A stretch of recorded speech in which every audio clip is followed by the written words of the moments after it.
for our families. Because to serve our people is not an easy job. So, that is on this particular issue. These criminals in this axis, we are going to make sure we expose their names. Also, there is some few elements of criminal in Enugu. What they are doing now, they are attacking IPOB members. They go to IPOB members' home. I have a video of some IPOB members that these criminals went and burned down their houses. But I can tell them one thing, Enugu will not enter, we and them. This is a fight to finish, and we will catch them in soonest. You burn the house of an IPOB member because he said you are not under the command of Mazi Nnamdi Kanu. What you people are doing is not what Mazi Nnamdi Kanu said you should be doing. You people are following the wrong channel, committing crime in our society. Because of that, they went and burned his house. All of them that burned that house, I will list their names. I have all their names. And from this night, they are all also declared wanted by IPOB. We are not going to spare anybody. We are not going to allow anybody who have decided to destroy what we are doing. We are not leaving them. You understanding me? We are not leaving them. Both the one they call Money Yap, Tincha, Gucci 40, Leka government, Emakantambi, both Chocho, all these guys, all of them in Enugu, who are now being used. Election has finished. They now use them to look for IPOB members who oppose them. They go and burn their house. And from this night, they are all declared wanted.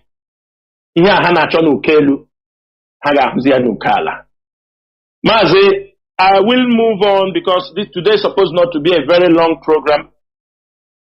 Biafrans and all the lovers of freedom. Another issue I want to touch here, which is the final point I want to discuss here, is the coming. We have all seen how the social media are washed by the coming of Gowon to our place. Last time when Okezie was in office, there was a time he came for this same prayer. I think we didn't find it early. Maybe Okezie brought him secretly. But this one, Biafrans, we have known that Gowon is coming in Umuahia. To do what? To come to pray. Let him go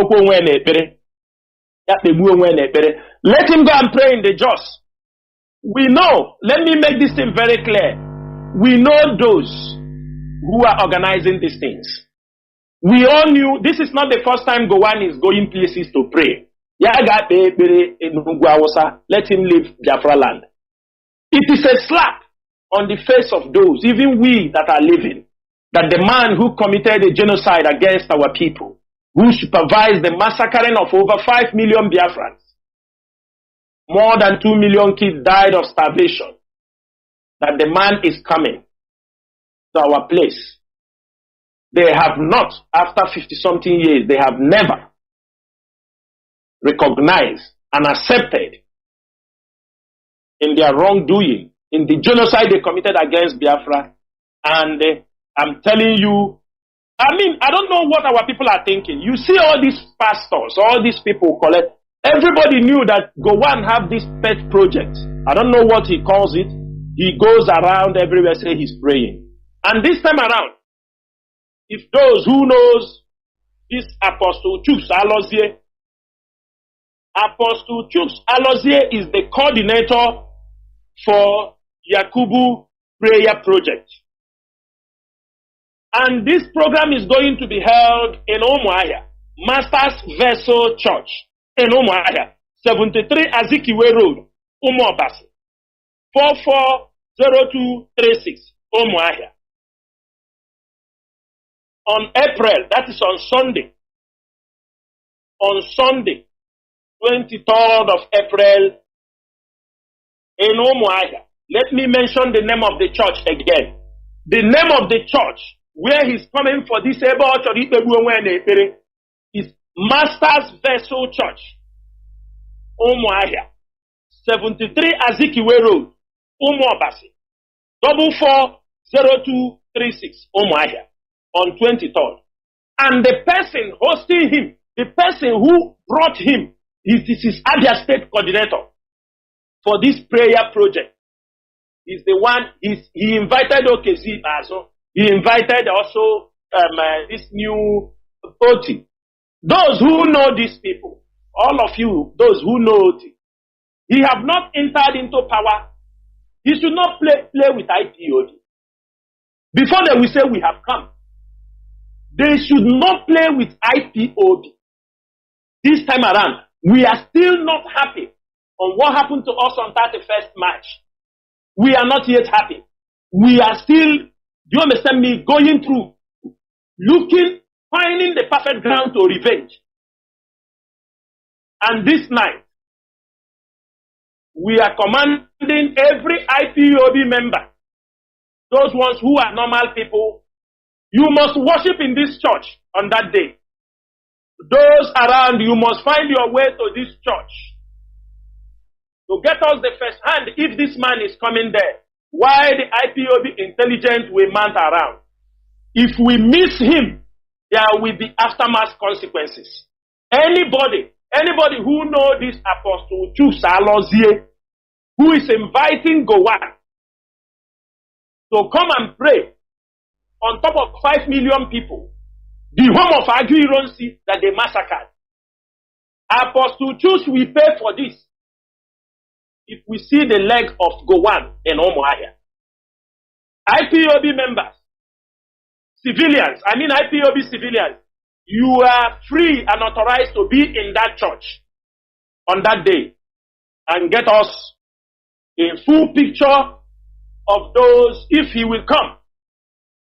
Get us all these people who are always gathering. And from this night, let me make it very clear. This is an order. We are not going to accept these people inviting those who murdered our people to bring them into our land and crown them chieftaincy title. This time is over.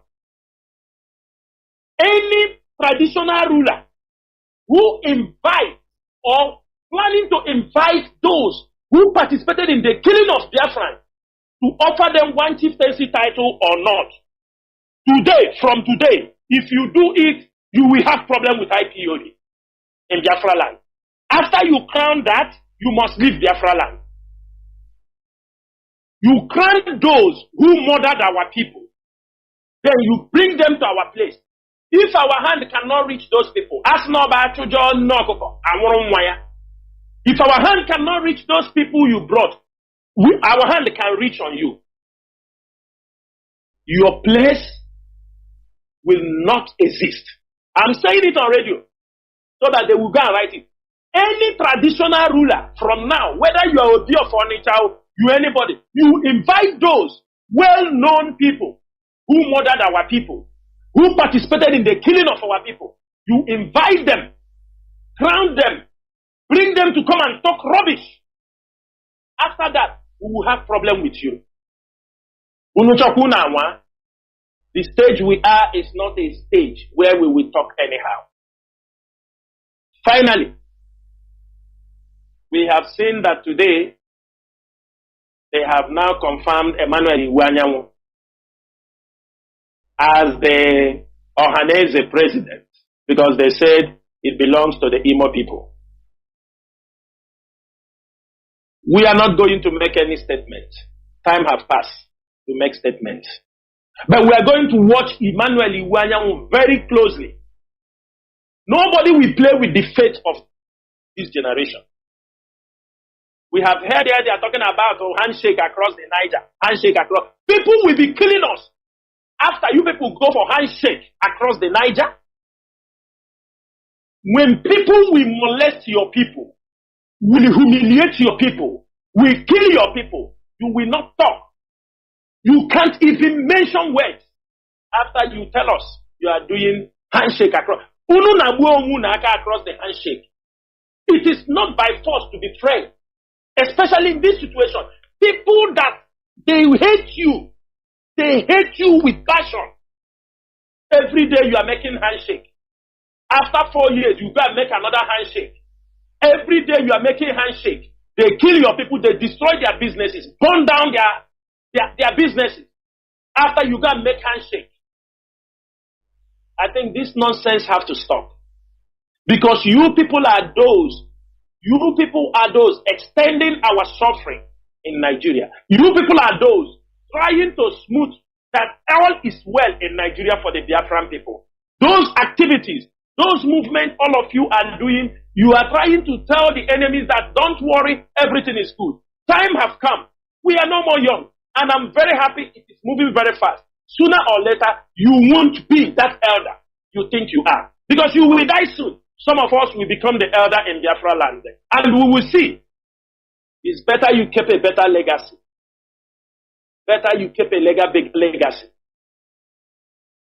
Iwanyanwu akito ga adege mma na Igbo gbasara ihe gbasara ma Biafra war and all these things. The betrayal. This time around, unu ekwela ka anyata ihe gara aga. You are becoming Ohaneze president. You must be very careful in your comment about this struggle, about what we are doing. Irrespect, we will respect you. Mazi Chinedu, I have come to the end of this program. It's a very short one. By next week, we are going to fix our time. I will come on air. If there are any questions that people need some clarifications, I will come on air and do that. May Chukwu Okike Abịama bless every one of us. As I have this evening spoken to our people, I command the name of Chukwu Okike Abịama. Any hand that is holding Mazi Kanu, any hand that is saying this Biafra struggle will not see the light of the day. Anybody, wherever, whether they are a group of people, they say Biafra will not come. Akage bihani nenogu. Akage bihani nenogu. Nobody will stop the restoration of Biafra. As I have said on many occasions, we are on a mission of no return. And we must make sure we restore Biafra. It is Biafra or we all die fighting for the restoration of Biafra. May Chukwu Okike Abịama bless every one of you. Once again, my name is Mazi Chinasa-Nworu. Mazi Chinasa-Nworu served the indigenous people as a member of the Directorate of State, and I hail from Obingwa. Obingwa is in Aba province. Ndewono mu Chineke. Ndewono.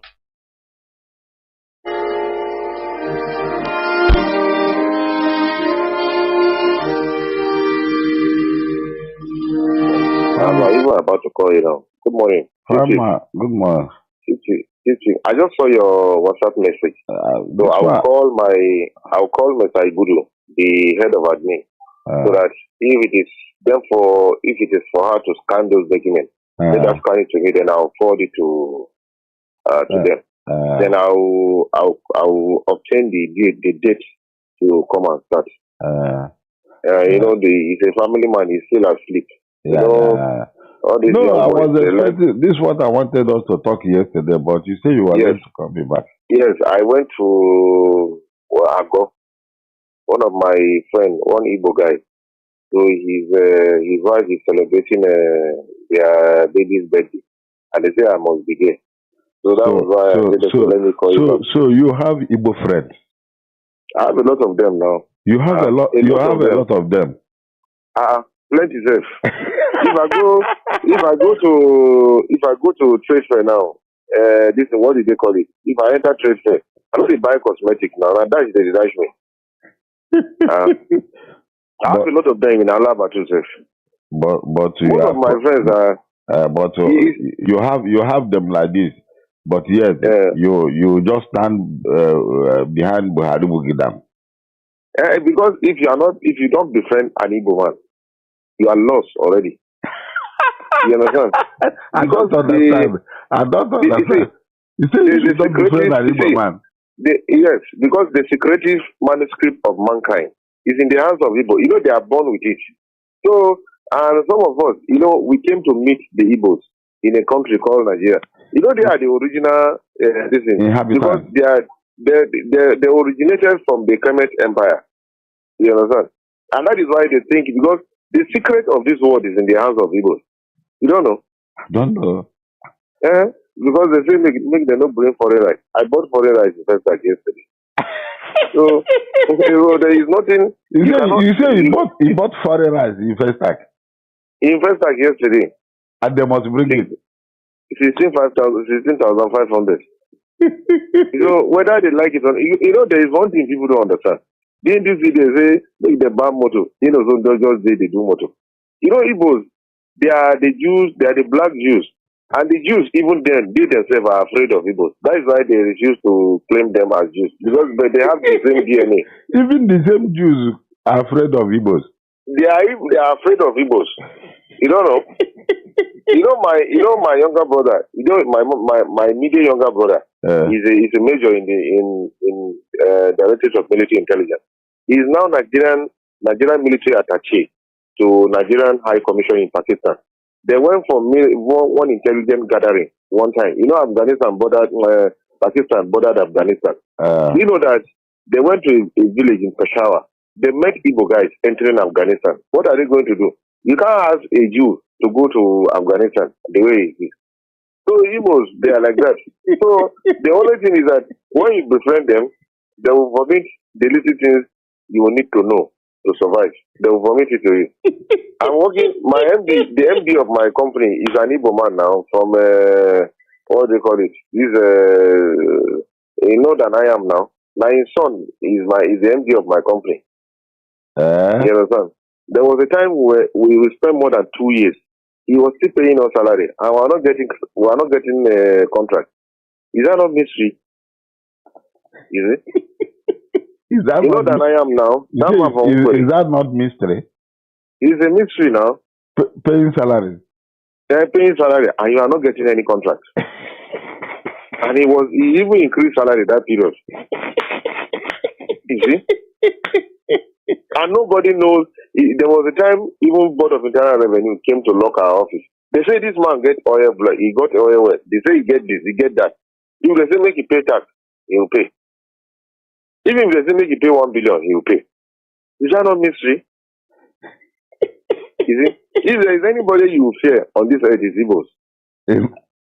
I'm surprised. I'm surprised to be hearing this thing from you.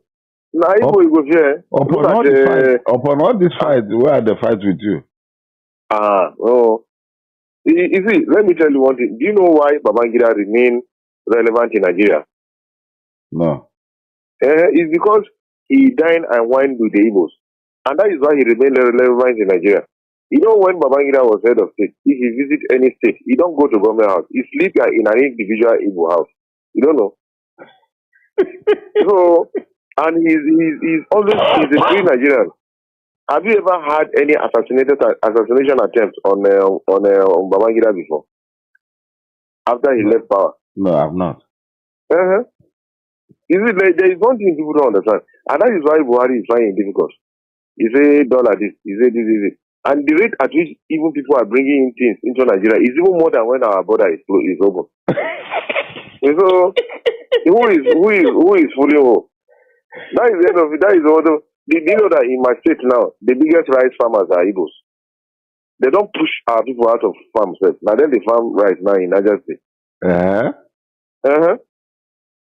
Igbos. That is you see, yeah, of course. Now then they farm rice now. Even rice now, then they buy local rice in the north. The HAUSA man has money to buy local rice. And that is why the other tribes hate Igbos. Because they don't know how they make their money. Didn't you see how they took over Festac? They are like Jews. It's just like what Adolf Hitler did to the Jews in Germany. Before you know, after the First World War, before Second World War, the whole Germans were paying tax to the Jews. Even government was paying tax to the Jews because they've taken over Germany. You see? The Igbo guys, they are arrested in the airport with gold worth 1 billion. We didn't carry Igbo man the big gold for Biafra. Did the HAUSA man know where they sell gold? Did the HAUSA man know where they sell gold?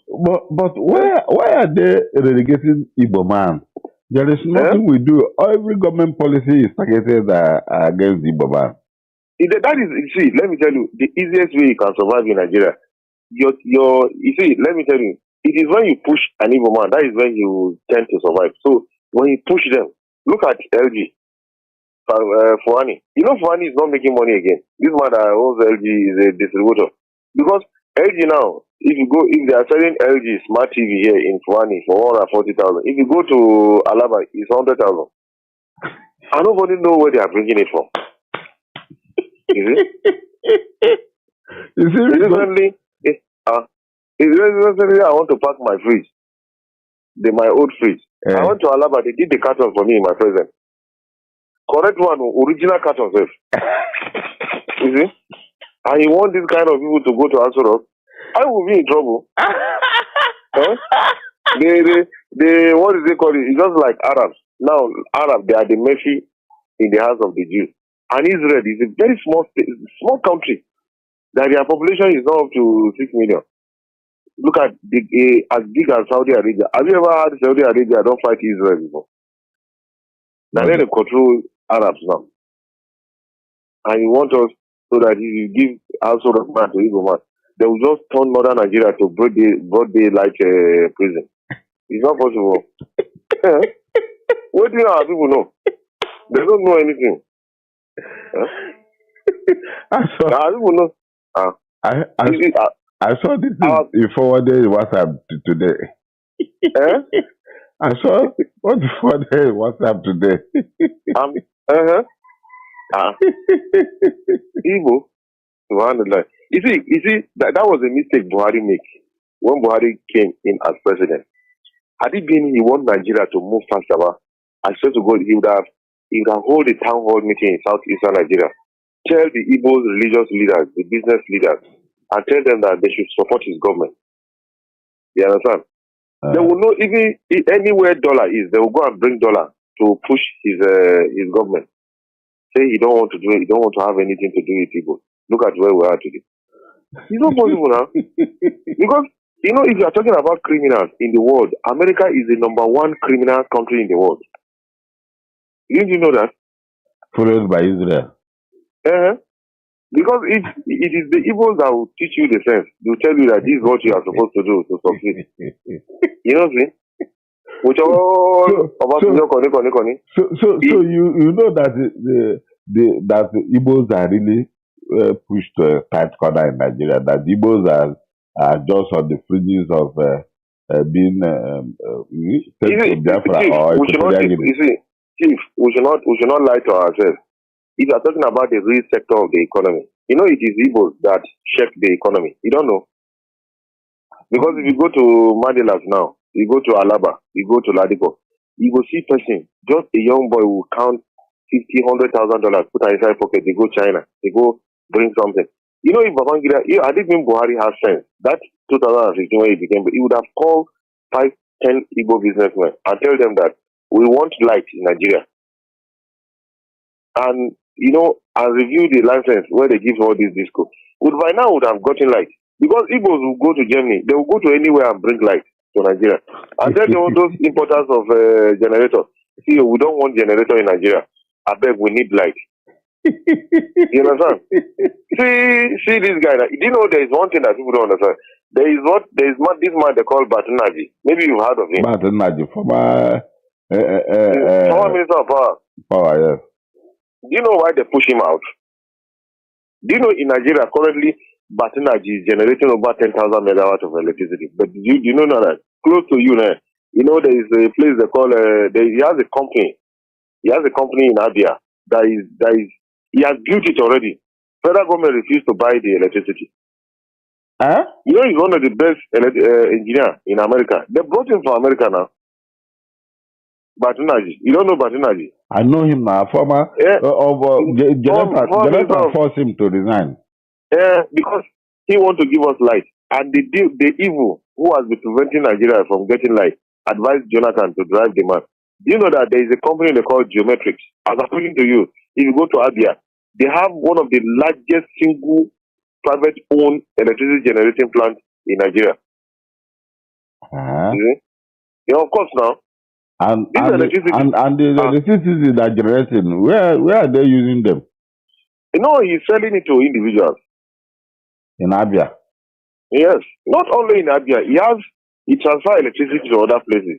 He said, just browse Geometrics. You see it now online. Geometrics.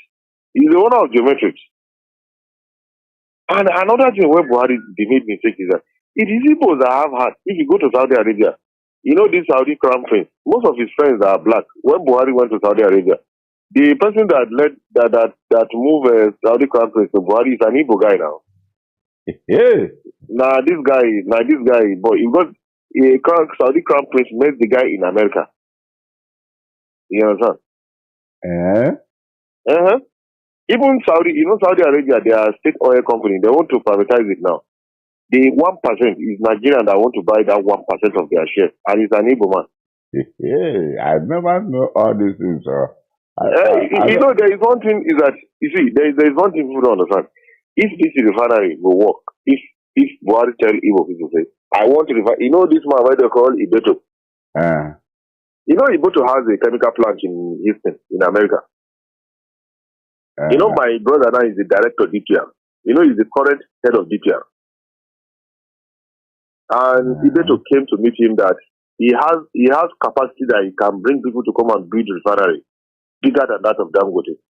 But it is Dangote that pushed him out of Nigeria. Yes, I know. Ibeto. Do you know that Ibeto up to now Ibeto is paying more than $1 million on high sea. His cement are still on high sea.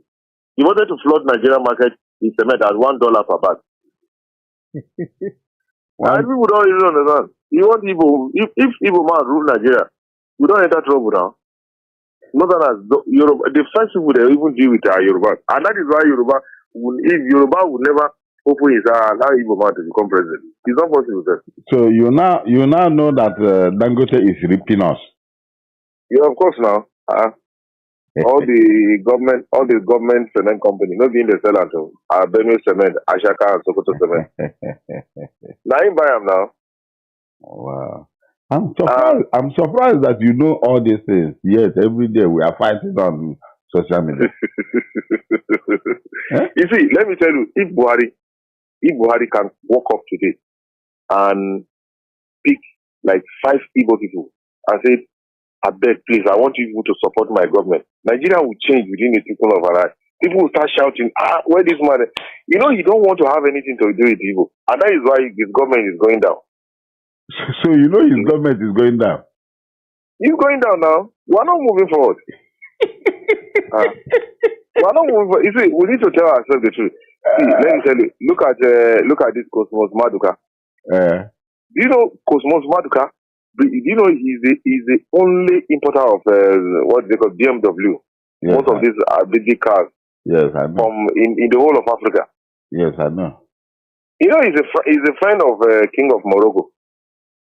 He's a great friend of so many. Whom did Buhari know? That is the problem we don't have. We have, and that is why you see that even Chinedu himself, he knows that if Chinedu picked APC ticket as president today, people will not vote for him. We didn't vote for Buhari now, so Tinubu is capitalizing. That's why he is planting his men that he can do away with Igbos. No, Northerners will deal with him. You see, a Northerner will even prefer to move with an Igbo man than a Yoruba man. You know, if an Igbo man get money, if the Igbo man get $1 million, you go no say you don't get $1 million. And if Igbo man won't take action, he can easily open his eye and tell you that this is what I'm going to do. Is that not what Awolowo did to Ojukwu? You know, it was Ojukwu that went to release Awolowo from prison. Yes, I know. When they sentenced him to life in prison. When Ojukwu became governor of Eastern Region, the first thing he did was to go and release Awolowo. Is it not the same Awolowo that killed him? Is it not the same Awolowo that killed him? He went and told Awolowo that he will go and declare Biafra. Then he said Awolowo should go and declare his own. Well, what did Awolowo told you? Awolowo said declare first. When you declare first, I will declare. The next thing Awolowo became Minister of Finance to go on. And I know Awolowo is saying that, okay, he said that if you declare, that when you declare, did you tell him that you have declared?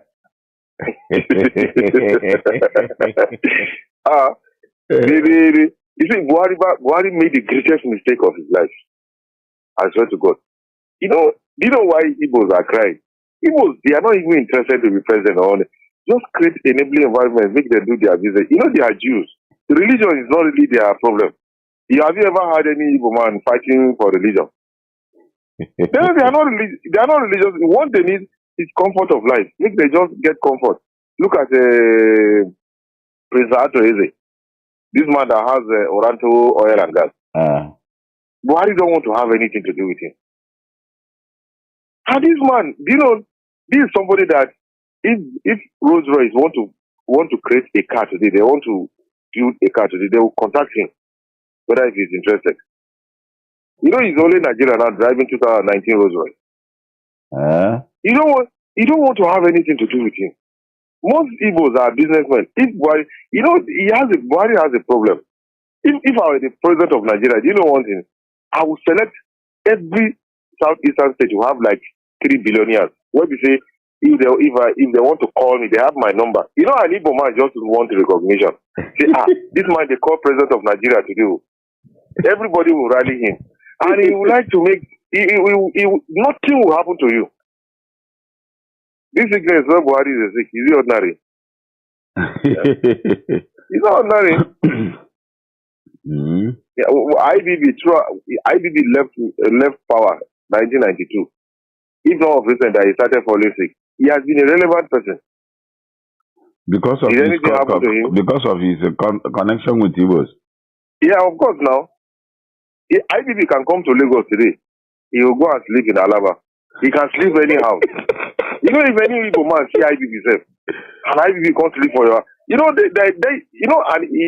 Buhari failed to study the mentality of Igbo, and that is why he's trying to this, because Igbo is not interested.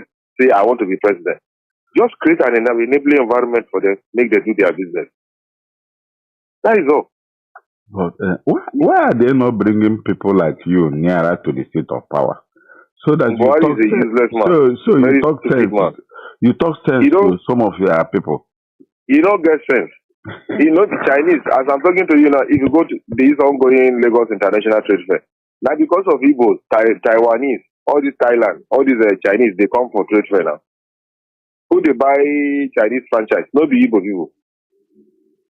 If Buhari, this agricultural revolution he's even talking about, the people that would have helped his government to grow agri in Nigeria would have been Igbos.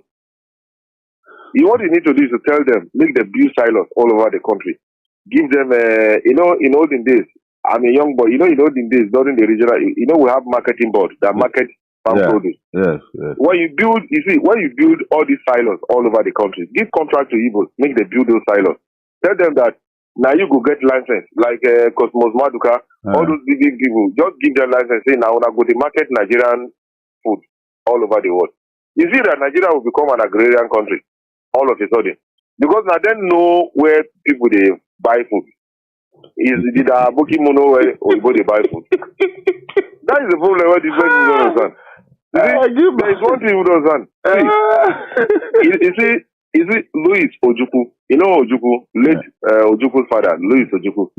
He's the first transporter in Nigeria. Yes, I know. And he's the first person that when he was alive, that Ijigo. Oyibo, what they call it? Oyibo. That place, that Ido Park. Now you get Ido Park. I know. If you go to Ido Park, you go see Yoruba, you go see Hausa, you go see Igbo. Most of his properties all over, you see them, every tribe they there. He's a detribalized Nigerian because he's a businessman. You understand? Yeah. And Louis Ojukwu that time, he's the only major transporter to John Holt. Yeah. All those white companies where they come to Nigeria. Yeah. That he bring Levantis to Nigeria. Most big companies. Igbo man, nobody say he want to become president or minister.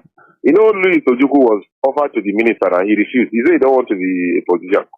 But he funded NCNC. That is an Igbo man. Had it been Buhari supported, bring Igbo to his, they would have even supported his government. By now, Daura, his village, somebody would have gone there to build oil refineries. Because now then they get where money. And this man just sit down like an archaic person. And the people who are around him, they are old people. That's why we're suffering now. During Jonathan, despite his fault, fuel was not as costly as this. Neighboring countries were getting their fuel. Nigerians were happy. Yes. Dollars was not as high as this. But we're not having any problem. Yeah. We have reserve, we have everything. But all of a sudden, Buhari say I don't go do with Igbo. And he was even showing the hatred towards them. And that is why they look up, showing them hatred. If you go the whole of Broad Street now, William Street for Island, all those big buildings are Igbo people will get there now. Yoruba streets, they said, they don't get shop. And these are people that would have helped you to move your economy. Just sit down and say, I don't want to do anything with them. Okay, go now. Go. So you really know that Nigeria is actually going down? Well, I mean, we are not moving forward now, Chief. Because Buhari was sitting on the time bomb, waiting to explode. And people don't know. I'm afraid now that by next year, I've started processing my documents. By next year, I'll leave Nigeria and I'll not come back again. No. If you leave Nigeria, where are we going to run to? You are even talking about, do you know that in my village now, 1,000 naira, if you give 1,000 naira to a person, but if you like say you don't carry 1 million, give up. Yes, man. People are hungry. People are hungry. And the man doesn't There's want hungry to everywhere. And the problem is that he's not doing anything. You see? You need to have done something that people say, this is what I have done. He has not done anything. We are not moving forward. We are stagnated. Saying that this, I don't know. This Osibanjo case, so they want to force the man out, or what is actually happening with Osibanjo? Osibanjo will go. Yes, because of Chinedu. The northern oligarchy. Buhari is not representing the north. Northerners are not happy with him. He has not done He has not done anything for Northerners. We are not happy with Buhari. That's why they kidnapped his Royal Highness. He is not even that. They don't even want to have anything to do with him. Let him go. You see, do you know that PDP and APC will not form the next government? You don't know. Because if Buhari go, now APC will go. You know when you are president, you are the leader of the party. What has it done to unite APC? APC is dead, PDP is dead. So what the Northerners are doing now is that there's an ongoing mobilization now in the North. You see that they'll present a Northern candidate at Iboman as vice president. That is all. You see? And another candidate? Yes, so the presidency will continue to reside in the North? In the North, because the Buhari is not representing Northerners. He's representing Yoruba people. You see, there's one thing people don't understand. This high hatred division in Nigeria. Now Buhari the cause of Now Buhari the cause of because after that coup in 1966, Buhari Shagari came as president. Who was his vice president? Woman. So and when Shagari left, when Babangida came in that 8 years, who are the majority of businessmen that flourished during Babangida are Igbo. Yes. Did we die? Northerners, Yoruba man can sit with you now. He is killing you, but you don't know. But an Igbo man can open his mind, tell you that this is what I'm going to do, and he'll do it. You can easily know where he's going. Yoruba that have agenda. Be your side, eat amala, but he's going to kill you today. You know that we Northerners, we would prefer to move with Igbos than Yoruba. We've never been in good time with Yoruba people. Except this marriage of covenant, Tinubu brokered. And now they are trying to use Abakari to push out Osibanjo. Yes, and he's succeeding. They don't sack all Osibanjo's aid now. Even his own PA now, Hausa man, they won't bring for him. Osibanjo is a tribalistic person. That those 32 aides they sacked recently, all of them are Yoruba. But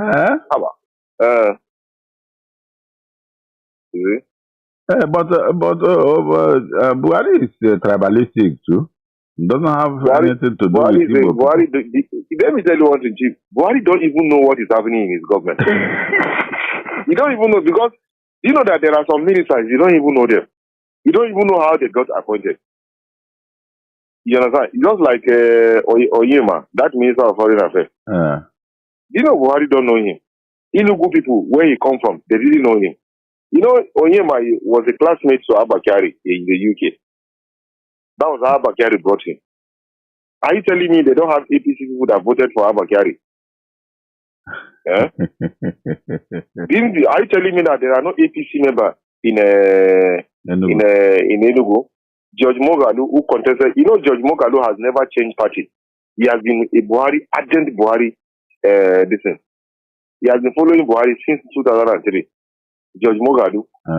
What Buhari did was he sidelined George Mogalu for more than 5 years. It is just last month they gave him a MD of National Inland Waterways. That's why they're supposed to give minister. Osita Okechukwu was Buhari's spokesman. From 2000, he has never changed party before. People thought Buhari would even give minister. He didn't give him. Look at Chubo Akadibo. Chubo Akadibo was killed because of Buhari. Because of Buhari, that was how they killed Chubo Akadibo. And Chubo Akadibo predicted to Buhari that he will become president one day, but he might not be alive that time. But what Buhari should have done, he would have picked Chubo Akadibo, 2 of his children, give one ambassador, give one minister or special advisor. At least the Igbos will start seeing the sense of belonging in him. Like Ojukwu, when Buhari lost the election in 2003, do you know Ojukwu drove from Abuja to Katsina to go and visit Buhari? Ojukwu taught Buhari and co when in the military school. He was their instructor now. What Buhari should have done, he would have picked Ojukwu, one of his sons, and his wife, and give them appointment. Even minister says. Igbos would have started saying, look at Umezeke. All those Igbos, look at Mike Ahamba. Mike Ahamba supported Buhari down to Supreme Court. He didn't do anything for Mike Ahamba. Look at Tam David West, who supported Buhari all his life. In fact, he's not doing anything. That David West, that is my greatest problem with Buhari. That Tam David West, somebody who has suffered all through. Yes, wrote book for Buhari safe. As I'm talking to you now, David West is on wheelchair in Ibadan. Buhari has never visited him. He is like that, and that is why you see that Nigerians, they don't even know where we are going. But people are there supporting the man. See, you at least, there was something I was writing to you 2 or 3 days ago. I campaigned and fought for Buhari. 2015. I know that time. 2015. But now, I don't want to hear that name at all. The guy, it was later people come to discover that it was actually the Agbo that was the president of Nigeria. It's not Buhari. The guy, he just, God, if God has destined you to become somebody in life, you definitely be. But Buhari is not for this generation at all. At all. He has lost contact with the generation. When Atiku and Obasanjo came, they sold all government property. What Buhari should have done, he would have been reviewing all those transactions. All those things they said. Look at Anamco in Enugu. Anamco, now then they do 14 for us. They go spread the shares in Anamco. Buhari would have reviewed Anamco. Buhari, an Igbo man, I will continue telling you, Igbo man don't want to be president. They just want an enabling environment where they can do their business. Just don't make life difficult for them. Carry your asshole off the go. But don't touch their business, their lifestyle. You see? Now, most of them, if you come to First Act now dear they drink about. Most of them, they just want this man make he carry in Wahala to go. Because they don't know where to. Because the man is making life difficult for everybody. Since 4 years now, no single foreign company has entered this country in manufacturing. To go and do what? No do you have road? Do you have road? Do you have light? Let us be friends. If you want to travel from Lagos now to Abuja, it's a nightmare. There is no road. It's security. If you want to leave First Act now to Badagry, you spend 8 hours, you never reach Badagry. This is, I just don't know. See our teaching hospital, they are dead. There is no good teaching hospital now again in Nigeria. Yes. Look at our schools, universities. It's under his government now. People are just opening universities anyhow because he has lost control. Buhari don't even know what they are doing in educational center. He don't even know anything. He just sitting down battling with his health. I'll make you resign, make you go sit down and make them bring somebody. They say no. It is leadership. is somebody's leadership spirit that will move this country forward. You don't have that spirit that will move this country forward. You see? But why are they not allowing people like you with so much vast knowledge about this country to be nearer to the seat of power? Why? There is one thing, you see, Chief, there is one thing I want you to understand. Do you know that in olden days, I'm a small boy, but do you know that in olden days, do you know First Bank, UBA, Union Bank, and African? You know, these are what they call government banks in olden days. Yes. You know, they are the issuance of government treasury bill. CBN, their policy is a government bank that formulates policies. The First Bank in olden days, the security man in First Bank is the staff of the bank. Driver of First Bank or UBA, they are staff of the bank. They went to Obasanjo came, they sold government shares from all those banks. Now, do you know that Nigeria don't have a national bank? In olden days, you know we have IMB, this International Merchant Bank, that facilitates Nigerian foreign investment, Nigerian foreign trade. You understand? We don't have that again. In Central Bank, this man just they collect money they keep for Central Bank. For who? Eh? And people are hungry. You know what Buhari should have done? He would have even called like ABC Transport, all those GO, all those Young Shall Grow, and tell them that we want to start federal urban mass transit. If you want to leave Lagos now to Owerri, it should be 1,000 naira. You know, you have reduced hardship from people. Give them allocation, waiver, make them they bring diesel to Nigeria. You know that a lot of people would have been employed. There would have been, there would have been a lot of things. You understand? Now, everybody when own transport company, I they fuel them. Now they follow the cost of the disturb them. Road no good. This one. Okay, what have you even done to subsidize the suffering of Nigeria? Nothing. Eh? If you go Abuja now, no street light, no traffic light, and he has ministers. Eh? And they are talking. Continue. We can't continue like this now. Look at our research institute. They are not doing anything. If I tell you one thing now, Chief, you'll be surprised. You know that Northeast, they have 6 states from Borno, Adamawa, Yobe, Taraba, Bauchi, Gombe. Yeah. Do you know they have only one teaching hospital? Which is Maiduguri University Teaching Hospital. One teaching hospital? They have only one teaching hospital. That is the Maiduguri University Teaching Hospital. You don't know? Hey. They don't even have state teaching hospital. You know, like in the southeast, you have an Ojukuju University Teaching Hospital. Abia has. Then you have Enugu. Do you know that they have only one teaching hospital in the northeast, and his wife is from there. And Buhari has spent more than 4 years. He didn't even think of establishing a teaching hospital in the northeast, even in Adamawa or Bauchi or Gombe. Okay, in the whole region, which people they need health in Nigeria? Maybe that northeast, where people Boko Haram they kill everybody every day. And he has Boko Haram member in his government. The current National Security Advisor is a Boko Haram member. Because who they do Boko Haram? Nobody can know the people. Who is the chief of staff to the president? Is a Kanuri man. The National Security Advisor is a Kanuri man. GMD of NNPC is a Kanuri man. Minister of State for Agri is a Kanuri man. Who are the Boko Haram? Kanuri people. Chief of staff is Chief of Army Staff is from Borno State. So tell me, why are we still having Boko Haram? If you have National Security Advisor, Chief of Army Staff, all from Northeast, GMD of NNPC from Northeast. Buhari is not in control now. The high rate of discontentment in his government, we need to tell ourselves the truth. Currently, look at all these oil regulatory agencies. Now, Northerners, now then the holder. So the South people, so they don't have any qualified person to hold the oil regulatory agency, NNPC, Department of Petroleum Resources, PPPRA, Petroleum Price Regulatory Agency, Petroleum Equalization Fund, PTDF, Petroleum Technology Development Fund. They all regulate now, Northerners you go see. And that thing, you just sit down. Is it not a time bomb? Eh? In fact, I don't really understand. And Buhari has never paid an official state visit to any state in Nigeria in the last 5 years. Unless when you want to campaign. Familiarization, you need to visit a state, spend 5 days, visit federal government institutions, see what is their problem, even travel by road, see their challenges. You just sit down for one place.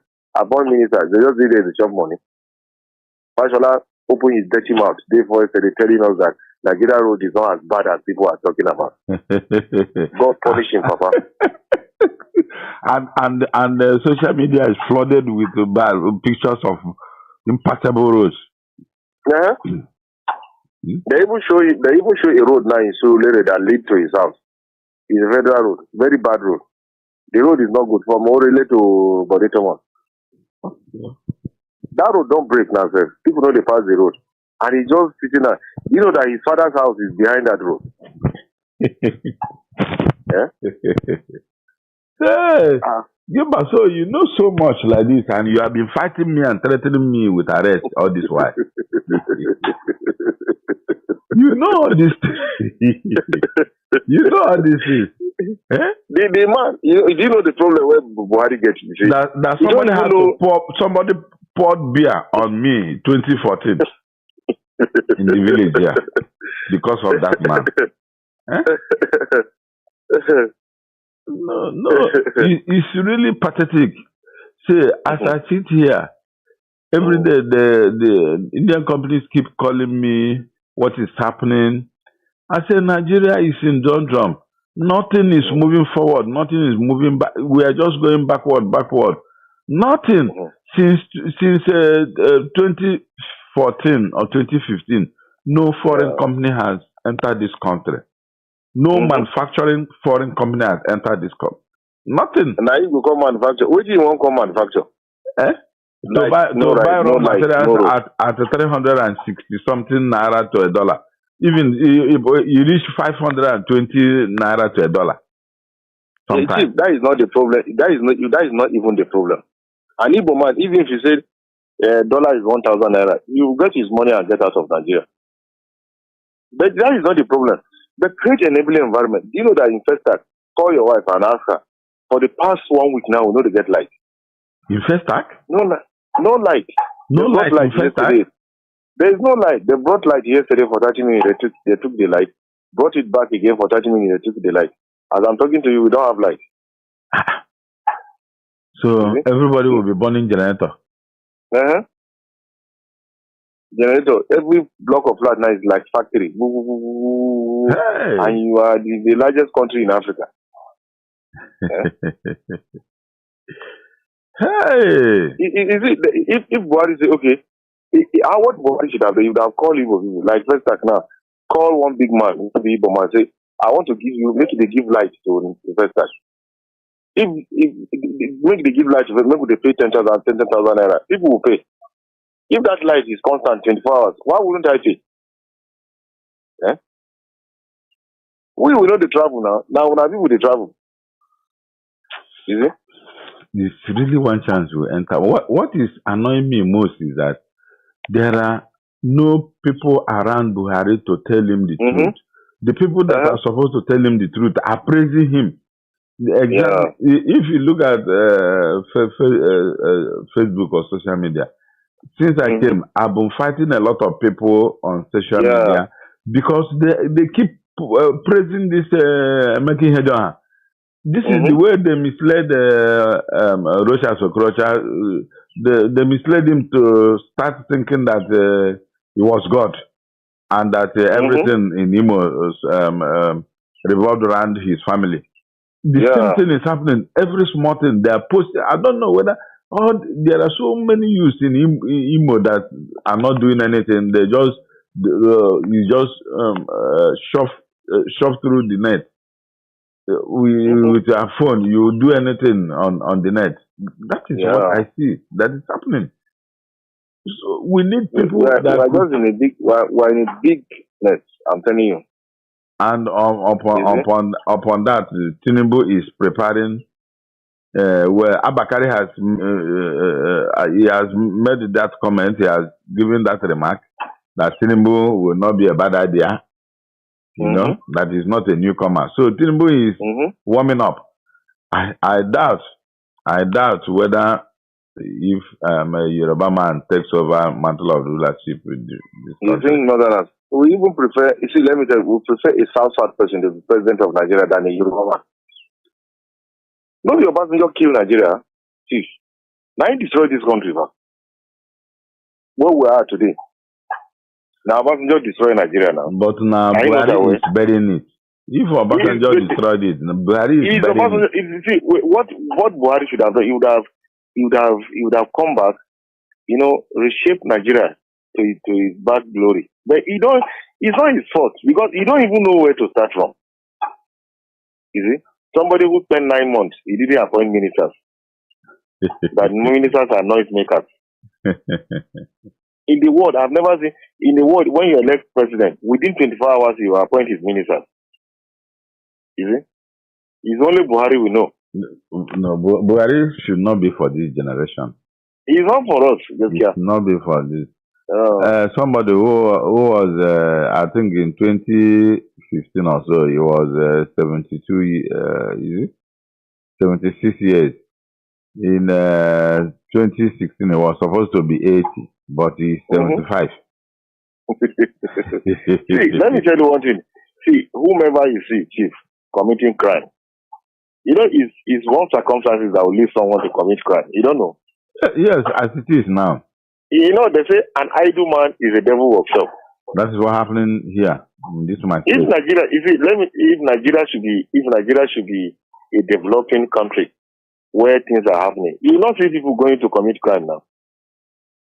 Now most people are leaving school now are Yahoo. So because there are no activities, somebody who is coming out of school is in school, in teacher, they sit down for Biafra. So how do you want him to grow up as because you see, let me tell you one thing. Most countries you see high rate of crime. You discover that it is one thing that will subject them to be doing that. If nobody want to be a criminal now. You understand? But the problem now is that our institutions are not functioning. And people have to survive. You understand? That is what people don't understand. You see? Now, in Nigeria now, as I'm talking to you, do you know this Baba Ijebu? In days, people that do Baba Ijebu, they're just old men, retirees. People who are old. There was no Baba Ijebu now. It was pool now, pool betting. Yes, pool betting. Now, do you know that in Lagos now, in Festac now, even in my clothes now, we have Bet Niger. We have so many things that are going on. And children are not doing anything. That is what they are going to make fast, quick money. You understand? Quick money. Yahoo. And because they are not doing anything. No activities. No factory. A child will wake up in the morning. He don't have any place to go. Somebody wake up. He was brought up in a block of flats. He's still staying in a block of flats at the age of 35 with his parents. You understand? Why would he go and commit crime? Yeah? There are a lot of things. You have to put a lot of institutions in place to curb criminality. Southern America, that is the worst place you see the worst criminals in the world. This one, there is no crime here now. The thing where they happen in Mexico, in Brazil, in all those places. First, they kill more than 100 people at once. Because the institutions are decaying. And if the institutions are decaying, likewise, human mind will be decaying. That is what people don't understand. You see? If you're a village that you're supposed to travel within 45 minutes, you are spending 5 hours. Your mental faculty will not be stable. And you are not safe even within the 5 hours. You are not safe on the road. You are not safe. You understand? You are in the East. You see somebody, he has to go and hire security to guide him. Because there is no security. I don't know. Buhari came now in the last 5 years. He has not built any police barrack for police to live. Police is owned by federal government. In Imo, did you see any police barrack in Imo State that was recently built? No, nowhere. The thing is that Buhari is a mistake in the history of this country. It's a big mistake. But we cannot hide. The only thing is just for us to hide ourselves in shame, so that we'll be supporting him. We'll be hypocritically will be supporting him, so that let him do and go. Because if you start criticizing in the midst of people, they say, "I know you will not bring them." We need to criticize him publicly. We need to criticize him publicly. He needs to understand. And Nigeria is going down. Nigeria is going down every day. See, I have been in the village now for 5 weeks, doing nothing. And even coming to Lagos, I'm not coming to do anything. I'm thinking of relocating permanently. Now, many things are wrong. No money, no business, nothing. What are you going to do? Everybody is just looking. Nigeria is a big time bomb, and the day it will explode, I just pity people. So if I tell you one thing now, you'll be surprised. Do you know that Edo contractor, they have just only one aircraft now? You see? The whole Edo contractor. Arik is dying already. Okay. Do you know that the airlines now, that was why Ethiopian Airlines said they want to start running our own local domestic flight. They're no great. And you don't get aircraft. You see? They are not doing anything about you. In fact, they need to put one Igbo man there. Let him come and organize things. Igbo man will not even favor Igbos, but let him reorganize Nigeria. We will prefer Hausa man to be there, but not this type of Buhari. No. You know, there is one thing that people don't understand. The Igbo people will not like an Igbo man to be president. Do you know why? Why? The Igbos will change them. You know, the way where let me tell you one thing. You know, as at in 1958, when Queen Elizabeth visited Nigeria, you know Nigeria government has no Rolls Royce. You don't know. That's why it was Ojuku's father. Ojuku's father. At that time, Ojuku's father has Rolls Royce already driving Nigeria. Maybe Ojuku father. You know Fela? This Fela Nicola Kokuti. Yes. You know that Ojuku father bought a car for her now. You know Fela's mother was Ojuku's father's girlfriend. Girlfriend, yes, I know. Olufemila Kuti was his girlfriend now. Yes, I know. You know, and another thing is that, you know, the independent, it was the Igbos that started fighting for independence. And you know, you think British, they don't get sense. They don't say if they give Nigeria to an Igbo man, then Nigeria will become independent physically. And they will not allow that. You know, the way where if they say we could bring money, we'll carry money, go give them. You think an Igbo man will carry money, go give you don't see your Igbo man, they do business for London. White man. Or for US. No, if you give Nigeria to an Igbo man, do you know what an Igbo man will do? He will forget about the West. You understand? Yes. You know, what has been holding us is these white people. And you know, an Igbo man don't believe in a white man. He can do it for himself. Look at Inoso now. He's not manufacturing cars. You think Oyibo is happy seeing an Igbo man manufacturing car? You know that the best battery now in Nigeria is being produced in Nnewi. No. You know, chief of air staff was at Nnewi 4 days ago now. Because the battery most of our fighter jets are using now is from Nnewi. And the chief of air staff recently said that battery, you know that the one they import from UK lasts for 6 years. This one now, ever since they brought, they are fighting. They are flying with our aircraft. They know they even charge themselves. You see? I think Igbo man will allow Igbo man to become president. No, but we have gotten our independence. Within ourselves, we need to extricate all those entanglements with West and be truly independent and be truly ourselves and think of how to move forward. and the Igbo will not allow that. The Igbo people will not allow that. But why? Look at what is happening in Rwanda. They are not looking at even the Igbo. Even they are trying to define human rights. There was one publication I saw. You know, the West will tell you human rights, but they will support the killing of people, and they will not talk about human rights. Rwanda president. Yes. You know, see how people they disappear in his government. He's silently killing people. You know? The people they are using, the West is using. Yeah.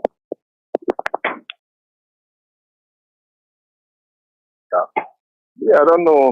I'm coming. Let me call you back. Okay. Nnamdi Kanu has done his own. There is none of us today that has done as much as what Nnamdi Kanu had done in promoting the cause of our people. For every woman being, we have our own flaws. Dr. Asara has his own flaws. All other human beings have their own flaws. So Nnamdi Kanu will also have his own flaws. But what he has achieved for Biafra, for the independence of Biafra, for the freedom of the Igbos, had far surpassed whatever anybody has done in living memory. And that's the truth of the matter. Like him or hate him, that's the truth. Nnamdi Kanu has done what a lot of people cannot do. Last time I spoke, I told you that IPOB and Nnamdi Kanu gave a knockout to Nigeria round one. Okay. And people were saying that I was talking, now you know that it has started happening. It has started happening. Nnamdi Kanu.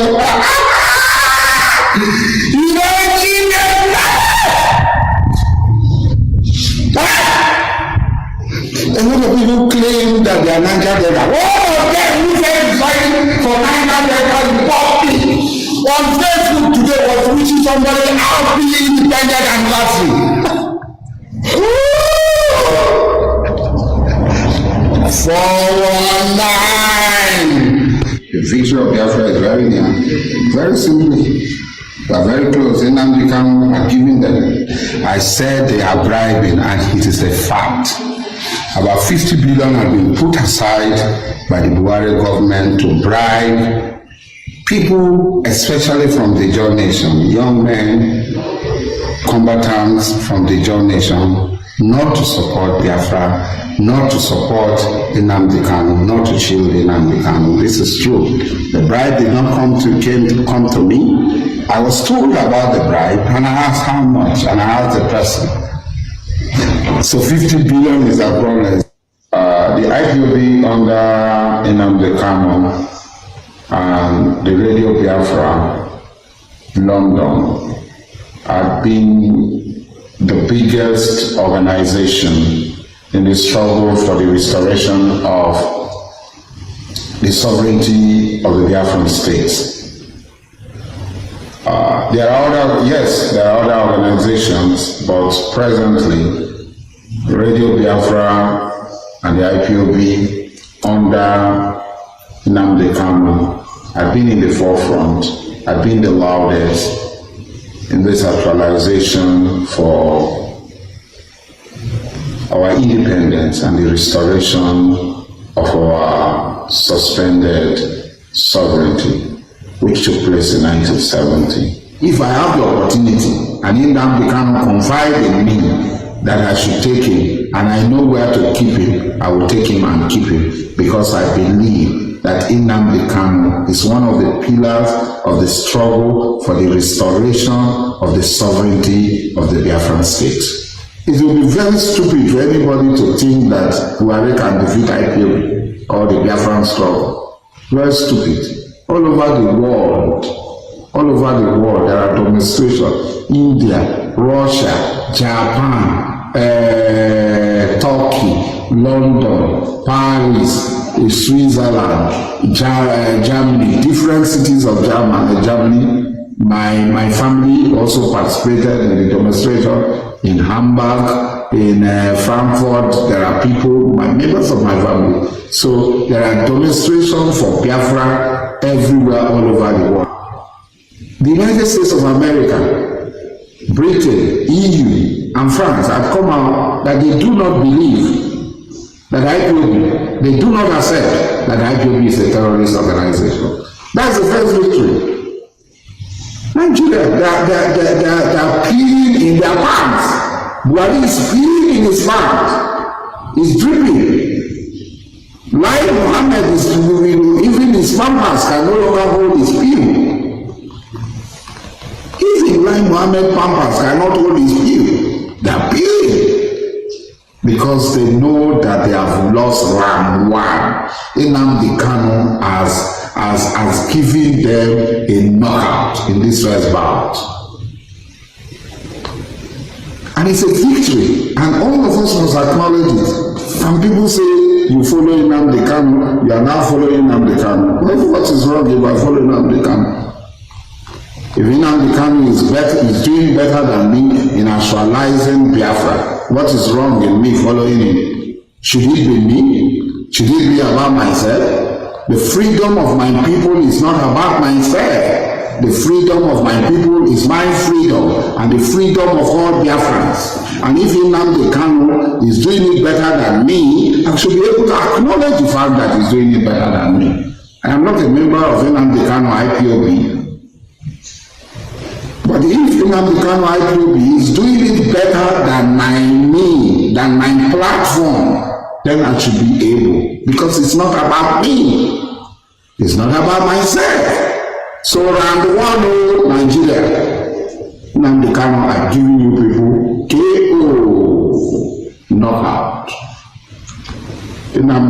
IPOB is not a terrorist organization. The world has acclaimed. The president of the Senate has acclaimed. Members of House of Representatives from the West, from the Southwest, from the Southeast has come out. The Joint Council, as bad as it is today, has come out.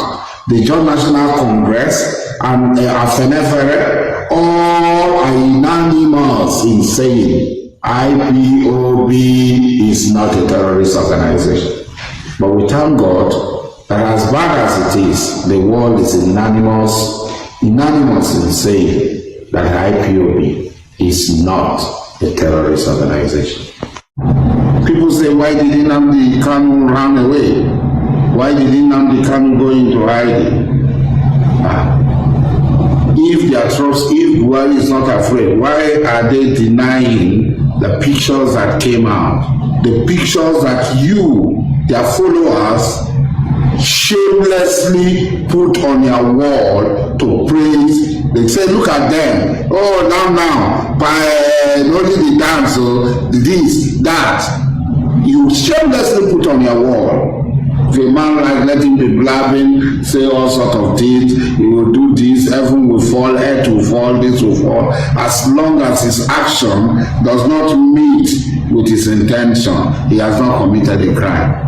Nnamdi Kanu has not committed any crime. He can boast, he can say whatever he likes. He has never been seen to carry arm, whatever. So if he is now boasting a crime, why has boasting become a crime? You investigate a crime until the person commits a crime. Today, they are coming for Nnamdi Kanu. Tomorrow it might be me if I don't speak out. Tomorrow it might be you. These people don't give a damn.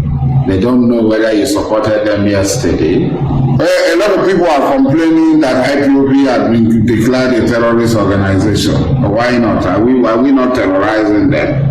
Your words are terrorizing them.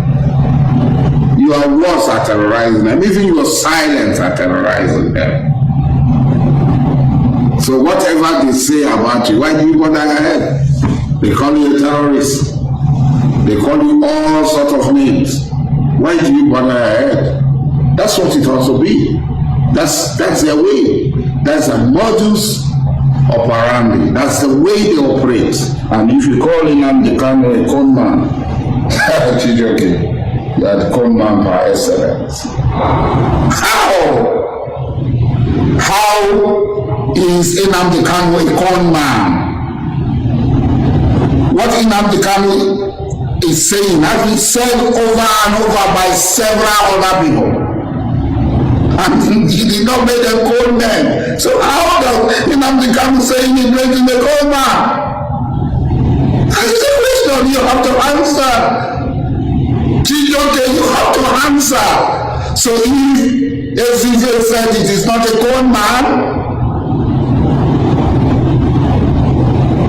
if said it is not a con man. But if Nnamdi Kanu said that he's a con man, how does Nnamdi Kanu say it that makes him a con man? IPOB has ideologies that are different from my ideology. IPOB believe that our ideologies is that they cannot pick up arms. They have adopted the guardian Mahatma Gandhi ideology of peaceful engagement. I don't believe in it. And so I cannot impose my will on them.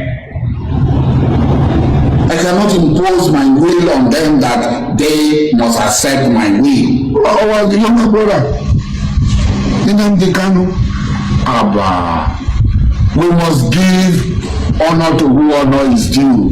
There is nobody living or dead. There is nobody living or dead. I repeat it. There is nobody living or dead that in so short a time has brought the issue of Biafra to the forefront, the issue of Biafra to the front burner of the world politics, as Nnamdi Kanu has done it. There's nobody. I've done nothing. I don't want to be attributed anything. I am doing what I'm supposed to do as a Biafra. Nnamdi Kanu has done. And we must give. Today, we're going to talk about Nnamdi Kanu. We will concentrate on waiting many people, will be Igbo people, will be Ijaw people. They talk about Nnamdi Kanu. Buhari come back. You dey post for your wall. Ask somebody say Buhari come back alive. No be Buhari, that thing wey dem bring. That's something wey dem bring from London. As dem bring am, you post for your wall. You be Igbo man. Somebody go down, dey drink water wey dey for say if Buhari come back, you go drink water. They drink, you no talk. But if you see somebody go bow down for Nnamdi Kanu, na big problem. Nnamdi Kanu wan make people slave. But nothing dey wrong. If Chinedu go down, go bow down for Buhari, it's okay. Nnamdi Kanu na be a problem now. But somebody will go like this, bow down flat for one man wey say Yoruba, wey call himself Kabiyesi, wey call himself anything, that was no problem. Because no be Nnamdi Kanu. The same way you condemn the people bowing down for Nnamdi Kanu, it's the same way you should condemn others when they bow down. So it's your problem. Nnamdi Kanu is your problem. Everything you post on your wall. The pastor is killed. He said, oh, Nnamdi Kanu. Hey, Nnamdi Kanu dey preach. Na him make. Meanwhile, na Catholic pastor. Meanwhile, majority of Igbo people na Catholic. If Nnamdi Kanu say, make Igbo people no go church, wey other people from other places dey pastor because they dey pack their money go. No be true talk, na lie talk. We should be sincere with ourselves now. The time wey they say dem pass death sentence on all of us, dem exempt you.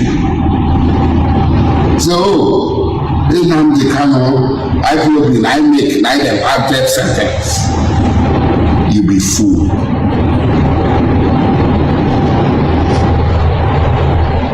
You be fool. You be a fulefu of the highest order. Abantu na you be.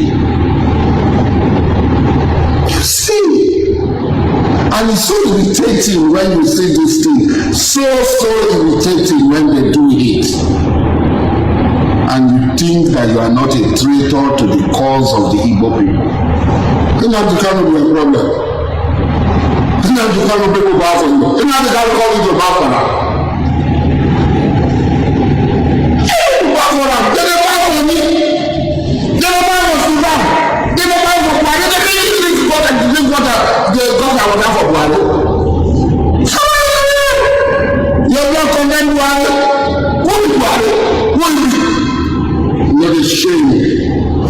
sell your people. How can you compare Nnamdi Kanu with Buhari, that team, Buhari? How can you? Where? I can then bring two of them down. Make Nnamdi Kanu speak Igbo. Make Buhari speak Hausa. Then the two of them are Igbo. Listen, I am not going to speak the language English. We colonize us, so give power to Buhari. By that time, they were saying Buhari is not an English man, but he won't lose in German. Now, outside you can't lose. The number two people for Nnamdi is taking fool. You don't get sense. Nnamdi Kanu might be a problem. Nnamdi Kanu might be a problem. They told me straight.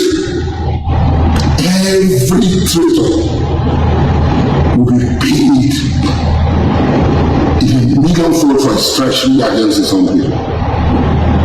Every traitor. Nnamdi Kanu should not be a problem. Nnamdi Kanu is in the struggle. It's in the struggle for liberation of his people. So first of all, for liberation of himself and liberation of his people. And people have chosen to follow him. If you are not following him, just keep quiet and go and do your own. Let it not be an issue for you. It does seem you are not an issue for him. But you go on Nnamdi Kanu. Why? Who knows that Nnamdi Kanu will come? Nobody knows. I didn't know, you didn't know. But the Buhari, they created Nnamdi Kanu. Nnamdi Kanu, whether they bow for him or they don't bow for him, it's none of your business. Because if you are talking, if you have sense, if you talk about Nnamdi Kanu, you go talk when they bow down for one man called Kanu, when they bow down for one man called Suka, when they bow down for that thing they call Buhari. That is not from London. You don't talk all that Nnamdi Kanu might be a problem. Nnamdi Kanu is on a cause that will bring salvation, independence, freedom, and dignity back to our people. If you don't agree with him, just keep quiet. Because very soon you will come. We are marking all of you. We are marking all of you. All of you who think that by trading with us, by being everything, you are going to gain. Whether you are Ipokweo, you are HAUSA-Kweo, whatever you call yourself, be talking. Nnamdi Kanu should not be a problem. Nnamdi Kanu has shown the way. He's a human being, and what he has done, there is no living man, dead or alive, that has done as much as what Nnamdi Kanu has done in these few years. And those of us who appreciate it will continue to appreciate it. Not because he will give us anything on that. He has nothing to give to us. But we know that what he is doing, the benefit of it, will not only be for us, but it will be for all of us. And will benefit immensely, including you, your children, with all the sabotage, all the tongues you are putting on the way. Nnamdi Kanu is a man to be respected. A very dark cloud trying to envelop us, and that cloud is a re-arrest of Nnamdi Kanu. After the return of the team that they said is Muhammad Buhari, which I doubt very much, the cabal around him had decided that to feed that team they brought from London, they needed our blood, the blood of Biafrans, the blood of you and I. So how can our blood flow? The only way our blood can flow unstoppably is the re-arrest or the attempt to re-arrest Nnamdi Kanu. The people who issued death sentence on us after October 1st, if any of us are found on their land, will be killed. We should be killed. They use different mediums, the radio, the television, the internet, and through music, that after October 1st, any one of us left on their soil should be killed. The Minister of Internal Affairs said, attempting to arrest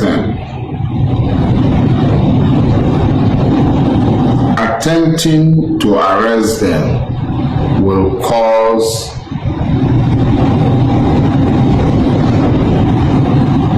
crisis and further eat up the already heated political climate, will unsettle the political climate. But Nnamdi Kanu,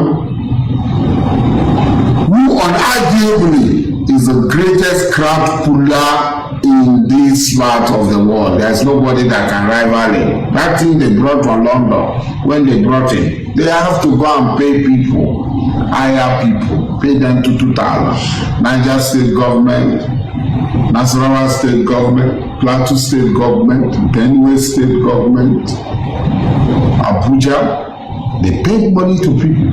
The people refused to come out. But Nnamdi Kanu, photo no dey lie. We have no money to hire crowds. Nnamdi Kanu, who everywhere pulls thousands and thousands and thousands of people, is free to arrest. And when they come to arrest Nnamdi Kanu, if we come out to resist them, then good radiance to bad rubbish will be killed. Any attempt to arrest Nnamdi Kanu will be disastrous. The consequences of which the only solution, the only guarantee for our future, the future of my children, the future of their children, the future of generation unborn is Biafra. If you are not in support of Biafra, you are the traitor. You are a traitor.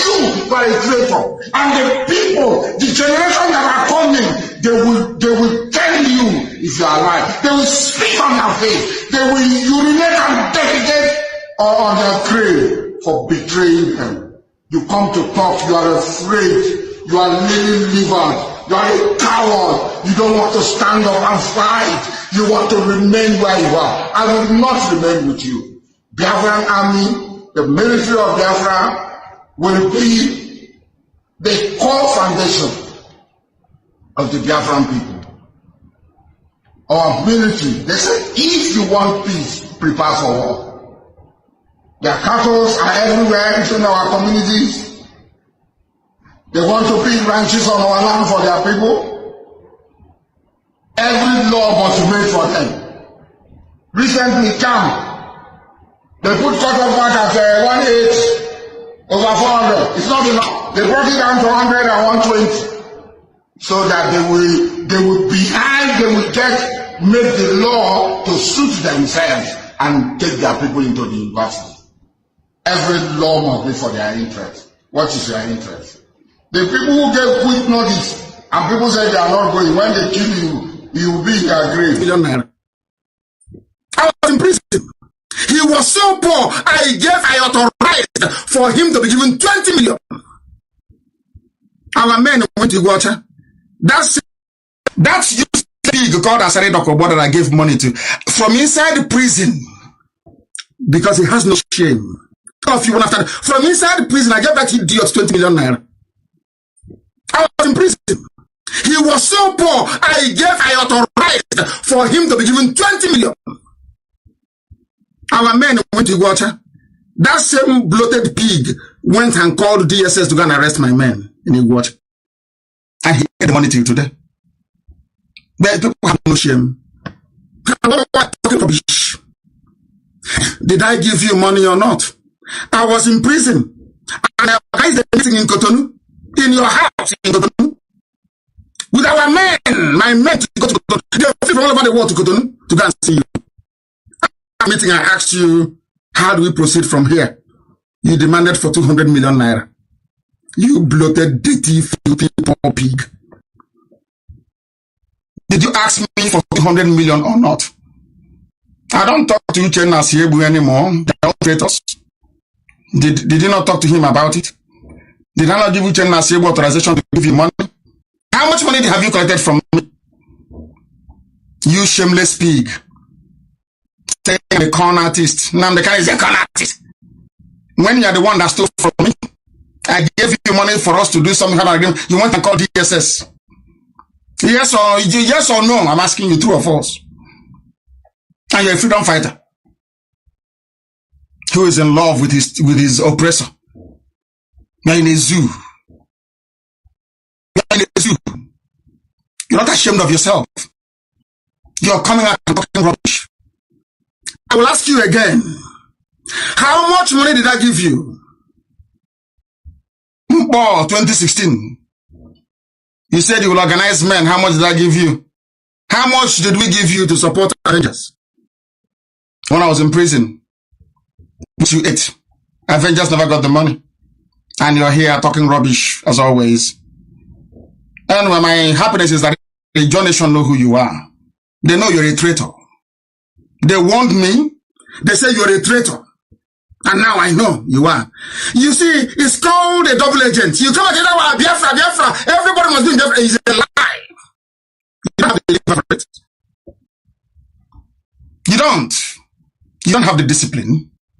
If I want to be like all of you fools, living on the crumbs from the master's table, I'll be a very wealthy man.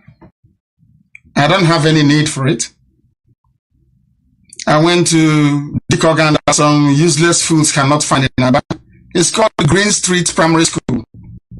When I was there, it was called Cameroon Road End Primary School. I keep saying it all the time. I went to Library Avenue, Umuahia, the best of the best. Common College, Umuahia. UNN, University of Nigeria and Soka. I told my father that if I remain in this school, I'll become more stupid than a monkey. My father sent me to go to London to go and study. And you open your mouth and you're talking rubbish. I didn't take money from Nigeria when I was in prison, when I was in detention. Is the money that Igbo doesn't have that I can take? Who from Joland has given money to IPOB before? Who? I'm asking you. Con artist, con who? Or did you steal from me? Did I give you 20 million or not? From prison, I gave the order. Did I give you money or not? Yes or no will do. You're a fool. And a very filthy one at that. We must continue. Boss. Nnamdi Kanu is a scammer. Nnamdi Kanu is a con artist. Hey! Somebody who is alive. Now I'm challenging you live on air. If you're a man, this evening or tomorrow, go and publish who I scammed. Go and publish who I conned. Publish it. Say the person's name. You have none. Everywhere. Betrayers and saboteurs everywhere. You think you can overwhelm us? You think by your lies with your media can overwhelm us? I say bring it on. If they want media war, we give it to them. Bring it on. We are not like our fathers. We are not doing. There is no gentleman here. When we get Biafra, we do gentleman. Right now, anyhow you want to give it to you. If you want to be very civil about it, we can have a very civil discussion. You want us to be like Hagburu, we give it to you 100%. Because we won't allow you 1 inch. And imagine he has given them money. So was Rican, as I talk about these they have their cash now to splash.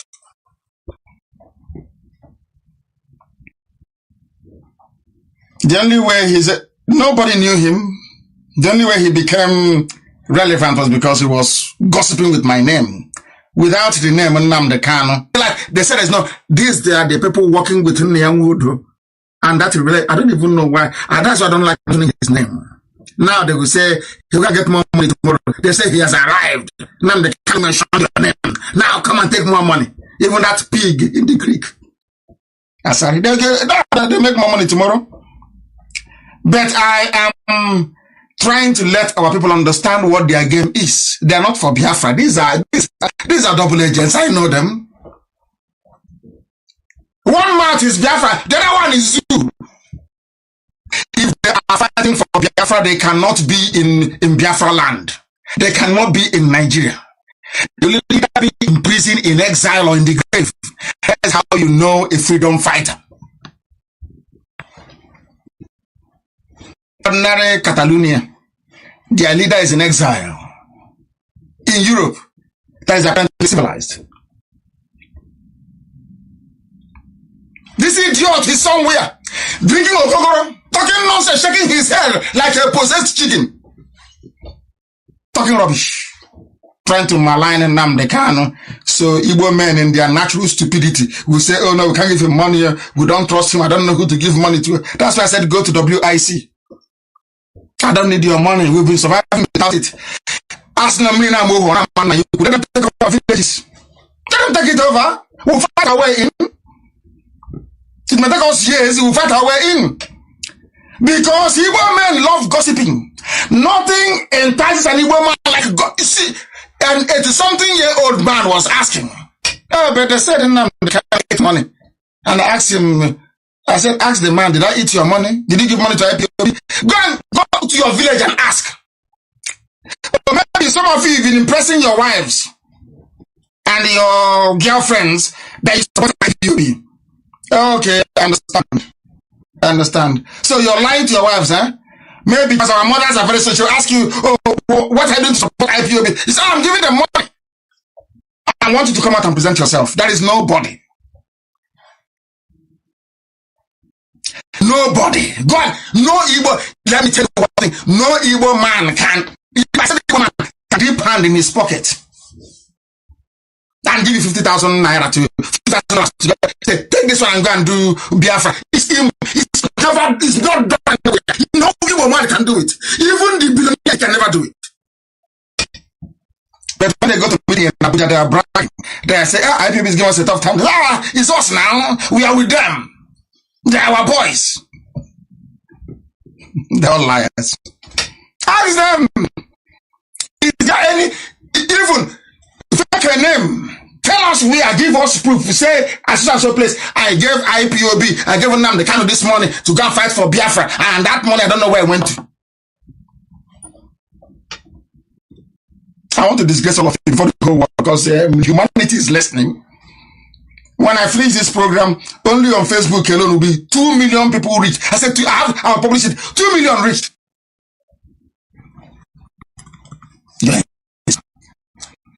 Ordinary pipeline security. People have no shame. A pipeline security guard. Pipeline for one Alhaji Daigome from somewhere. He said, I'm a militant. I'm a Delta militant. But yes, how are you are an ordinary security guard guarding the pipeline of the people you claim are your oppressors. Maybe from there you do small kerosene bunkering. You open the pipe and you collect a little bit. And you're a warlord. You collect a little bit of kerosene. You sell. Pipeline security guard. You do all your bunkering, but you still have no shame to take 20 million from me. No shame. No shame. After taking money, you called your Fulani friends in DSS in Iguacha to go and arrest my men. So when we asked, he said, I don't know now. It can no longer go ahead. Did you refund the money? Did you refund the money? Toad, did you refund the money?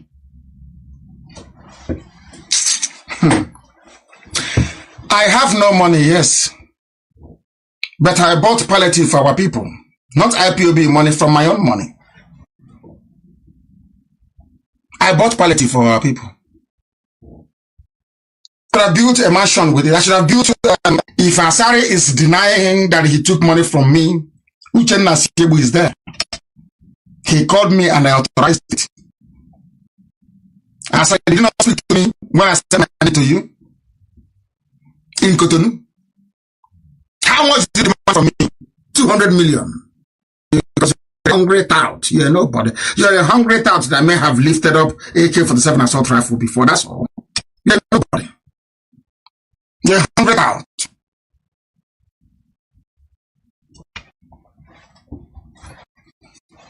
Hungry tout.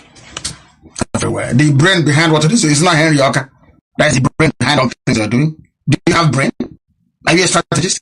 No, you're not. Go to him. Let's unite. I said, okay, let us unite. After you took my money, you talk to me again. After that, you disappeared.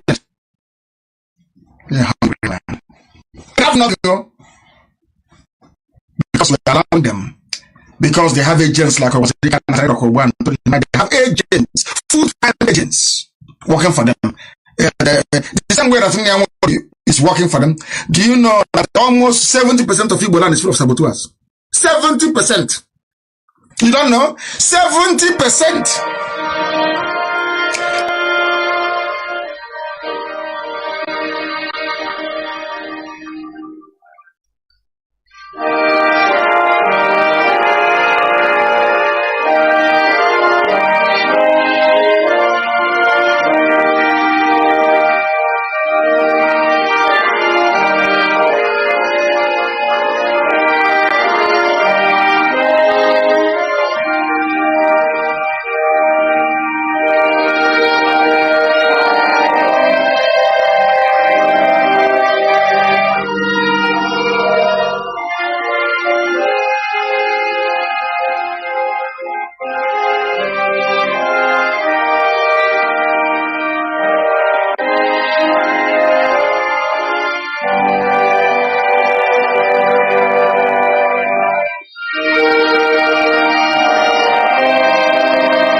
Chukwu okike abịama, Chukwu na-afụ na ife afụ na nzuzo, Chukwu mara onye aka ya dị ọcha na onye obi ya dị ọcha.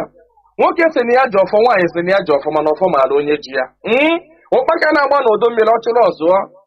Ga n'ogwe omechi ụzọ osi mpi ara na-azụ nwa igiriga ọgụ nke mmụọ. Ọ gịnị ka m ga-etu gị ka o zuolo gị?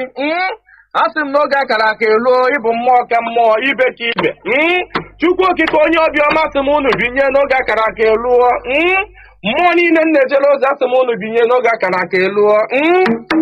Oke mmụọ, oke mmụọ, oke mmụọ, oke mmụọ, oke mmụọ, oke mmụọ.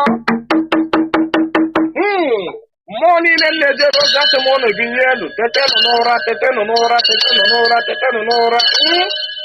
Asị m n'ọnwa unu nwoke bụ nwa eze Chukwu bụ ụzọ mba aka ji ọfọ Igbo ọzọ eme nte eme ime. Ọ sị m nọ ya nọ n'etiti unu taa. Ọsọ unu binye enu n'oge akara aka eluo. Mmụọ nna nna anyị ochie asị m gị binye. Mmụọ na-afụ na ife afụ na nzuzo asị m gị binye. Otu ọfọ o ji eje ọgụ asị m unu binye.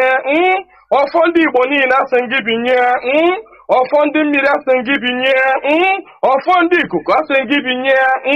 Eze nwaanyị osimiri asị m gị binye. Eze nwaanyị nwaanyị na-ebe asị m gị binye. Eze nwaanyị idodi ikwu na-eme asị m gị binye. Eze nwaanyị amambara asị m gị binye.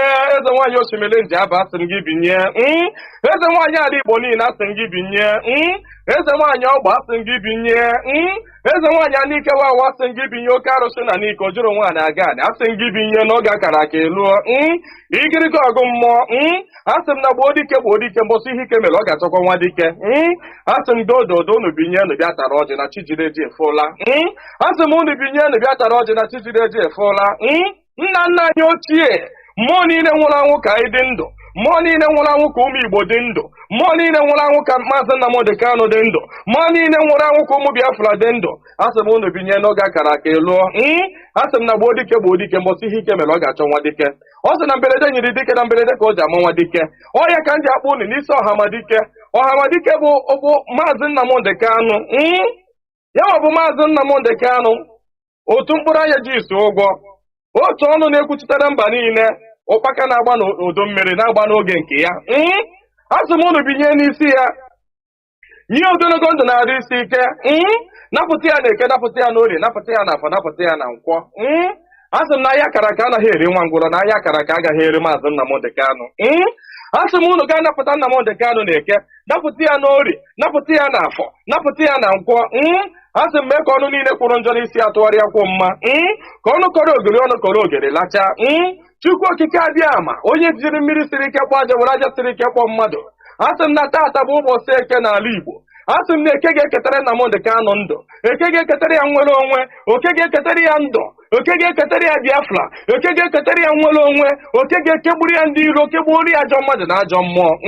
Asị m na mbọsị ọ ga-apụta ekwensu ga-anọ n'ụra, ndị ilo ya ga-anọ n'ụra. Ọkwa na ekwe osu.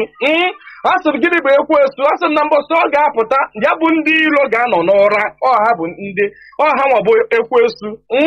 Asị m na ha ncha ga-anọ n'ụra. Na Nnamdi Kanu ga-apụta n'ike na ebube. Nnamdi Kanu ga-apụta n'ike na ebube. Asị m na ọnụ kwụrụ njọ n'isi ya ga-atụgharịkwọ mma. Asị m ọbịa igbu Nnamdi Kanu bụ onwe ya. Onye sị na Nnamdi Kanu agaghị adị ndụ, onye a ga-eji anazere mmiri. Onye sị na Nnamdi Kanu agaghị apụta, onye a ga-eji anazere mmiri. Ọnụ niile kpọrọ ogiri ọnụ ga-akọrọ ogiri lachaa. Osisi abụla oturu ga-emeche wee kwele. Onye sị na Nnamdi Kanu ga-apụta, asị m na ọnụ ahụ iji wee kwuo ya na ike ejikwa ya wee kwugharịa mma n'isi ya. Asị m na ebe onye ahụ na-atụ Maazị Nnamdi Kanu aka, asị m aka gị ga-akpọnwụ. Osisi ahụ fọrọ Nnamdi Kanu wee tọọ nkwe, asị m ikuku futuo gị. Anya ọbụla fọrọ Nnamdi Kanu kwawa akwa alịrị, asị m alịrị akọrọ ya n'anya. Onye fọrọ Nnamdi Kanu cheta ihe gburu nwa ya, ihe gburu nwa ya gbuo ya, maka na ọ bụrụ ya gburu nwa gị. Chukwu okike abịa ama, asị m na mberede nyiri dike mberede ka o ji amawa dike. Asị m na okirikiri ka a na-agba ukwu ose, ọ dadị ukwu ose elu. Na okirikiri ka ndị iro ga-agba Nnamdi Kanu mana ha ama mkpata ya aka. Ọ sị na nkirikiri ka ọ na-ekiri ojido enyi ozu.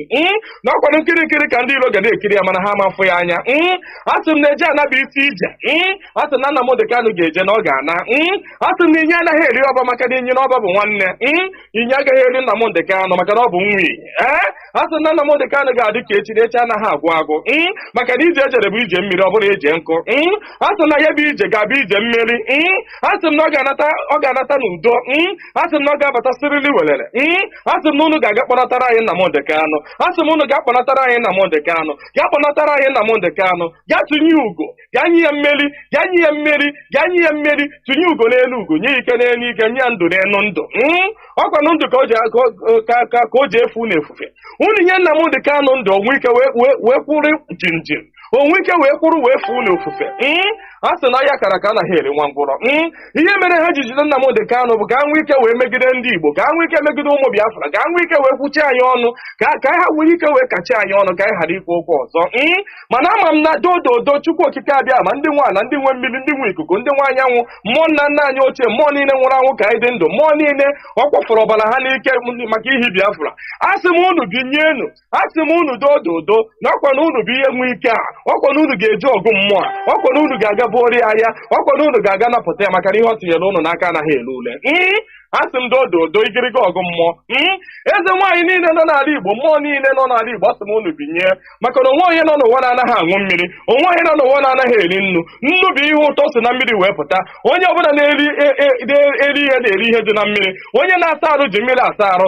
Onye ọbụla na-eme ihe ọbụla ọ na-eme ji mmiri eme ya. Asị m ihe ọbụla mmadụ na-eme n'ụwa, mmiri ọ na-ebubu ụzọ. Asị m onye ọbụla kpọrọ mmiri asị na mmiri a ga-agbagbu ya. Asị m onye ọbụla fụrụ mmiri n'anya ga-afụ Nnamdi Kanu n'anya.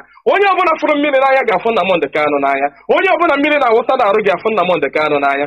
Onye ọbụla mmiri na-emesa n'arụ ga-afụ Nnamdi Kanu n'anya. Onye na-aṅụ mmiri na-eri nnu, asị m na ọnụ anyị ji wee rie nnu wee ṅụọ mmiri na ị ga-eji akwa okwu ọma n'isi Nnamdi Kanu n'aha Chukwu okike abịa ama.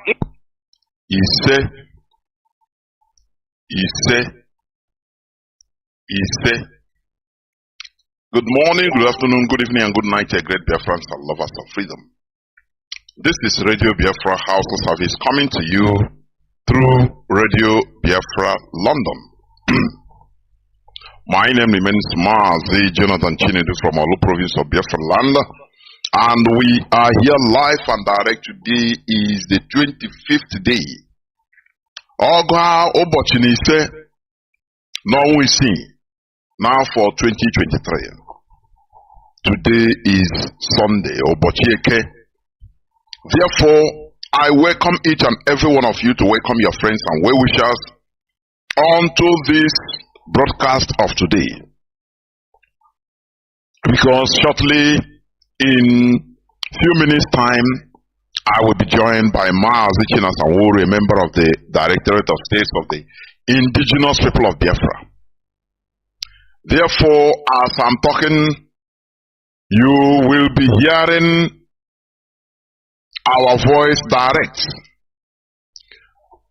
through FM in Biafra land, frequency modulation in our radio, in Radio FM, CHK 102.1 in most part of Biafra land. Therefore, you have to tune in.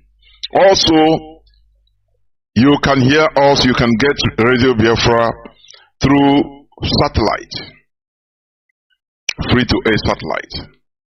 You can be hearing our voice. You can be listening also through our application, IPOB Community Radio is a very low data consuming application.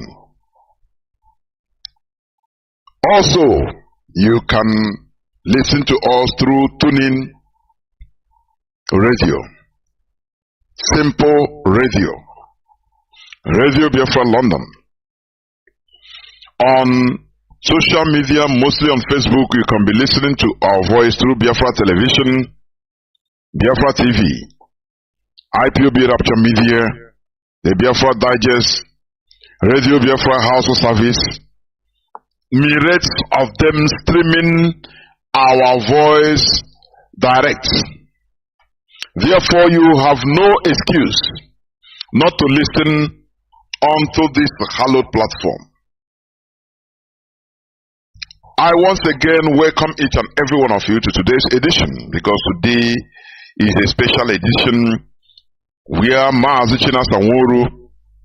will join us shortly in order to make some expositions concerning the issue of utmost concern in this struggle in our land, concerning our leader also, our leader's situation and all the rest. Therefore, you have to lend us your ears. Come with your pen and papers, because today is going to be special. Radio Biafra London is in defense of freedom. We are not going to back down. That is the mistake the Nigerian politicians are making. They thought that this struggle, IPOB, is just like any other struggle or any other agitation by Igbos they have seen.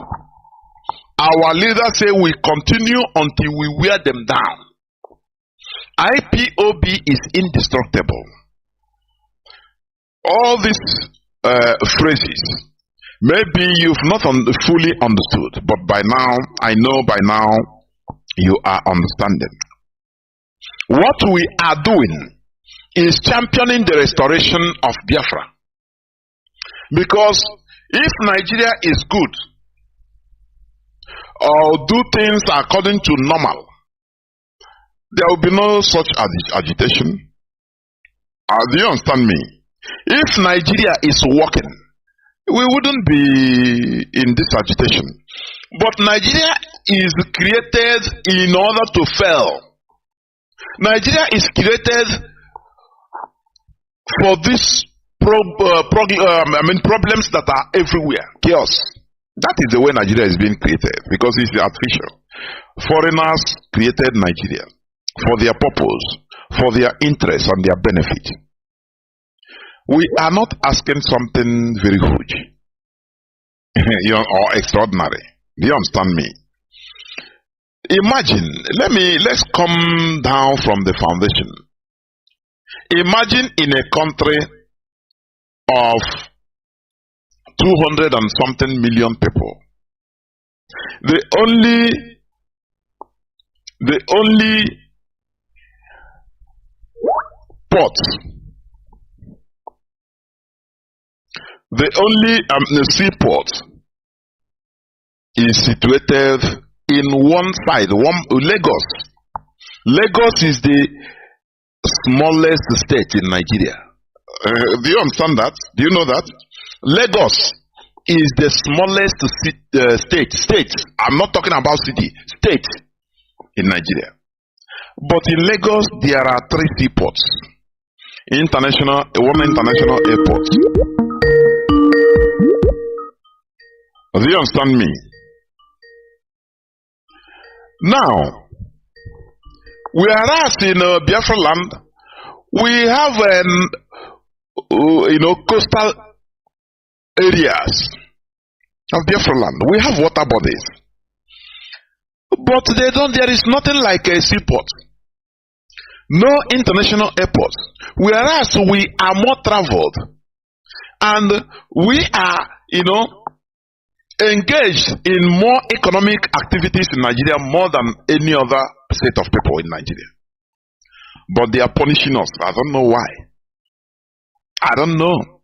Now you want us to keep quiet and say, okay, let us accept it like that. People should have conscience. I say, people should have conscience. Some years back, I was watching an interview with they are interviewing one Yoruba man. I've checked that interview, I cannot see. He's talking about, they are asking, but why no seaport? Only one seaport in one side of Nigeria. Whereas, no seaport in Biafra land. The man said, no, the water is not deep enough for ocean liners, for vessels to anchor.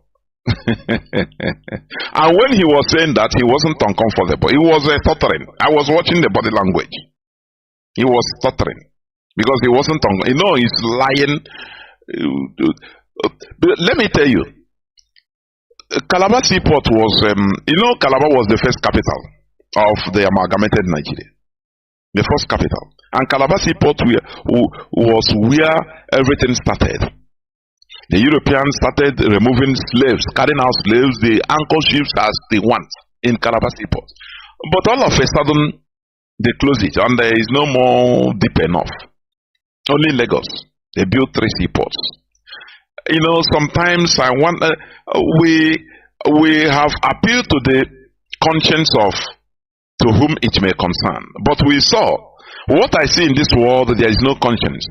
Once it comes to politics of people, there is no conscience. So I don't even want to appeal to anybody's conscience. That is how the world is. But the problem is, we call Nigeria one country, and everything is denied in Biafra land. Look at our railway line, systematically removed from Biafra land, all dismantled, and it doesn't cause media brouhaha. Everybody is comfortable with it. If I want to land in Nigeria today, go to Biafra land, I will first of all land in Mohammed Airport. I'm having inconvenience. Go through different inconvenience. If you are going through road to the east, you might be kidnapped, you might be killed, you might have accidents. All these are artificially done in order to dehumanize us. Now, I ask people, let us be honest. If it was maybe your own tribe or your own people, are you going to continue in that type of setting where everything is systematically denied? Look at today's government, previous governments and today's government, no representation of Igbo people. No, nada, nothing. We are just follow. You know, and we want us to continue like this. A time comes in a man's life, you become suicidal. He's saying, when you are pushed to a corner, to the wall, you have to explode. Hooke's law of elasticity. Many people might understand. When you draw a elastic, you continue drawing, it's flexible, continue drawing, but a time comes, it becomes so thin in one place that that is the breaking point. Do you understand? So, what they have been doing to us, there is no race that could fathom it, that can allow it. The Jews, they endured for many centuries and thousands of years. And after they saw that, look, if they continue enduring, they will be wiped off the face of the earth. And they have a very rich culture and history. They say, no, we cannot dissolve our culture into others in Europe that don't want us. That is why the more people should understand, the more you are dealing with people, dehumanizing them, the more you become radicalized. Therefore, without taking much time, yes, I've forgotten. I will bring in Mazi and he's here with me, so that we can start today's program. Mazi and welcome to the program. Can you hear me? Yes, Ndewo Mazi, welcome to the program. Thank you so much, Mazi Chinedu. Dear friends and all the lovers of freedom, my name is Mazi Chinedu. Mazi Chinedu served the indigenous people of Biafra as a member of the Directorate of State. I come from Obingwa, and Obingwa is from Enaba province. This evening, I come to you all on this hallowed platform, Radio Biafra, to educate, a continuous education on our people, to get our people informed, to open the eyes of our people on certain things that they don't know, because it's our responsibility. Like one Igbo adage says, Akoruo Egeruo.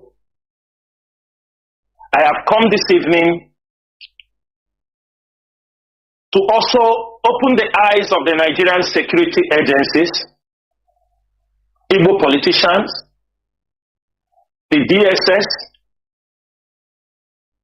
I will explain to the world today their conspiracies, all their plans. Not all, some of them at the top level knows what is happening. Some of them are partaking in what is happening. And it is our duty to expose them. And if we don't do that, it will be the greatest crime against us, that we knew all that is happening against our people. IPOB have become the mouthpiece. IPOB have become, we stood in the gap for the Biafran people. IPOB have continually for 10 years now to advocate for freedom for the indigenous people of Biafra. It is not an easy task. It is not an easy journey, but so far, so good. Irrespective of all what the challenges that comes across the way, they are all expected. We have to know that we are a freedom fighting. You don't plan things that comes around the way, because the enemies are there. The Nigerian government continually spending money to destabilize IPOB after the rendition of Mazi Nnamdi Kanu. And this evening, if Some of your people are not listening to this broadcast. They're going to miss a lot. Tomorrow, we don't want them to come out on social media and start talking things they don't know. I also want to make something very clear. Mazi Chinedu, I have a sound coming from there. I don't know, maybe if a speaker is on. So please check out.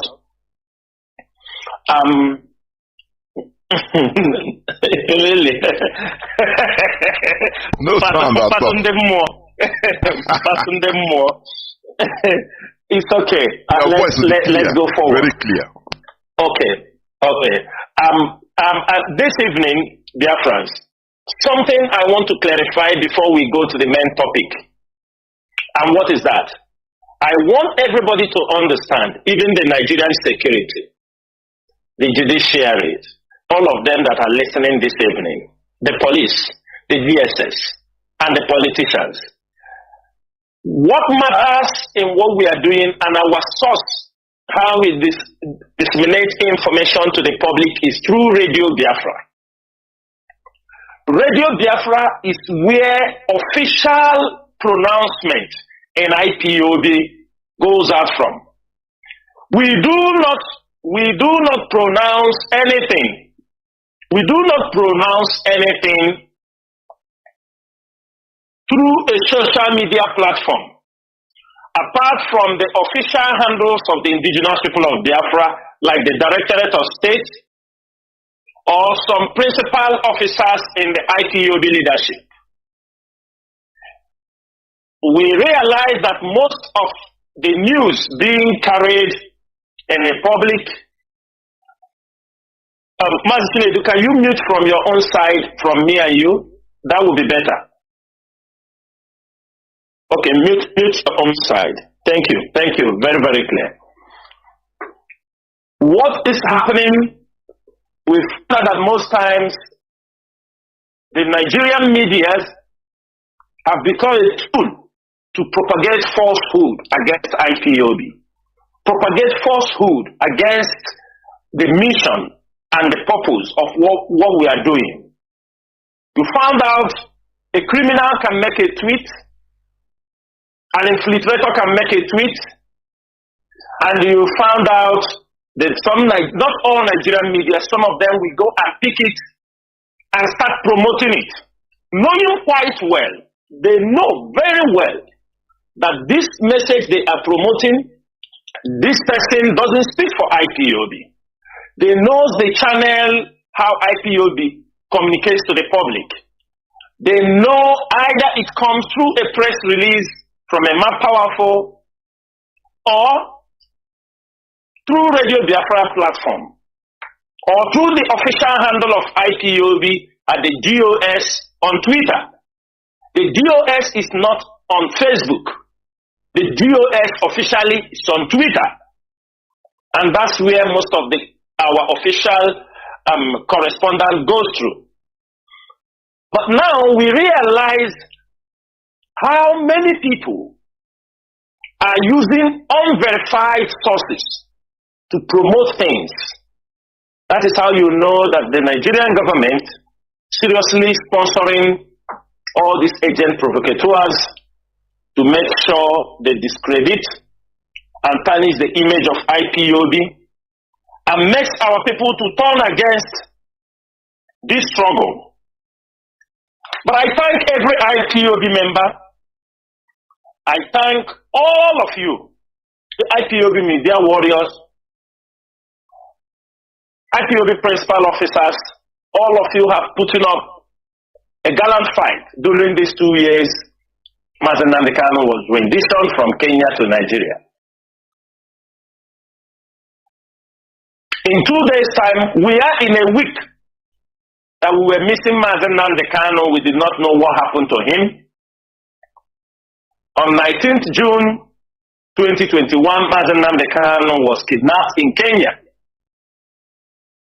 This period is the period when we were looking for Mazi Nnamdi Kanu last 2 years. It was at this particular period that some of us who do work with him directly were asking, where is Mazi Nnamdi Kanu? And the most times when we could not reach him, we do reach a family member who continually told us he was in the mountain praying.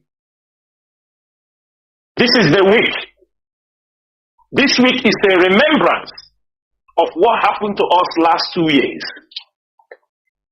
When we were asking continually and even deceptively, the person will come and deliver some message, trying to play the mind that all was well at that particular time.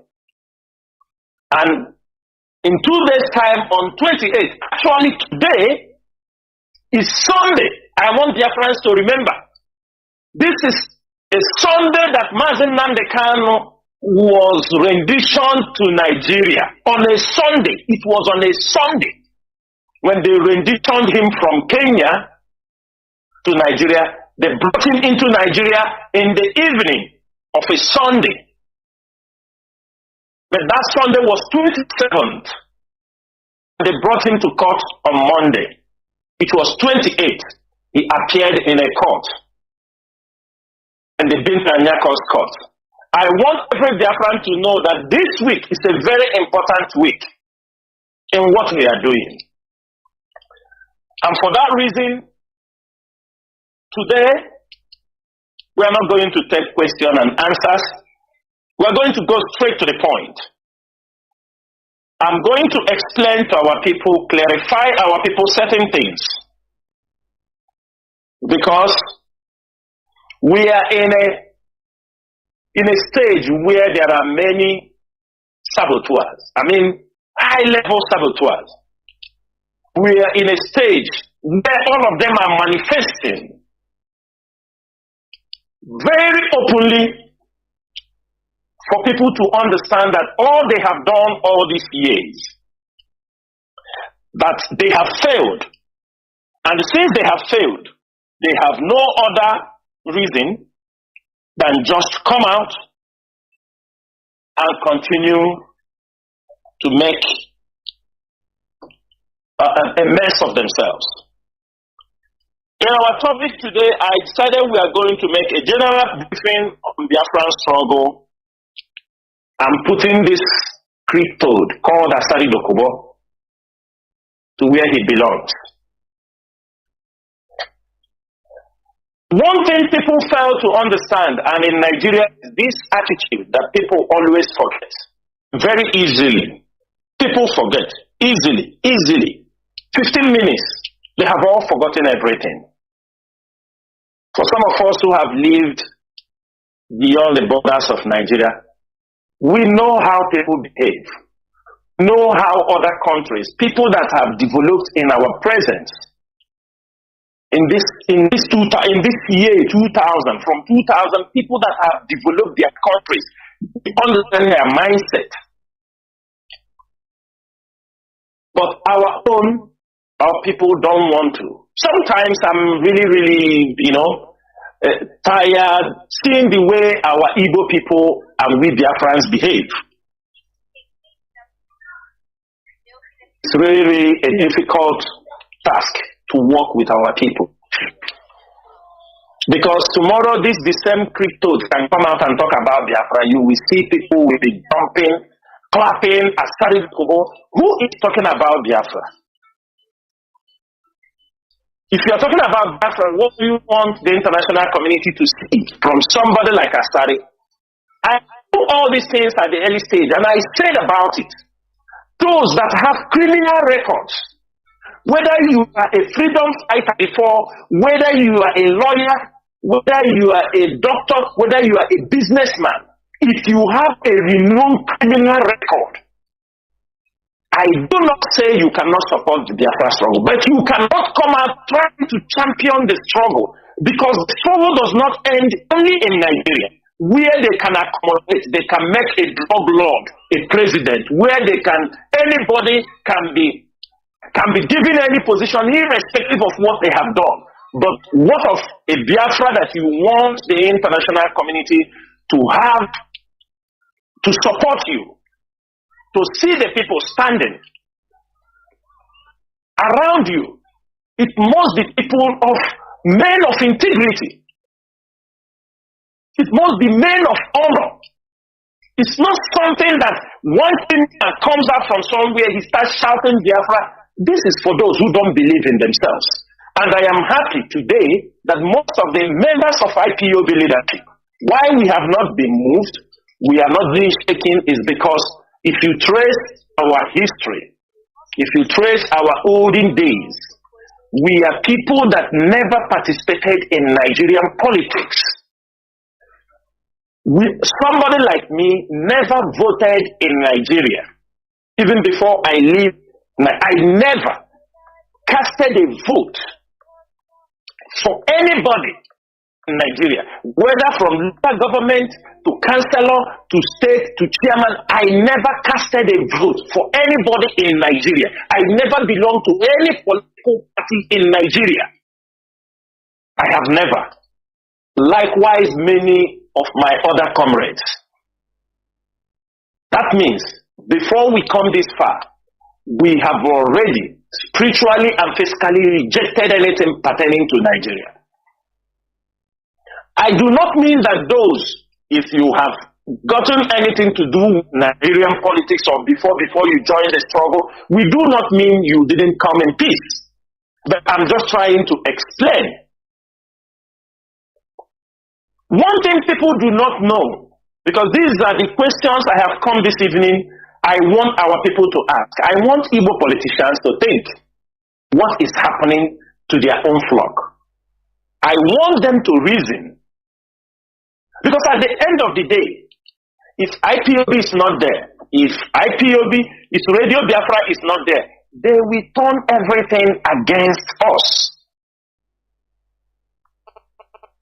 I want to understand, can everybody look beyond what we, the leaders of IPOB, are seeing, our other members of IPOB, that somebody, Asari Dokubo, somebody, let's assume is like a second in command of Taliban, a well-known jihadist, from Sudan to Libya to everything, suddenly came to Aso Rock.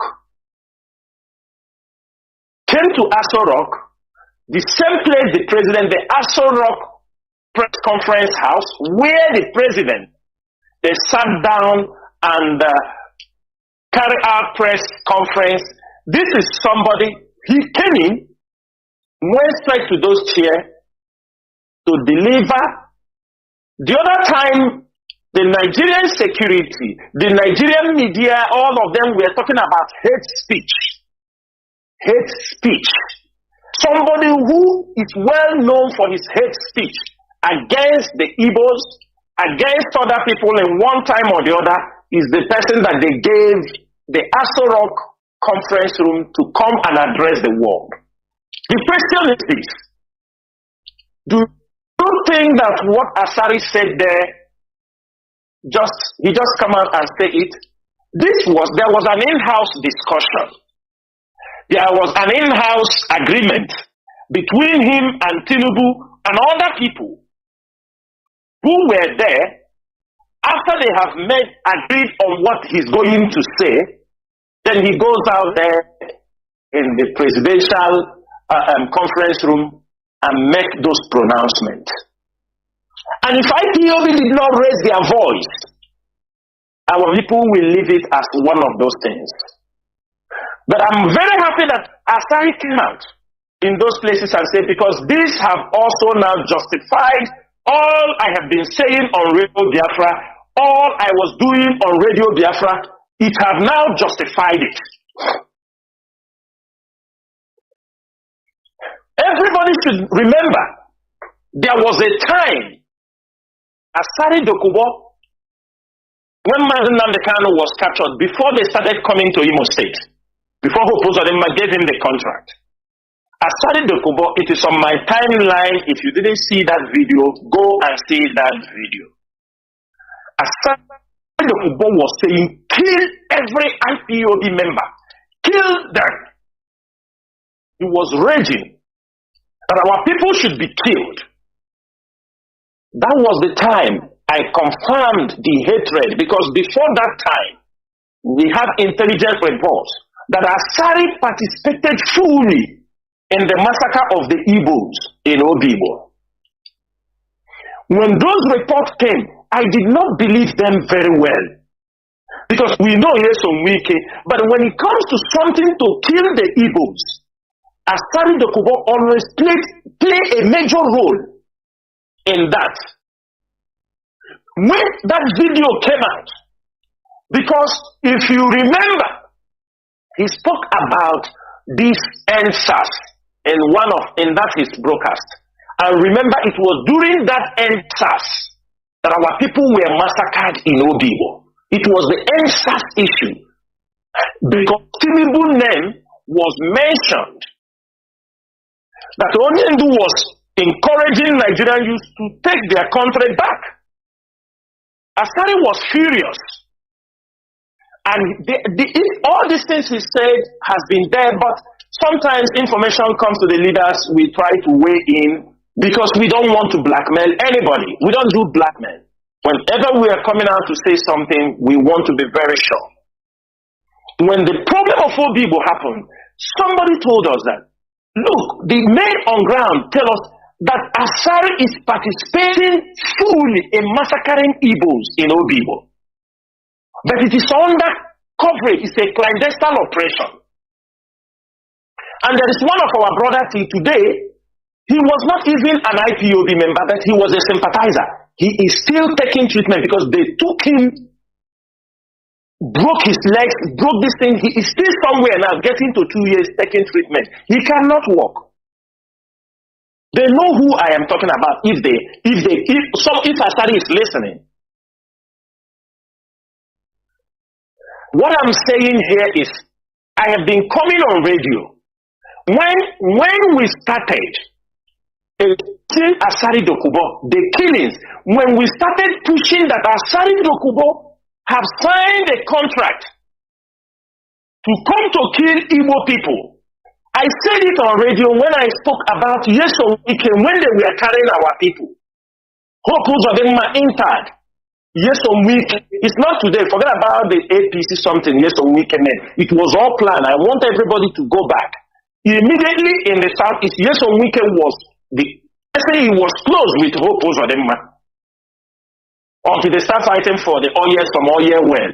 He was close. He is the one, he gave him voice. He recommended Ospak. When Ospak came to Imo State, many of them were killed. They retrieved Asari Dokubo, took over the contract. Because he did it in Obibo. He came in.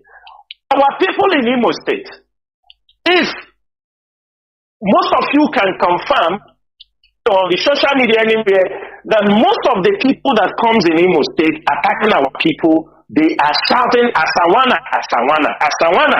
Anywhere they go, when they are burning out the houses of our people, when they are killing our people, what is their slogan? Asawana, Asawana, Asawana, Asawana. This is what they have been using. And Hope Uzodinma knows very well that our Igbo people, they kept silent. Politicians, sometimes people say, what are you people doing? I want to make it, IPOB have limits of what we do. We are not jack of all trade.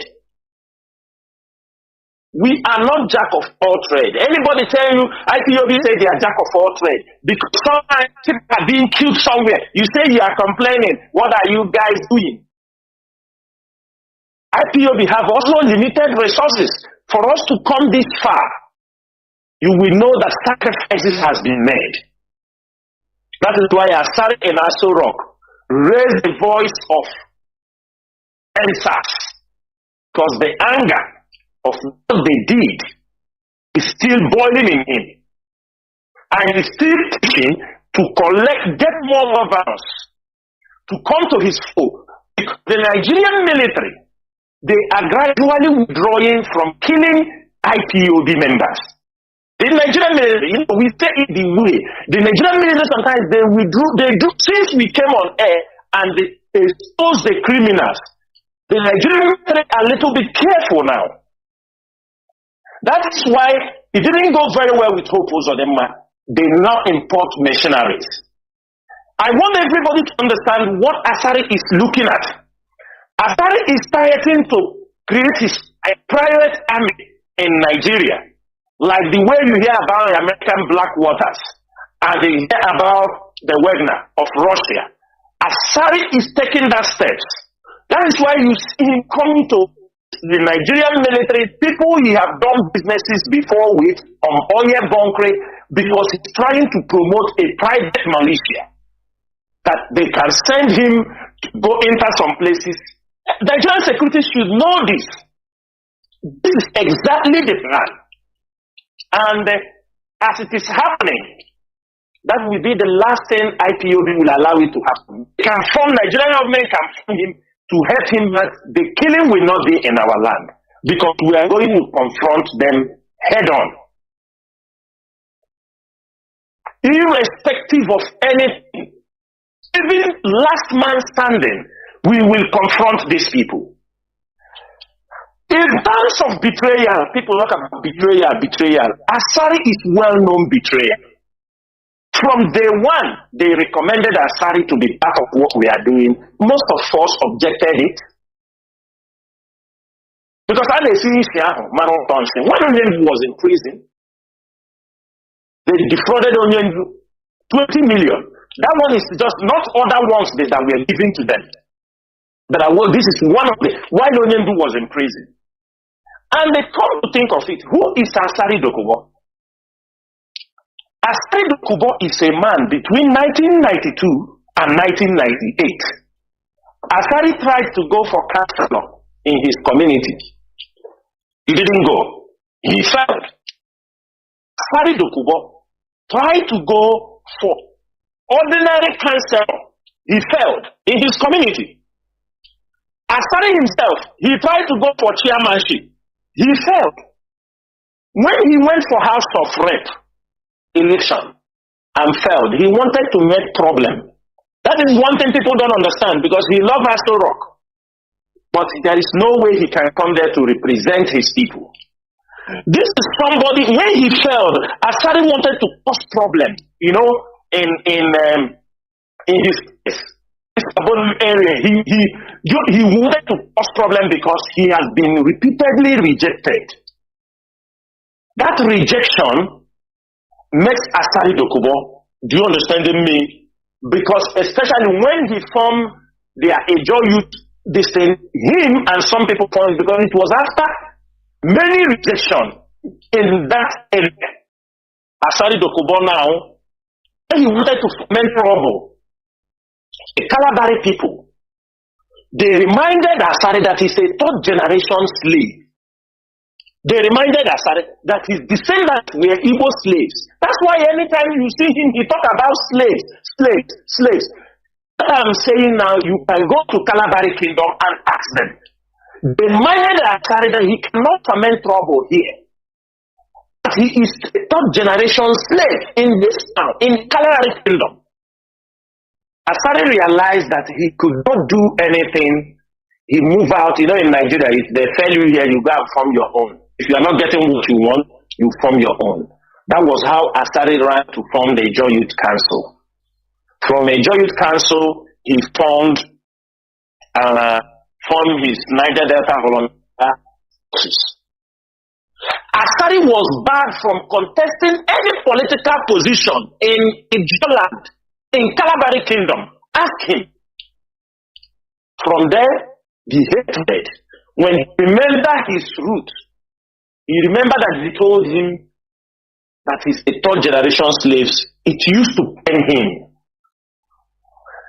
That's why you used to see him some anger. So you people sold us. You sold, somebody that remember, it was something not accepted. Slavery was something condemned around the world.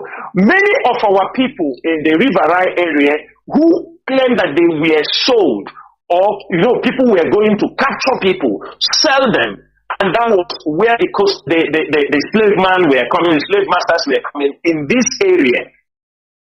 Many of our people, after the end of the slave trade, they refused to return back to their places because of how they were treated. When Asari understood how they came, even the mother,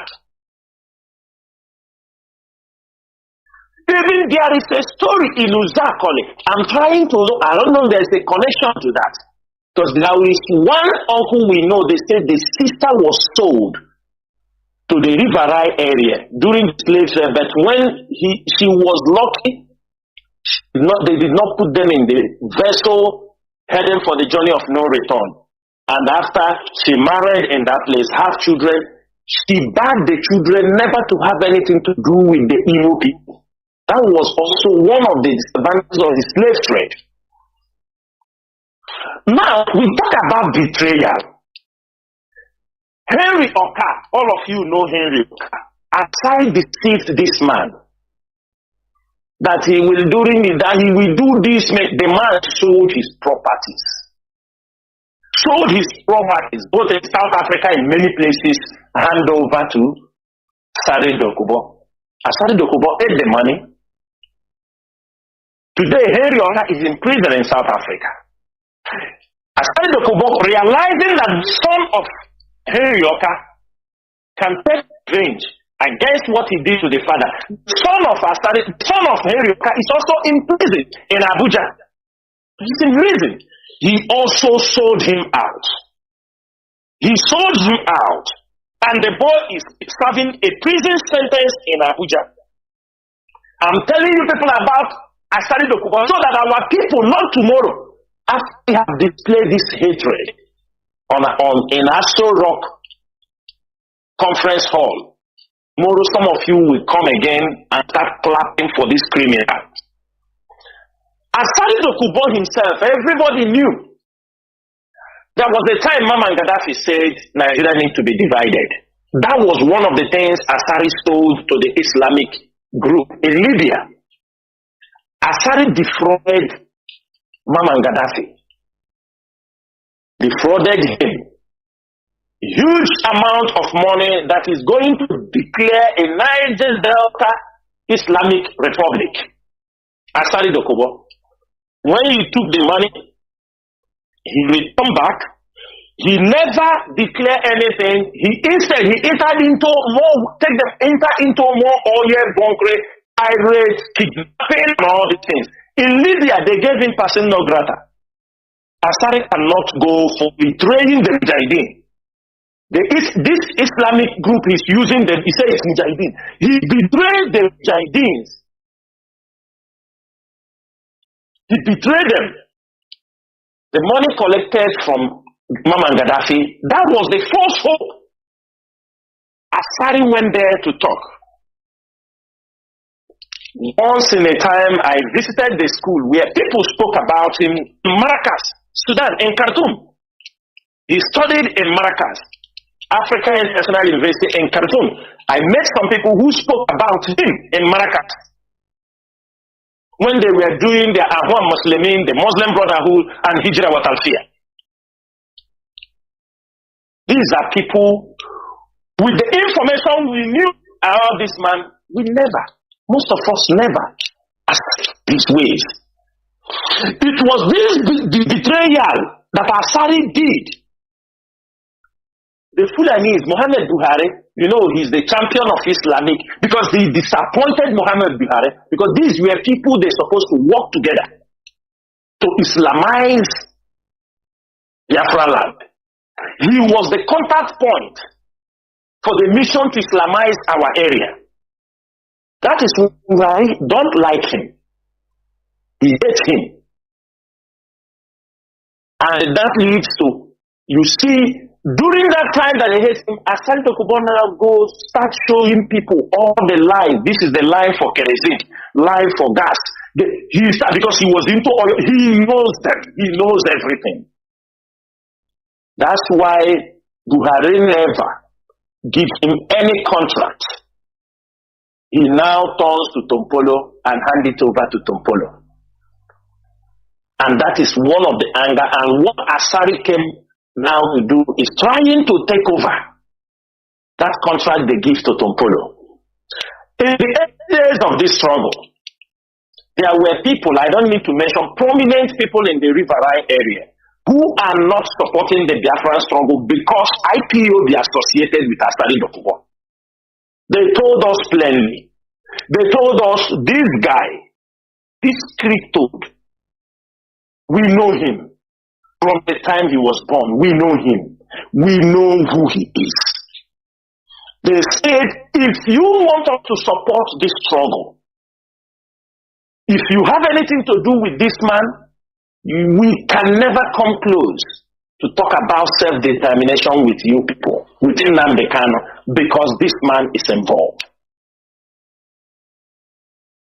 There are many of them. They say, as long as you are doing what? You are working with Asari Dokubo, we can never come close because this man is a born betrayer. At the end of the day, what they said is true. What they said is true. Now, we have seen all that is happening in our places. I want everybody, write it somewhere that me, Chinas Amoru, said, when the rendition adopted Mazi Nnamdi Kanu, Asari Dokubo was using the tension in our place, threatening big people to collect money from them. And I will give you one example. I know when I say this thing, take it anywhere. As tension was gearing up in our place after rendition of Mazi Nnamdi Kanu, there was tension. Asari Dokubo used that opportunity defrauding people. Asari Dokubo called T.Y. Danjuma. He called T.Y. Danjuma. He requested $50 billion from him through the wife. The wife is from Edo State. Go and ask him. That if you see there is tension in Biafra land, there is everywhere. If he don't give the money, that they are going to burn down his oil wells and they do this, do that, the woman make arrangements for them to meet in Lagos for settlement. If you know them, ask them. Most of you don't understand why this NMPs in Igbocha never works. It's because of Asari Dokubo played a very vital role. After refining oil, they have a point. Asari Dokubo, he paid some military people. That's why he used to talk about military, because that is what they were doing, and it is not, that place has shut down. They have points that they put after refining when it's time to distribute kerosene, fuel, diesel. They have a point as NMPCs pointing out for the distribution line. That is where you see in Igbocha. Along the F1 road, you know, everybody know where I'm saying. They put up tankers, no plate number. What you will just see is that 3,000 liters, 50,000 liters. They are loading. What are they loading? The kerosene that has been refined. The diesel that has been refined. They tap it at a junction that if an NPC is pumping any refined product, this refined product supposed to go to other stations, go to Lagos, go to other places to supply. I'm telling you, they bridge it overnight. They 100 tankers. They continue. All effort will be in futility. Asari Dokubo. That is where he stole the money, make everything he used. And most of the boys he did those work. All of them, he has killed almost all of them. None of them is still, most of his frontline boys. Ati, where is Alati Asari Dokubo? Where is General Playboy? Where is Awala? Where is General Danger Diabolic? All these people were people Asari Dokubo used in all this business. He killed all of them. Playboy he was the last person that died. He set him up. General Playboy was the last person killed. Because he said he communicates with IPOB, he will do that one now. I said he go and beg him and not do that. He doesn't know that man will never forget. His families are wallowing in poverty as we are talking. During the 2009 amnesty program that they gave, Asari told all of them. That's why most of those boys, we see them begging, because Asari told all of them. Nobody should take the amnesty. If they take the amnesty, that is a criminal offense. But Asari left all of them in the Niger Delta. Every day he was sleeping in Niger Delta Amnesty office in Abuja. Kingsley Kuku, the former director of Niger Delta Amnesty, Asari, and with him, there was a time EFCC, as I'm saying, EFCC they are listening. There was a forensic probe on the Amnesty office, Niger Delta Amnesty office. When they swept it under Asari and that guy finished that institution, they siphoned all the money. He took contract from the contract. He took only contract. Anywhere he go, he take the contract to destroy that place. That is the same contract he now gone now to Asorok. When all these problems were coming, IPOB, we are seeing it, we are reporting it. When I started, that is why some people don't understand. I didn't hate anybody, but I see the people that there is one of a member in the DOS, one of our brothers from that region. When I asked him a question one day, when the British the former British ambassador, this woman, what is her name? This one that left, this short devil woman that left of recent. I forgot the name will come in. When that woman and DSS, when they paid a visit in the Niger Delta, in Bayelsa, they were in Bayelsa. They have meeting with all the people that call themselves the stakeholders. And many of them, Catherine and Leon, Mazi, thank you, Catherine and Leon.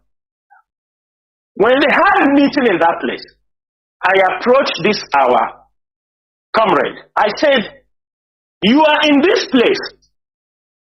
This is what is happening. We have gotten a detailed information. This was when they are giving the squadron to give Asari this contract. The DSS is involved. The DSS, they are involved in what Asari is doing, not the military. I didn't mean that the military are not part of them, but these orchestrated plans with the DSS. DSS is always in the know-how. At the end of the day, I called this comrade. I said, this is what is happening in your state, and you're a principal officer. You don't bring information. You don't tell us.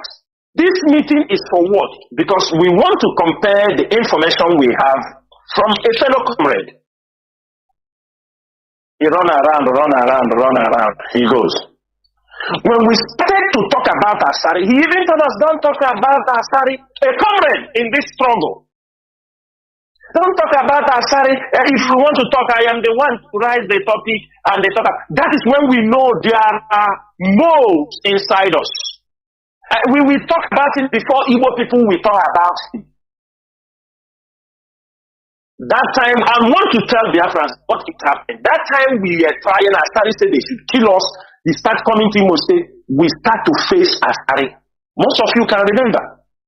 2022.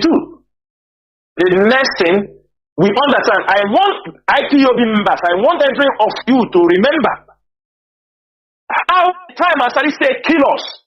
Some of them, with this mentality, I now connect all the bombings. Through the people this boy is working with, we got a message from Onyendu to say, leave Asari, and focus this in. I said, what? Somebody who said kill IPOB members.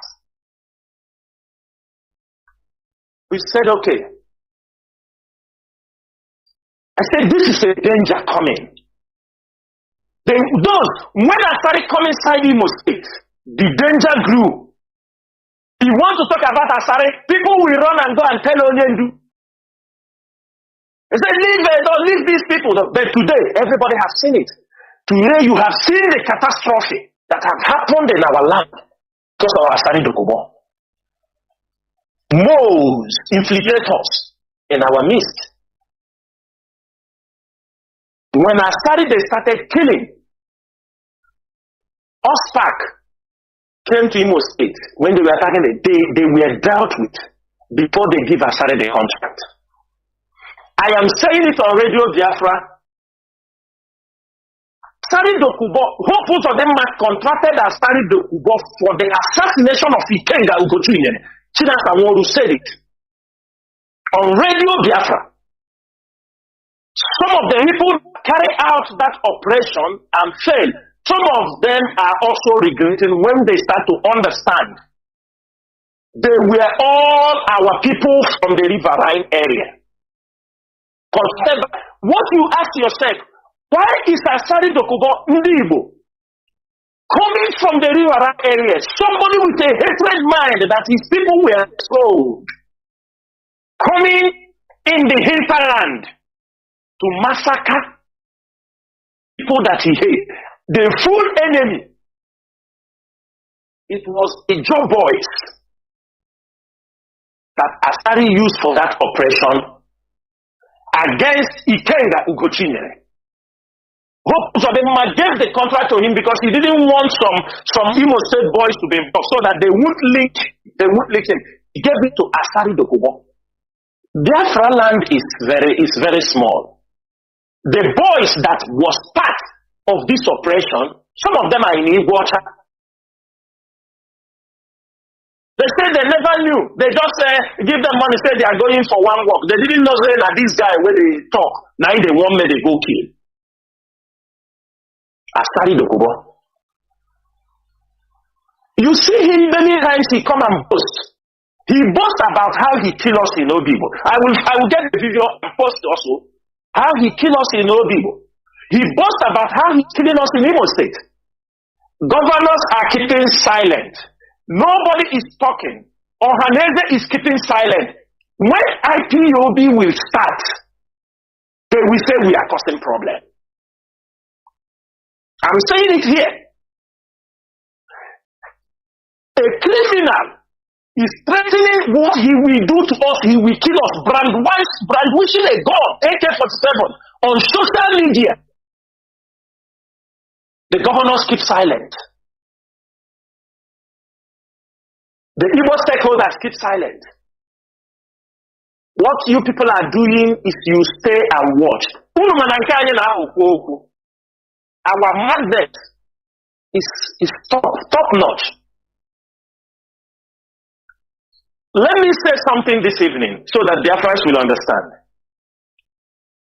What these people want, they don't want Biafra land to be at peace.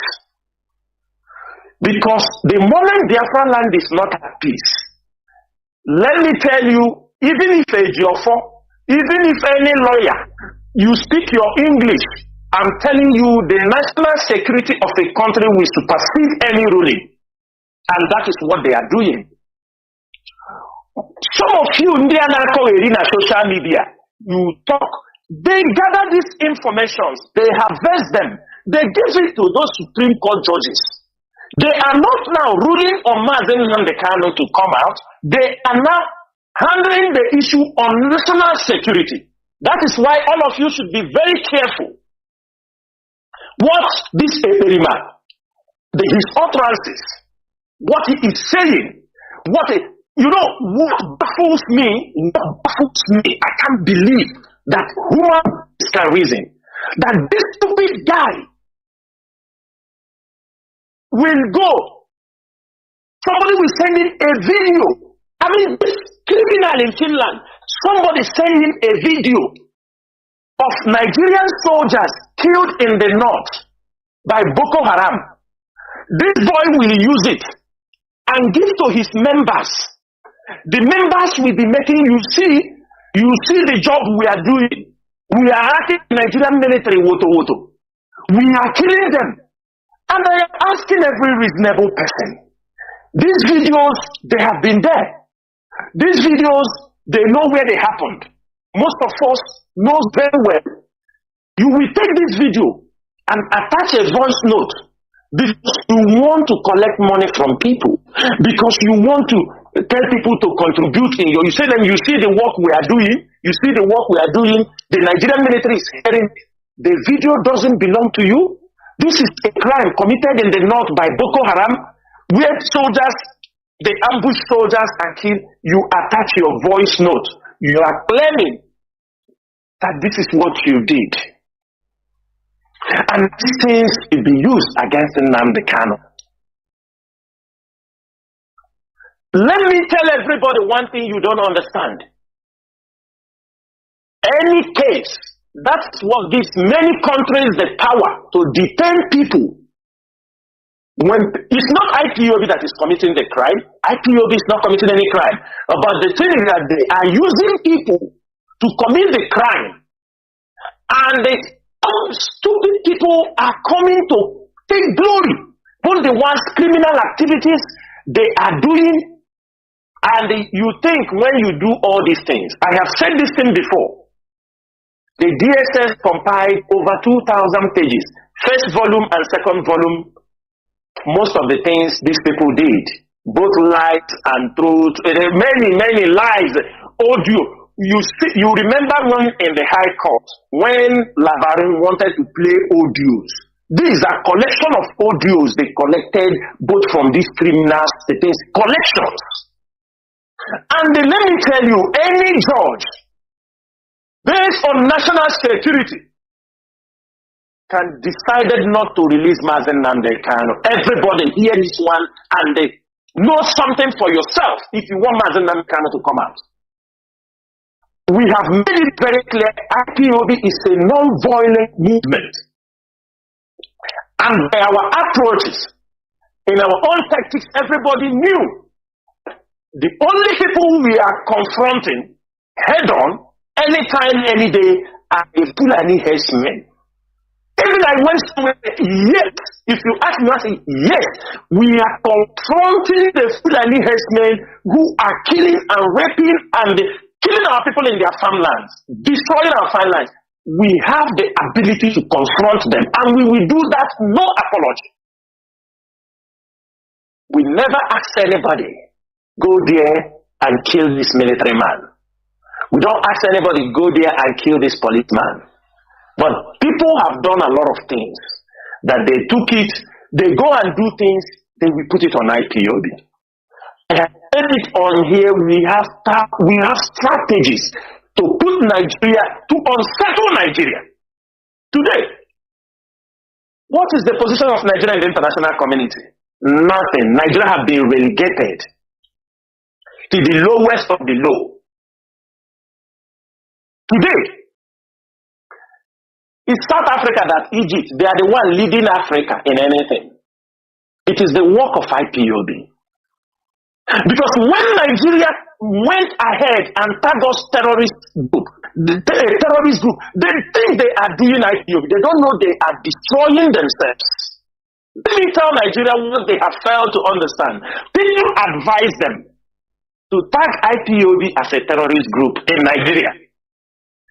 Now, every IPOB member that run outside the country, even Yorubas, even some people who understand the Biafran struggle, they now go out there and tell the foreign country that you tag IPOB a terrorist group. And every country, every reasonable country knows that when a country tags a group of people terrorists, they know if you go to them, if you return to that country, either you will be killed or you will be imprisoned or you will disappear. That country will automatically give them asylum. And many cases will be coming. People will be telling the truth of what is happening. The countries will be listening. They will understand all those things you people are hiding. All those things you don't want the international community to hear. The people that you are pursuing from Nigeria will continue telling their stories in different form, in different dimension, in different ways. That is, the world will start picking interest. Are you people not surprised after many years that in many places you said, I am a Biafran? The government knows that already, that you are an IPOB member, they know you are being persecuted. If you are not being persecuted, they won't even give you asylum. And the IPOB is working in many countries now. Based on that Nigeria tagged us as a terrorist group, we are presenting our cases to many international Supreme Courts who will automatically, just by mentioning your IPOB member, automatically you will get asylum. That is what they think.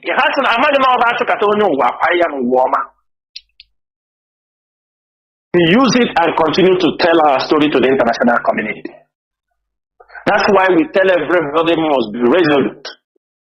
They tag us terrorists, but look at what they are doing in our land. People are committing crimes and ignorance. They will use it and tag. You come and embrace. Call me a terrorist if you don't want to answer a terrorist.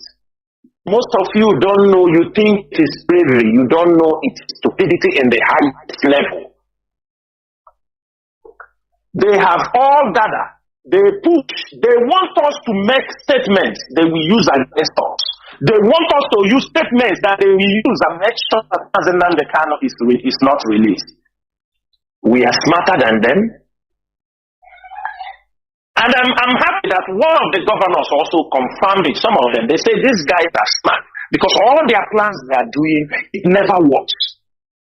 Since the rendition of Mazi Nnamdi Kanu, they know we know what we are doing. We don't want Biafra that we be to kill our own people. That is not what we are fighting for. We are fighting for, I'm asking our people, if you are an IPOB member, before the rendition of Mazi Nnamdi Kanu, have anybody in IPOB gave you any instruction to go for kidnapping, to go for killing, to go and do this and do that? Have anybody in IPOB leadership inform you, go and kill this person, go and kidnap, go and snatch car? If there is anybody who has told you, come out and tell the world that the leadership told you to go and do this, do that. Sometimes I will say something on air, people tell me, no, it's not good to say, you don't know anything. That's not back of our coat. There are certain things to tell because this crime is committed against our own people. When you keep silent, it continues going on. And we say something here on this radio, some of you will be shocked. The level of criminality these people are committing in our land. The Ejo boys. Some of them are from Yoruba, some are the Igbo boys. Kanu gave them. They know how they concocted their thing. Some of them are Shetima boys. And the Ejo boys. And the few of our people working for Hope or them and all that, they gather. They go places. Kill IPOB members. Look at the video and that is what they are doing. And I am using this opportunity to call all the human rights groups, Inter-Society, Amnesty International, Nigerian Observatory Group. You people go to any fake local government. You will discover mass grave of Biafran youth massacred. Biafran youth massacred. There is a lot of mass grave in every local government in Olo, all the whole Olo, all the local government where these Bubago people are camping, they are all mass graves. They go to a place where they see youth drinking, fatten the clear of them. Straight. When they bring you, they put on the table, they drop a gun, drop bullets, they tell you are IPOB member. You start denying. They are bringing our youth 20, 30, 20, 30. The people they are cutting, there is an army setting. This area they are controlling. This woman, the side of Hope, they have a place they dump body. There is a woman. We'll catch that woman. We'll catch her. She's the one, when they dump some bodies, they feel she's the one, where they dumping dead bodies, she's the one go to take body parts. The private parts, the eyes, the tongue, anything she wants, after she takes, she moves. They are selling. Some taking more body over, they are taking. The ones doing, what do they call it? They are cannibals. Those who are fasting, they are all there. I can tell you, Biafrans, that these people they brought into our land, There are something some of you don't know. This boy, most of you remember this boy they call Udumod and many others. And the baby that was killed.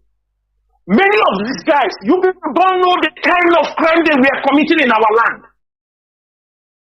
They kill their victims, they cut their private part and roast and eat.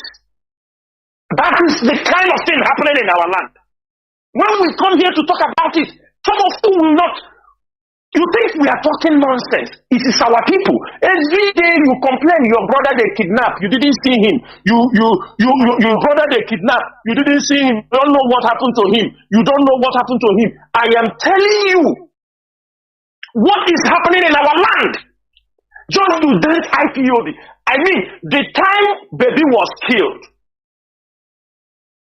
Double Lion, Odroad, all these people kill their victims, take their private parts, they roast for them to make themselves invisible and powerful to carry out operations.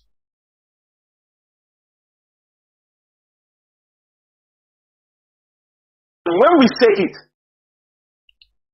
some of these criminals will come out and be talking nonsense. We know we are in a better position to what is happening in our land. We are in a better position to debate you. We are at POB and the ESN intelligence unit, all of them are at work to unveil the devils pushed into our land to commit crimes. The other day they attack a man of God. I think men of God they don't want to talk. They attack a man of God with his bulletproof car on this dog. When they fell, I think the military they went there. They are burning people's houses. Did you hear it on any media? Nigerian media will never carry it because they are stage managing a lot of things to just if they want to, if most of them want to enter your community, enter your distance, they only have to stage. They stage a crime scene. And then unleash attack on the community. That is the only thing they do. Why we are keeping silent? Because it's not that we are keeping silent anyway. Then we are not making open confrontation. Because we know their plan. We know what they want. But I can promise one thing here. Never will Hopos of them be forgiven in Biafra land. I can swear in the name of Chukwukikadiam. Hope Uzodema, he boasted in their group. You know, when I say these things, they used to be surprised. He boasted that before he leave office, because he's thinking he's going to handle for the next 4 years. He said before he leave office, he promised the federal government that he must bring Chinedu, Chinedu, or Abanim down to that. He must get them like he gets Mazi and Kanu. He must bring them down. We already tried it for 8 years and failed. For the fact that you got Mazi and Kanu is not a guarantee. You can lay your hands on us. And I can tell you one thing here. Any day they try that to extradite me or do me anything to Nigeria, everybody involved in all of us will die at a spot. We will all die at a spot. They must be ready. They must be ready. I'm already ready. Any day they try that, whoever will come for the distance, my head and your head will go down together before the mission is accomplished. I'm just making it very open. And there you will see what is madness in Biafra land and around the world. Anybody who will participate in that, unless I'm not alive, just with myself. All you are planning is how to come and predict Chinedu, Chinedu, you will do them this, you will do them that. But when you rendition Mazi, you thought that was the end of the world. And I also use this opportunity to thank those who are opposing him. In the same distance, say you can't do that. I thank Chukwukikadiam. There are people opposing him, telling him, no, We can't do this mistake we made with Nnamdi Kanu. We can't make it again.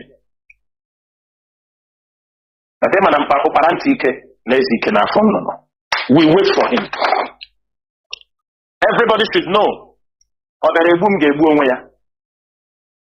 If you're looking for me to bring down the members of the DOS because we stood in the gap in the absence of Mazi Nnamdi Kanu. You people have selected your leader. You have called somebody, imported somebody, pay him to come and take over. Why not? Oh, he has taken over now. Why not plan for yourself? Why are you disturbing again? Even the people, Hope Uzodimma, Asari Dokubo, who is your close partner, he came to Asorok and told the world that this guy was sent to make a coup. It's because he failed. That's why you people are just frustrated. All the promises he gave, all the whole thing they gave, they failed. Another thing is this. The Nigerian DSS must stop this clandestine operation against IPOB members. They went to Enugu. An IPOB member. He came into his house around 1 a.m. They surrendered the building. It's kind of an IPOB sympathizer or like this. Let me take it member because anybody supporting us is our person. They went into the house. They came with like 10 vehicles around 10 a.m. Whoever gave them the information. They surrounded the house. The boy, seeing they are breaking the doors to their building, the boy tried to hide on top of the ceiling.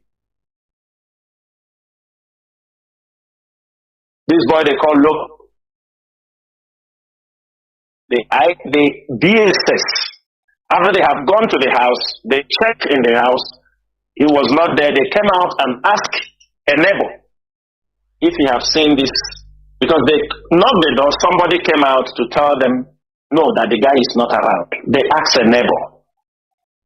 He told them, it is not there that he's hearing a noise in the ceiling. Maybe the guy is hiding in the ceiling.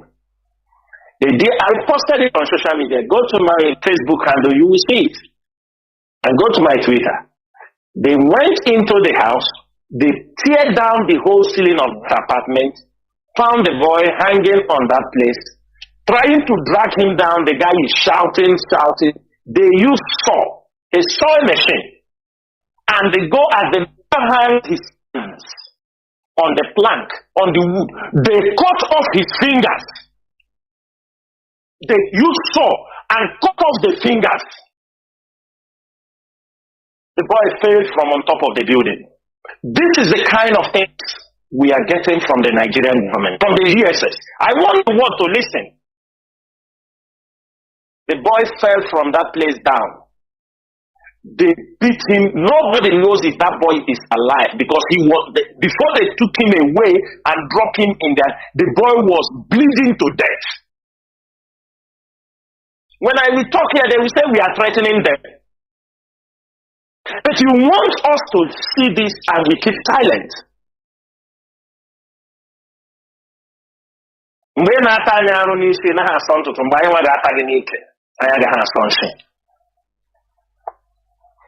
DSA should remember what they did in August 2021 in Enugu. They know how catastrophic that is. 2020 in Enugu, before the launch of ESN. They knew what they did to us, where people were doing exercise, morning exercise. They came and attacked us. They know the consequences it was disastrous. Today, they have gone again and commit this heinous crime. Nobody knows if this guy is still alive or if this guy is still dead. These are the things IPOB members are going through in the hands of Nigerian government with the help of this Asari Dokubo. And he boasts about it. Today somebody said he's denying that. He said he's not talking to the Igbos. He was talking to somebody. I said that is a typical fallacy. Because what he is doing on the ground, and this evening, there is an order on Asari Dokubo head and those Ejo boys paraded in Biafra land. I'm saying it so that let them go and take it and broadcast it anywhere. If Ejo people will not rise up and condemn the activities of Asari Dokubo in the hinterlands,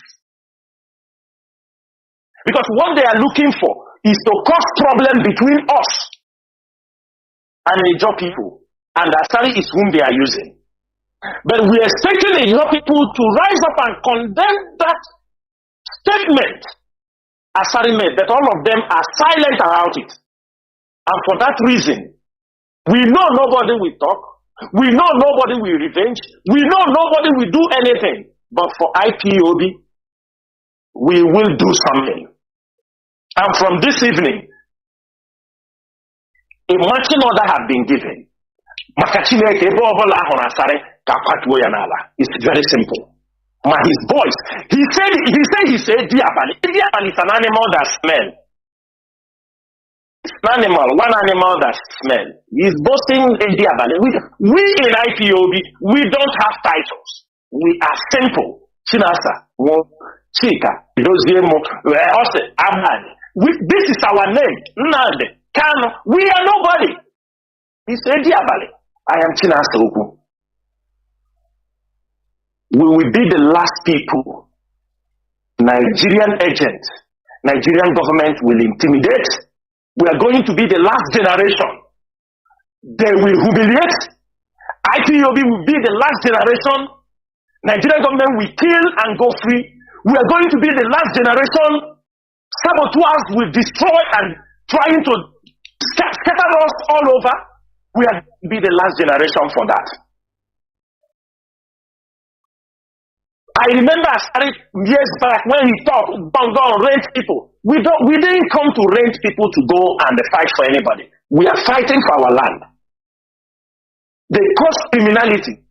They come, they send also army to go to, they send their own people. Taking all people, causing crimes. They all connected with Asari. In the Niger Delta, he is well known. He's chief oil bunker in Niger Delta. Most of you know that. But IPOB will be his last bus stop. Nnamdi Kanu will be his last bus stop. He have went to Aso Rock. He talked all he boasted that Nnamdi Kanu should not be released. He said everything he said. He has said in Aso Rock. We have said our own on Radio Biafra. We will know he who will laugh last. Mazi Chinedu, I will stop here so that we can go to other topics. Mazi. Continuing in that, please, I want to ask this a question. Concerning the statement of the pig in the creek, we all know. It's not only about family members of indigenous people. He threatened. He called it. He threatened the Igbo Biafrans in general, a nation. So, what I want to ask, which also might be in the ears of, in the minds of many people, is what is let me say, Igbo politicians? We know that some of them are working with Asari Dokubo, but what is the perception by the intelligence of IPOB about the feeling of Igbo politicians on this statement? Please. I don't know whether you got what I mean. Yeah, Mazi, I understand. Mazi, but with our intelligence, many of them are not happy from what Asari Dokubo have said. At the earlier stage, when he said, kill IPOB members, some of them are happy.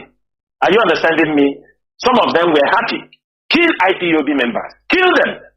They were happy that they saw somebody. But let me tell you, there is a mistake some of our politicians have made. And I want to remove those fear from them this night. IPOB is not after anybody who is not attacking IPOB or who is not. Even if you come outside and say, you don't say anything about it, if you are doing underground work, catching IPOB members in your state, we know. We know. Unless you don't open, even in a state where there is a continuous adoption of IPOB members, we will find out what is happening. Most times you see the governor is behind it, or the DSS is behind it. These are the people who first suspect when it comes to adoption.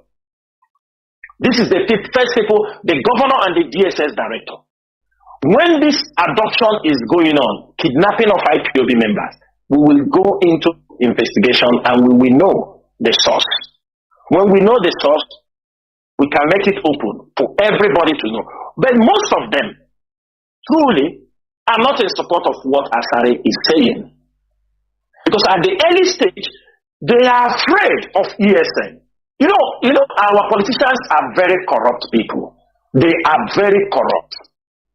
We are coming to them later on that. Because they are afraid because they are corrupt. They don't build anything in our region. No schools, no road, nothing. Everybody, they give, build road, they say it's federal government road. Build community, they say there is no money. Put water, and let there be water. They say government have not released money. They will prefer, if 2 or 3 billion is given to them, they will tell you they are channeling it to security, because there is where they can cut 90% of the money, 80% of the money, pocket it, say they are, because it's an avenue that they can use and siphon the state money. So every month, it's like when Tioji was in power. 2 billion naira coming, he removed 800 million. Say for security vote only. That means a lot of insecurity. That is where they use to make money. Now, when they say kill IPOB member, most of them didn't say anything. Now, from IPOB, everybody is an IPOB. But yeah, we know you can come to be part of IPOB as a movement, but in normal, it means indigenous people of Biafra. Nobody asks you, as long as you answer this name, most of them are being confronted of also saying, all of una they support una be Biafra people. They will not say it. When they say kill IPOB, they love it. But today, they are no more seeing IPOB. They kill any Igbo person. That's why some of them are reacting now. Some of them are not happy. Ọkwa ịhụrụ ọkụkọ ọhụrụ ebe a ya chetakwa ọkụkọ ọbụla hụrụ ebe a na-abọ ọkwa ya marakwa na aka ya eji na-abọ ọkwa n'ọkwa ihe eji abọ ya nwa. Some of them are not happy with what Asari did, but that is what some of them, they were happy before because they have gotten somebody who will come and fight IPOB for them. Both of them are trying to sell that issue to some governors. And always, okay, that time they were giving, Asari is lifting oil in Imo State and in Abia State. Asari is lifting oil agreement with Hope and they always, and when Okeze was there, they said they will help him to fight. Most of them are no more happy. You know, now they have their presidential, Igbo presidency is dead. All that they hoped have lost. So some of them are making U-turn, understanding that in reality, what IPOB is saying is true, that they do not belong to Nigeria. So the earlier they come down to the east, encourage our people to come back and develop their life. Stop waiting for anybody, waiting for federal government, waiting for Nigeria, who is planning to kill them. Because man, the time is coming, that time, in a short time, that any governor who became a governor in Biafra land did not build anything. In roads, no school. We will not hear story. The time is very near. Let's just finish what we have in hand. It's not like, even those ones who have left, we are not leaving them. We are not leaving them. It's now, it's by force. build road in our place. They will build market. They will protect our people. Because we are going to hold them responsible. We don't give a shit anything they are going to talk. Government, they release the ego. They only know how to siphon the money. Insecurity. They are fueling insecurity. For how long is it going to end? For how long? They love what is happening. That's why they will go outside their fatherland to go. We are not looking for any governor to kill. We are not looking for anybody to harm. What we're saying is, when we told them this is what you have to do, they became jittery. They are afraid. I feel it. That is why he came for the mother. Pumped about fun. When he see men gathered in Mazi and the Kanu place, that was one of the reasons. He said, this man have gathered these people. He's coming to kill us. So government, they come home, they bring out money. Start Python dance. And it was the foolishness of people who did that thing. Because that time we said no. I think people saw when ESN was launched. Do they know how it happened? Do they know where it happened? We don't do show because we mean business. Those who mean business don't make shows. We don't do shows on social media. We don't do shows on anything. When IPOB launched ESN, where you see, did you see it anywhere people are talking, or did you see anybody who wants to know? We mean business. We mean to protect our land. Because they are not only killing us, they are taking our body organs, Mazi. They are selling our body organs. Our place has become a place where organ harvest is very normal. And you don't know. And I told Peter him on your garden initiate. But some of them are not happy over what he said, but they have to do something. And if they don't draw their attention, it will land on their head. Because we will cost what we make them to speak. But what I'm saying is this: we don't hunt anybody irrespective of anything. What matters is the protection of our land. We continue to pursue our. You see, Biafra will come.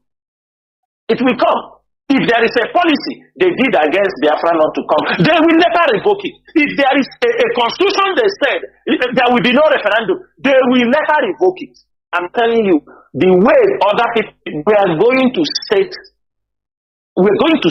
something people have never seen. Nigeria, until they grant freedom through referendum or in any way they like, Nigeria will never know peace. We will never know peace. There will never be peace in Nigeria. So the earlier they start, the better for us. And also, let me say something. The governors must rise up and say something, because if they like, they call it anything. The West have started gradually to endorse Chinedu for reasons, because he has promised them that he won't release Nnamdi Kanu, because the West already complaining they have too many problems in Africa. Releasing this man also, here they are stealing, where they are getting their stolen wealth. Where they are getting their stolen wealth. You think the American embassy they are building in Lagos, you think the money is coming from America? It's money stolen from our land they are using to build their biggest embassy around the world. They have come to stay. Ever the Zuto Shanala, do people go? They get things for free. And the governors must rise up and say, let them say, we don't want you people. You stay in your land and develop your land. They tell you don't come to America, go to Asia. They tell you don't come to UK, go to other places. Seek relationships with others. Asia is developed. Seek relationship with countries that can come and help you, not countries that threaten you every time. Man, the governors are not doing enough because they are not rising up to speak. And most of them, we know they will not talk. Even if one speaks, another will not speak. But what we are saying is that they must open their eyes. Because at the end of the day,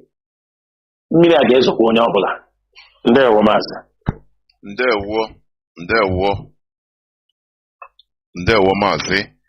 Now, let me go quickly on this question that just entered now, as you just mentioned it. You talk about organ harvesting of our people. Okay. And the endorsement of Western countries, including America, to the present government. And last time we saw Bill Gates that visited Ahmed Tinubu, the current president of Nigeria, and we also saw the revelation, very big revelation, made by one doctor. If I could remember his name, I play this and I used to play it on Radio Biafra. It is used to being played on radio here on Radio Biafra about the grand conspiracy and plan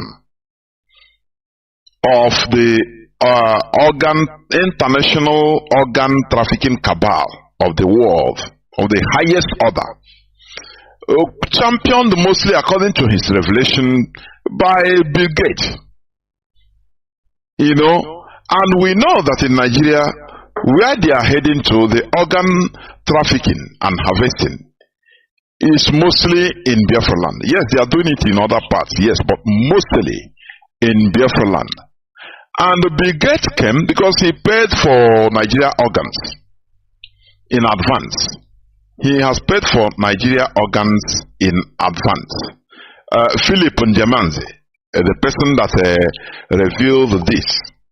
Now, Bill Gates came quietly a few days back, brought with Dangote, and then went and saw the president, and we saw Joe Biden reiterating his support for Tinubu's administration.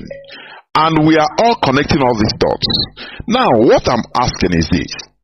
Is there anything IPOB could do in order to register our displeasure on this great revelation? Because you know IPOB is championing everything. I am telling you. Ibu can go, but we have to do it.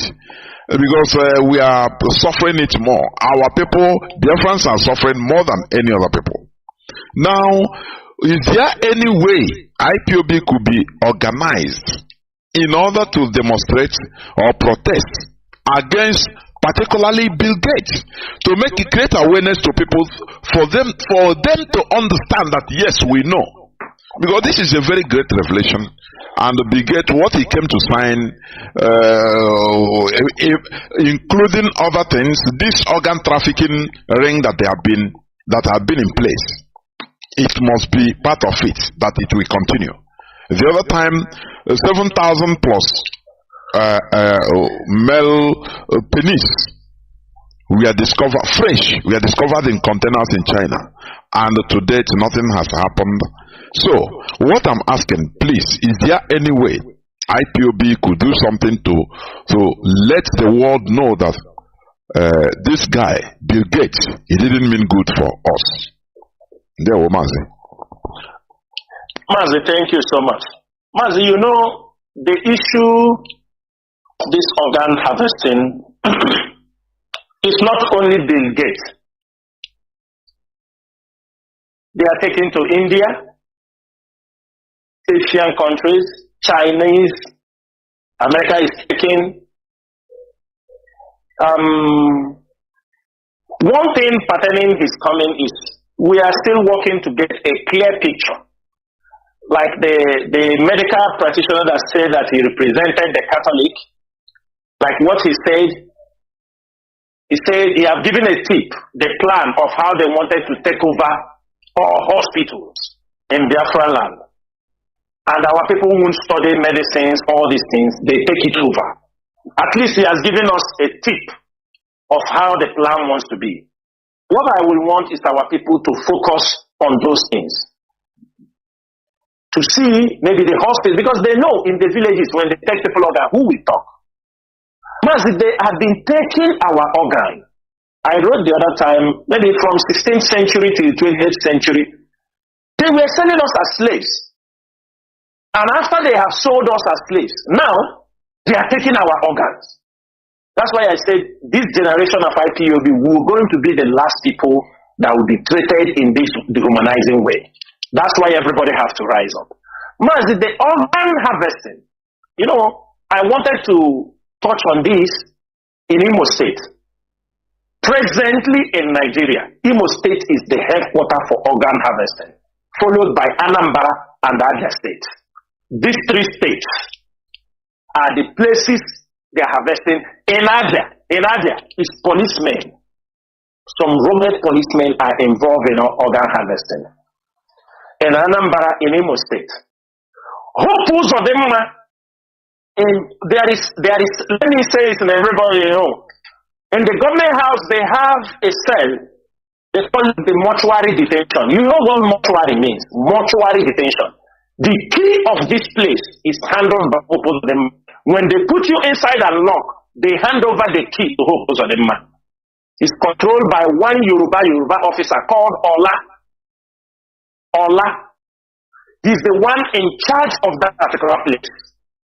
And the Hopozodema is the custody of the key to that place. Anybody they bring into that place, nobody have ever seen them again.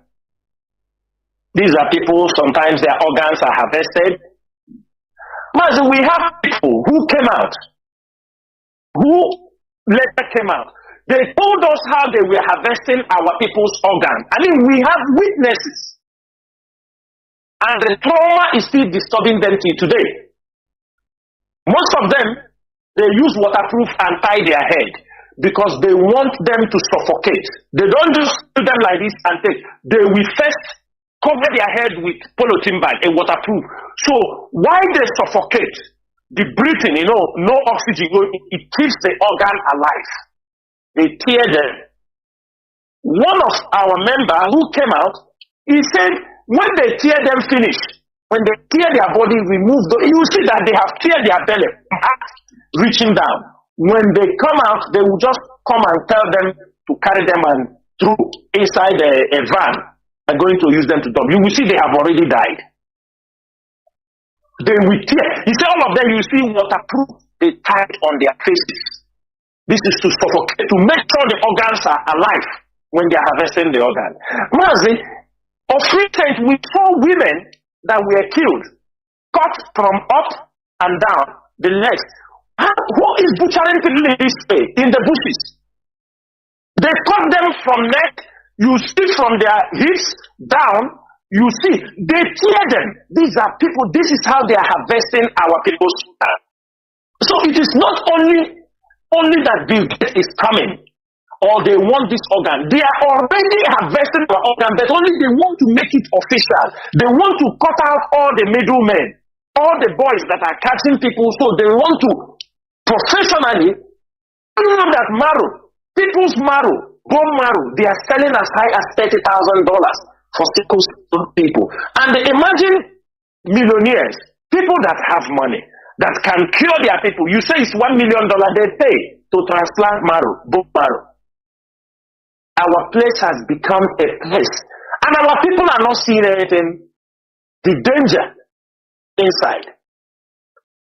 You see all these brothels, local brothels, that they sometimes people go in, a girl comes in, you don't see them again. People go in, you don't see them again. People disappearing. People will come, carry somebody just go and tear and take somebody parts. And in that purpose of the mortuary detention, there is one guy, we are looking for him. He is the deputy of that Ola. He's an Imo State guy. He knows what he is. He knows this Ola bring their Yoruba juju. He put the Yoruba juju in that place. That Ola Yoruba officer, purpose of them brought from Lagos. Deputized by this Chile. They are the ones disappearing our people, selling their body organs.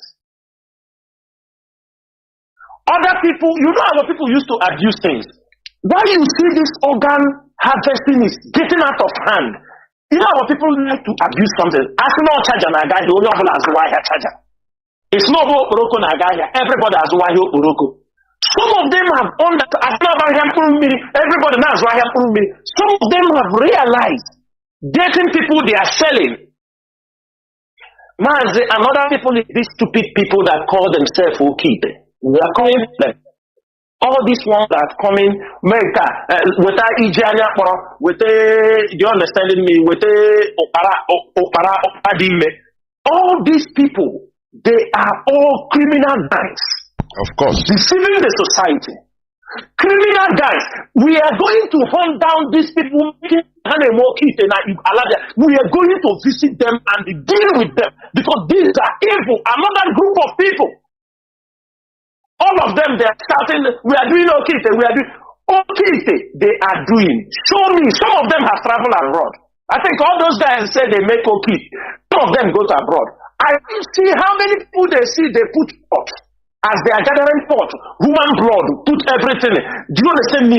These boys have bring evil to the land.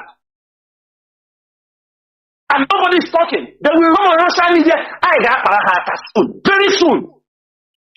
Very, very soon. Because all of them are out of the people that send people on impossible mission.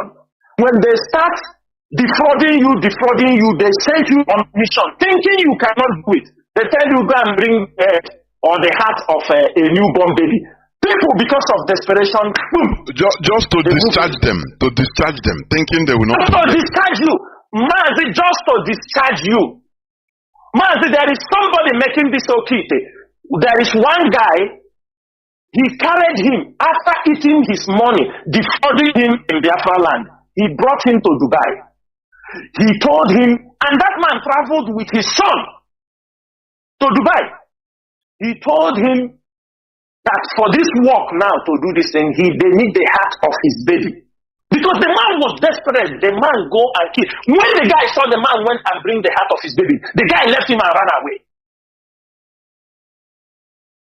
Mazi, some of them are part of the problem we are having. They all encourage all these diabolic. The Europeans are taking their own. The Nnamdi are taking their own. This devil, Obugi is not everybody there anywhere. These guys, you see them talking all this. Have you ever seen any reasonable person that they talk about they are making Okite? What are they doing? Most of the boys coming there are people engaging in kidnapping, in drug pushing businesses. Do you understand? These are the people going there. These are the people they are doing things for. People who are going kidnapping and robbery. And they encourage them. And people encourage them. And they tell me when the white people see that these people are harvesting their organ, you are creating a business opportunity for foreigners to come in. These people, they kill their people. It's just like the slaves we are talking about. The people we are selling their people. So white man come now, let them help you and trade more. That means there is market here. Our people have, it is only our place. I see people are proud to, they are catching them with human parts, catching them with human body, catching them with private parts of human being, and nobody is doing anything. No death sentence, nothing. I think we are going to turn the Biafra ideology to become something like even the Islamic ideology, that if you do anything wrong, sometimes you talk against the life of what people we have lost. You talk against this thing. I'm telling you, we blasphemy. Forget to go blasphemy law. Blasphemy law. Blasphemy law, Mazi. We put fatwa on your head immediately. You go down because the rubbish in our land is too much. It's too much. And then all of them are walking freely. They are walking freely. All of them. Mazi, the people involved in this organ trafficking is mind-blowing. You will see one thief in the community before. He ran to Cameroon. Maybe Atroyoson or Kilbe, Mononicha, from Akanapa. Then maybe where they pursue him for one thing, he ran, cross the Cotonou and cross. They call him, say, boy, come on. This one will go and introduce him. Oga, there is one of my brother, the guy, when he day home, he do something, park. They say, bring him. In air transport, he will come down. He come and follow them. That's why you see, all these boys, everybody that have not been doing anything that right, all of them now are Okite. There's the one and Okite. encouraging rubbish in a society. You think people are not seeing this? You think the world are not seeing all those rubbish they are seeing? And people say, yeah. Oh, this is okay. There is business here. Mazi, this is the problem we are facing our society, and many people must rise up against those things. This is what many pastors taught them, and the pastors cannot be able to speak because most of them are involved in those things. Most of them build their churches with the blood of innocent people. Most of them build their homes with the blood of virgins. Most of them build. This is an ideology some of these devilish people have pushed down in our society before the coming of IPOB. And that is why everybody must rise up. The rate people are being killed in our land. That is why last time we came here and said, no more lynching of people. Blood of people being lynched for nothing. Never be too much. People that are dying by innocent people. You kidnap a woman, and then after 3-4 days, people saw her, the body pieces into all the body organs disappearing. Nobody is asking questions. The village will go take a coffee, put him and put the legs. Say, oh, and that is the end of it. No investigation, nothing, nobody.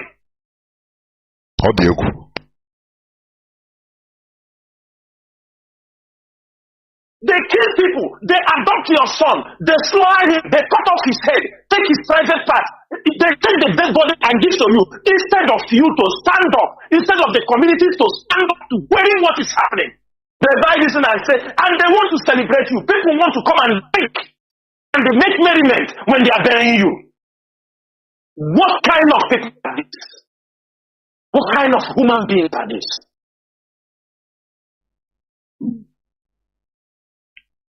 Mazi, we will follow the issue of, I say, before we will start it from home, while we monitor the level of the gate, and we start to gather more information. If we gather enough information and it shows clearly that this is what the gate is planning in our place, to take over hospitals, IPOB can mobilize a protest around the world. We can do it. If nobody will do it, we will do it. The fact is, let us get all our record and facts correct. If we have our facts correct, they can put the hospital in the north, but they will not put those kind of policies in our place. That is not what we want. That is not what we are looking for, and we are not bargaining for such. Chinedu.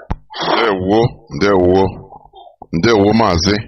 Although those that sponsor the bills officially in Nigeria are Igbo people. Okowa sponsored the bill, and this one in jail he was there, and Ike Kuremado, yes, and the other one, yes, what is the short engine, the former governor of Anambra State, minister of is it yes, Ngige?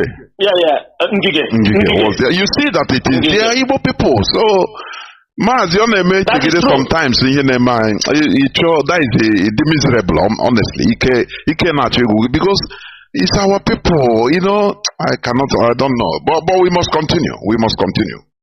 We must continue. Mazi, now we talk about the detention, the continuous detention of Mazi Nnamdi Kanu, and they also tell listeners, Biafrans and listeners, lovers of freedom all over the world about the situation of our leader. We saw what happened before, the other day, or the other time, about his health and all the rest. Mazi, please go on. Mazi, thank you so much. On this particular issue, we are talking about the health of Mazi Nnamdi Kanu. We are talking about the continuous detention of Mazi Nnamdi Kanu.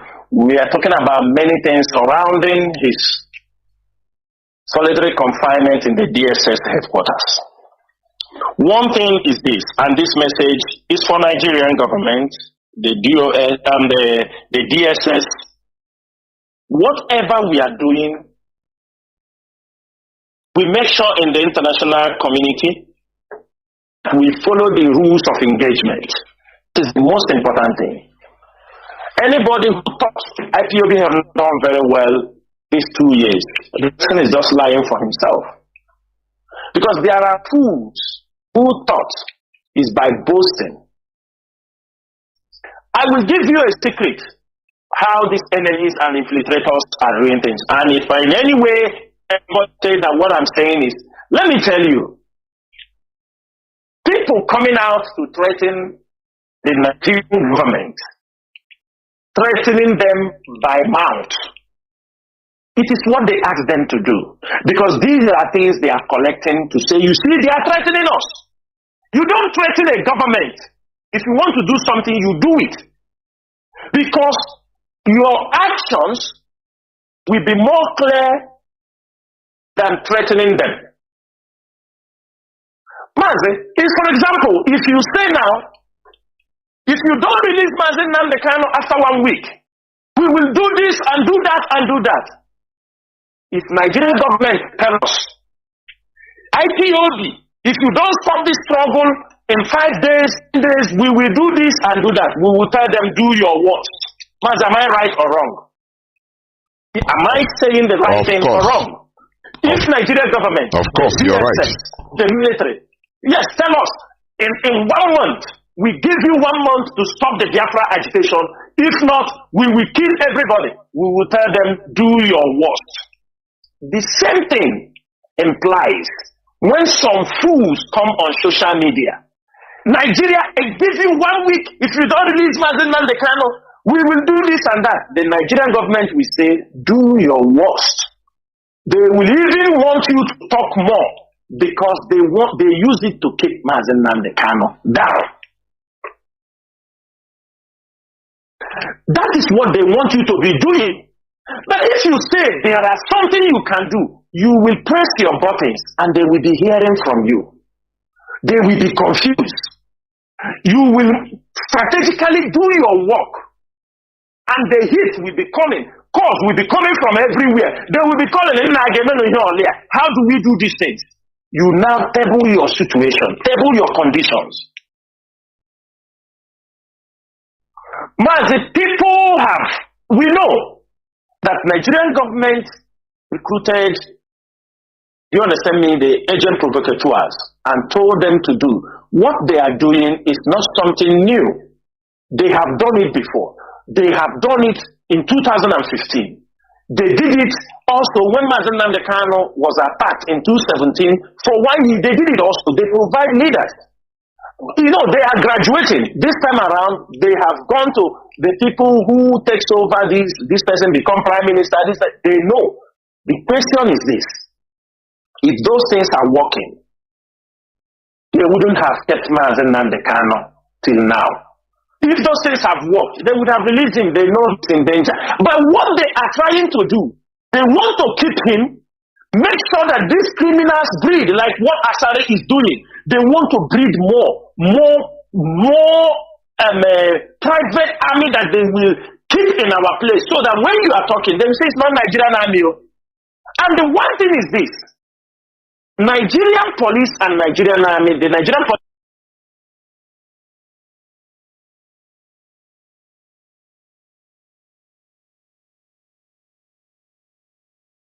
came the other day, they can't work with Asare. But the question is this: who is giving Asare and his boys all those police uniforms they are wearing?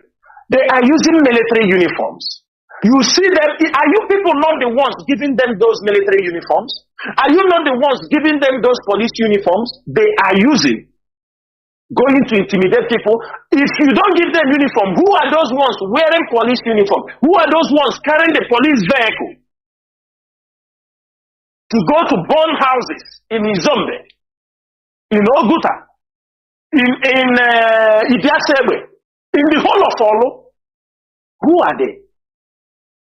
Mazi, the continuous detention of Mazi Nnamdi Kanu is what they have orchestrated. Hope of them is boasting that Mazi Nnamdi Kanu will not come out. We want to see.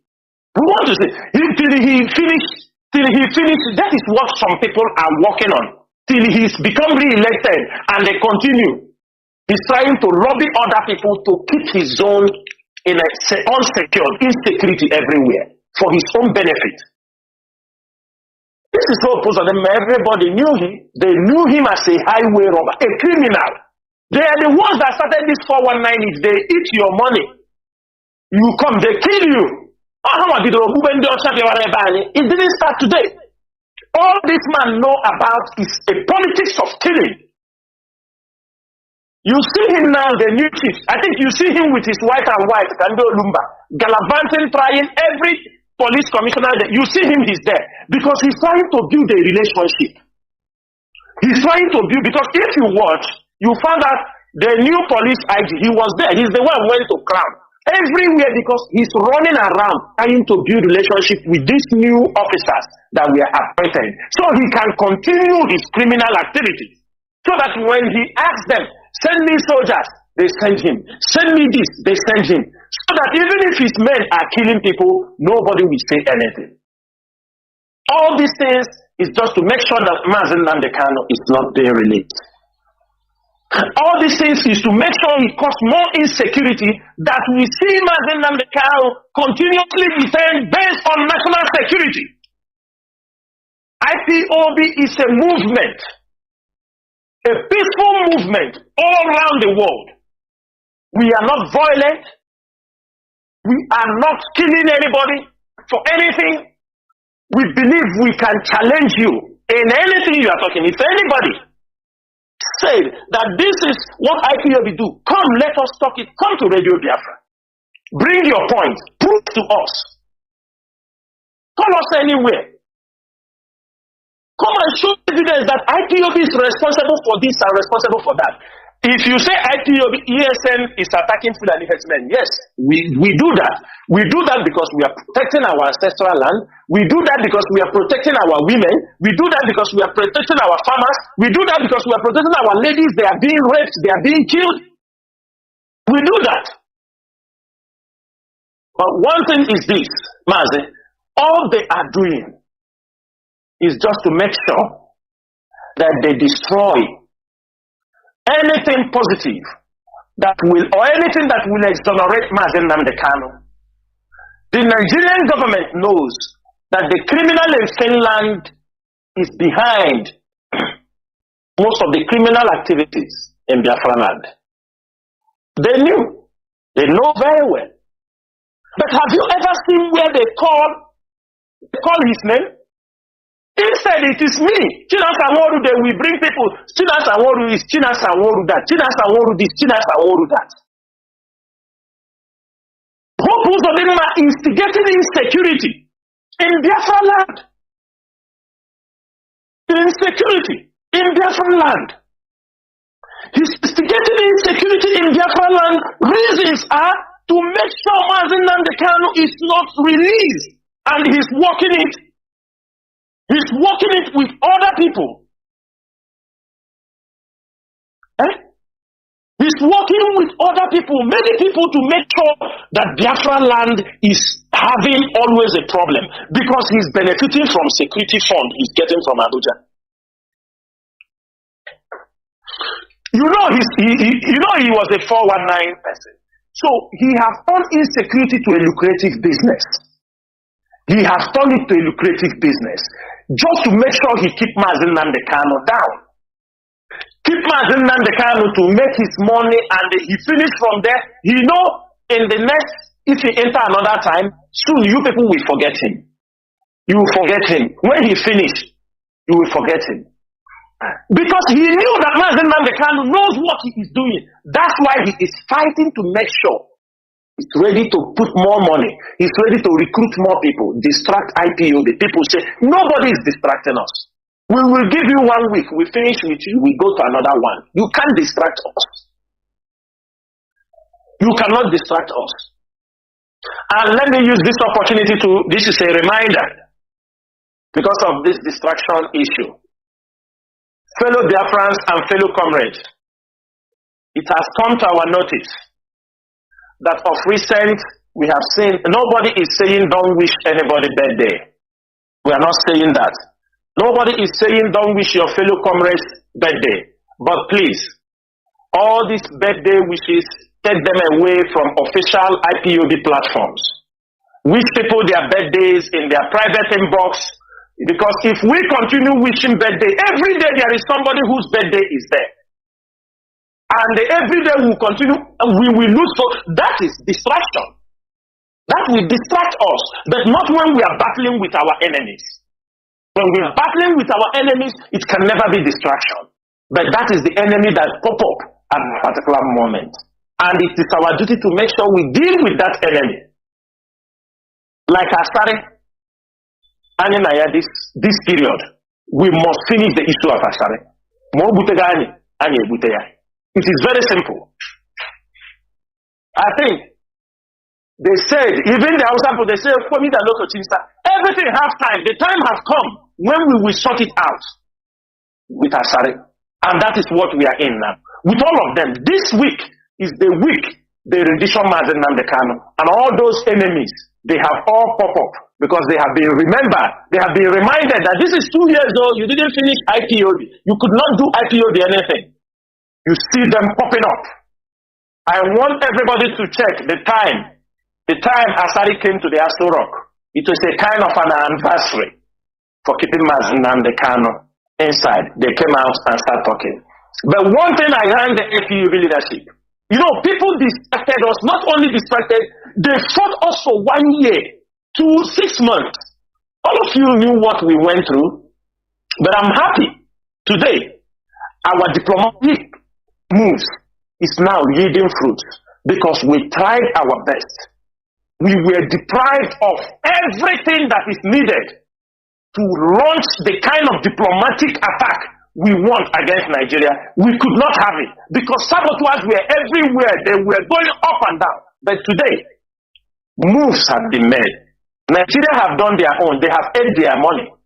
They have shared the $670 million.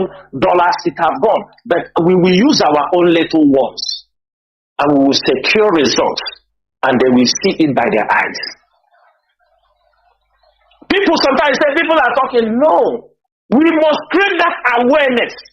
We must continue to create the awareness that people will see Nigeria as not, it doesn't work it. Only criminals will see Nigeria as, and that is it. And that is where we are heading to. Nigeria have never benefited any one of us. Nigeria is a tool used in killing us. And those benefiting, most of them are those who are partaking in their criminality in one way or the other. No common person, no ordinary, no average Igbo man, no average Ijaw man, no average Ibibio man, no average person can tell you, this is what I have benefited for being in Nigeria. There is nobody. None. None. Nobody. If you have. Even when they come in your community and give one person scholarship, the person become an obstacle to the whole community. Just like Asari Dokubo. Ask him.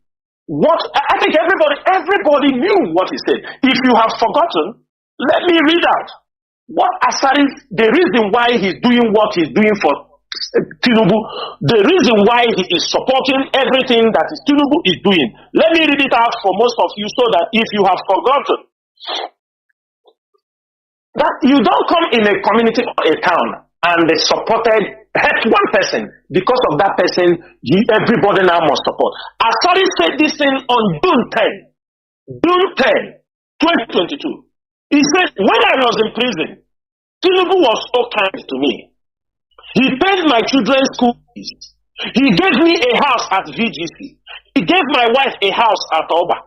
When Tinubu was taken to Code of Conduct for trial, I trekked miles. And when I entered the court, he came to embrace me after the court section. That Nigeria will miss a lot if they fail to vote Tinubu. That he has qualities to lift Nigeria. Just because of he gave him a house in VGC. Just because he buy his house. This is the reason, his personal interest. This is the reason they are all fighting to make sure Mazi Nnamdi Kanu is kept in detention. And all these things, I can tell them will definitely spell doom for Nigerian government. If Tinubu comes out to go the same way APC, we know. Sometimes there are things I used to educate people. When people come, they say, oh, Tinubu will be different. I tell them it's a lie. The party, he came under APC. APC have their policy. He will work under the APC policy. The only thing he can amend, as now he's the president, he can push them to amend. Parties, when you want to hear the actual information, forget what Nigeria is saying to the public. Forget what they are saying to the international community. You go down into the party that presented that person, you hear from them, you hear their mindset, their ideology of the party. Is the party friendly to your people? Is the party that people that support, is the party that is killing you people? When you go down to their party, you understand the mindset of the people in power. It's very, very important. Forget about what Tinubu is saying there. You go down to the party because the party has a policy. Certain things they want to do. Where this party hates you, for the fact you don't vote for APC, they don't see our region as friendly to APC. There is nothing you can do for these people to like you. Anybody in the APC is a hater of their own people. Check them. All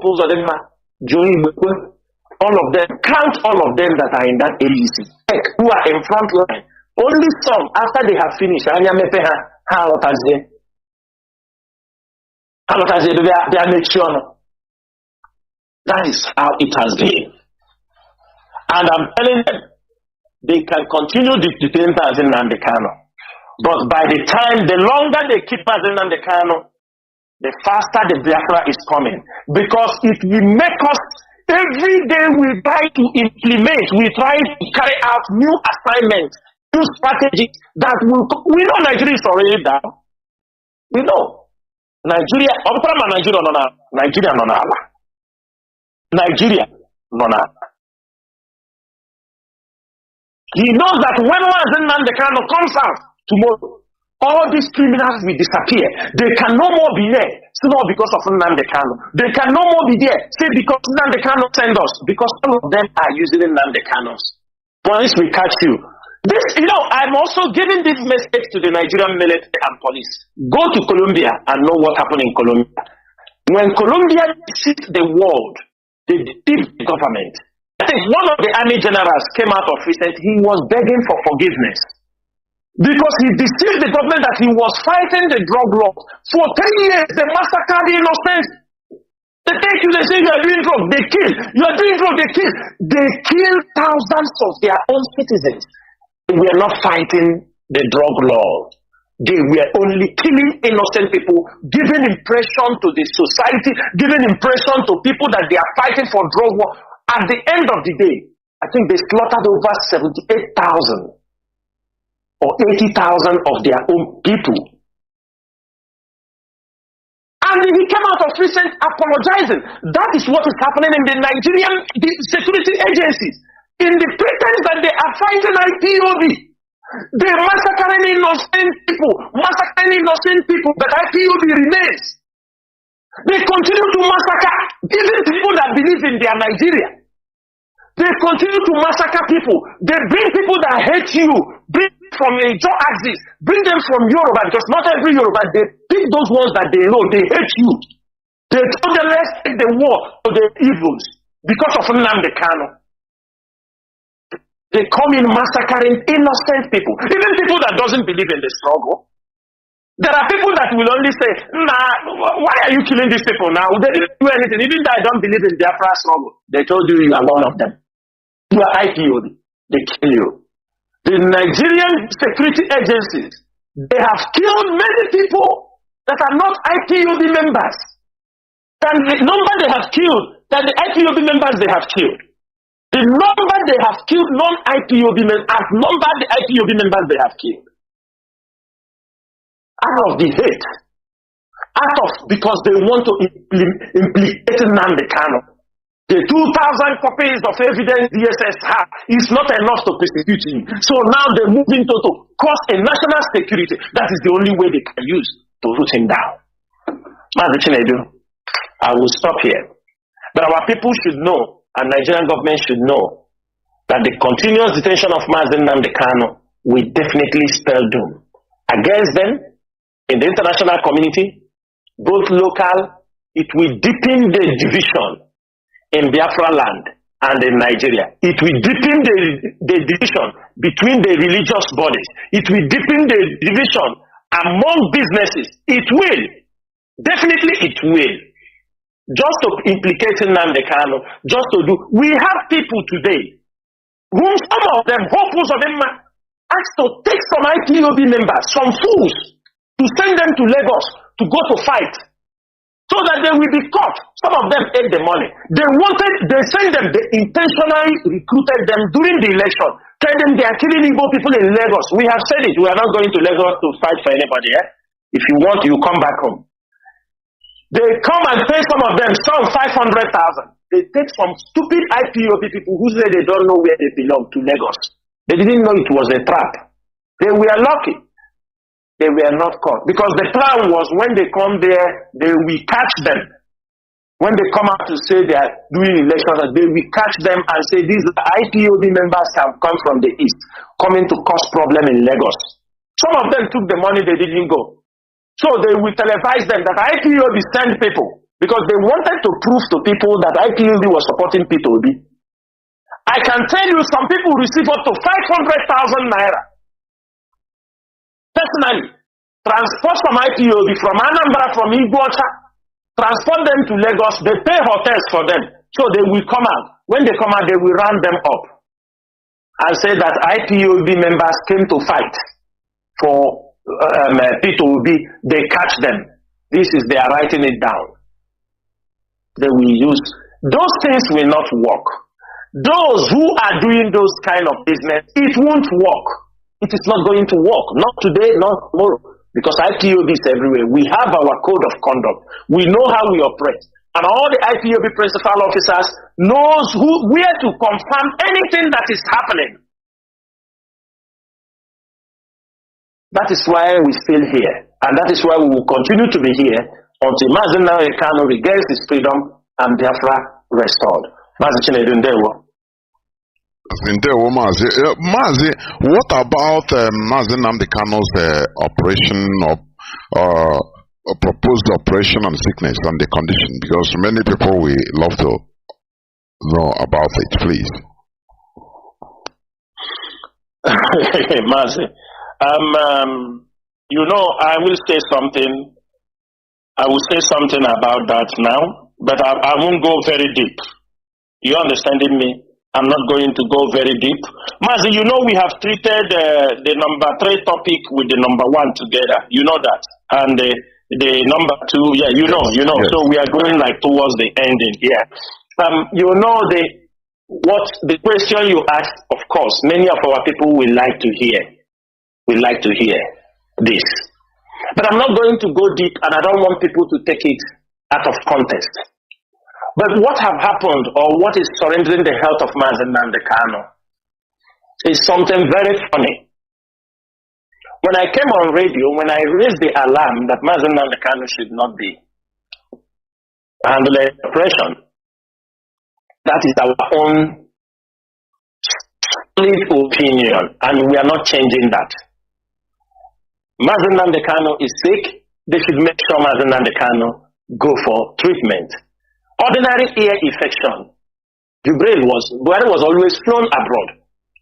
Now he's flying up and down. It's just Bumeshi Nobi. He's flying. They're not treating him there.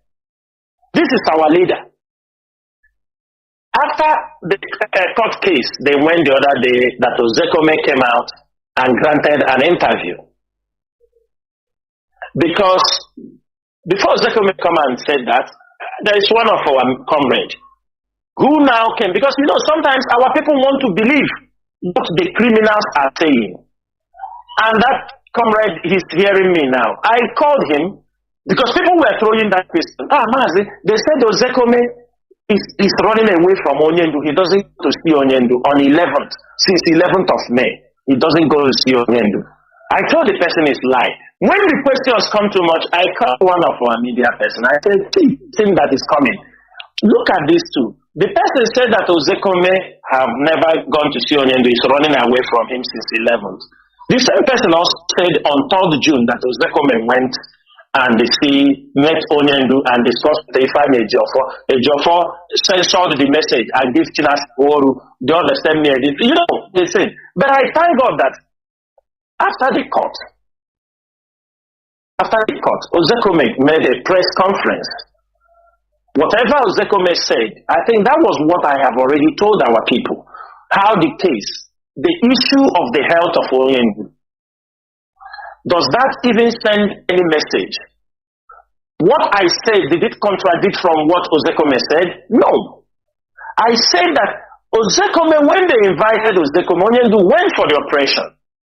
They said, Ozekome said they can't give any consent for Onyendu to have operation. They must bring his doctors. The following day, you understand me? Somebody pushed names on the doctors. Now, our problem is let's follow things the right way so that it doesn't. I'm not bringing Dr. Onyendu. Chinedu is not bringing Dr. Onyendu. Ozekome is not bringing Dr. Onyendu. But what we are saying is that everything must be clear. Because I will put a question in the mind of Biafrans this night so that people go back and think also. Now, after Ozekome finished that press conference, the DSS wrote to Ozekome, told him, okay, let the doctors come. They wrote to him, said, okay, bring the doctors. Ozekome now move on to tell Ejiofor, okay, they said bring the doctors. Ejiofor has to communicate the people that are responsible that brought, okay, bring these doctors now, we are waiting.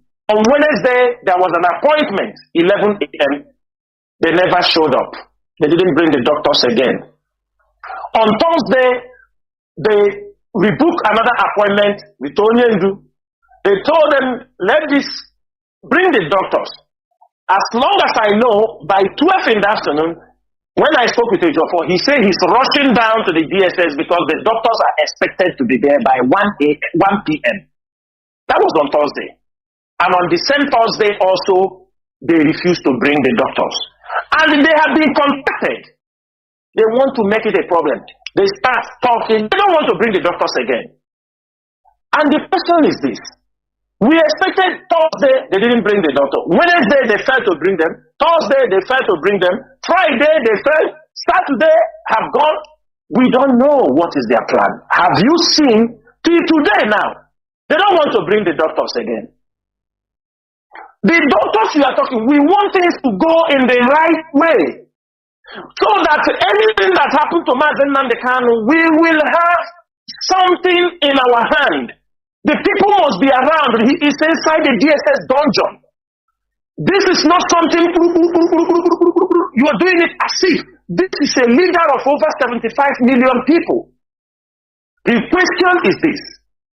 If your Mazi Chinedu, let me ask you something. If I get a doctor, they say a doctor will come to see Onyendu. You tell me, Mazi, no, it's supposed to go the right way. Let the doctors go through the lawyers. You understanding me? And the lawyers prepare. Is this anything wrong if you give me such an advice? I want to understand. Now, when you tell me bring the doctors, I said I'm not bringing them again. Mazi, what will you think about me? What will you think about me? No, it's just like you want to sabotage everything. What will you think about me? That I told you, these doctors don't suppose to. This is the people who discussed with the Directorate of Legal. They told you, if you are bringing them, we want Ozekome to be here.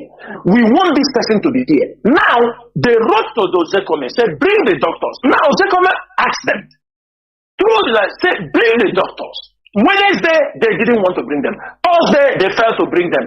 Friday have gone. Saturday have gone.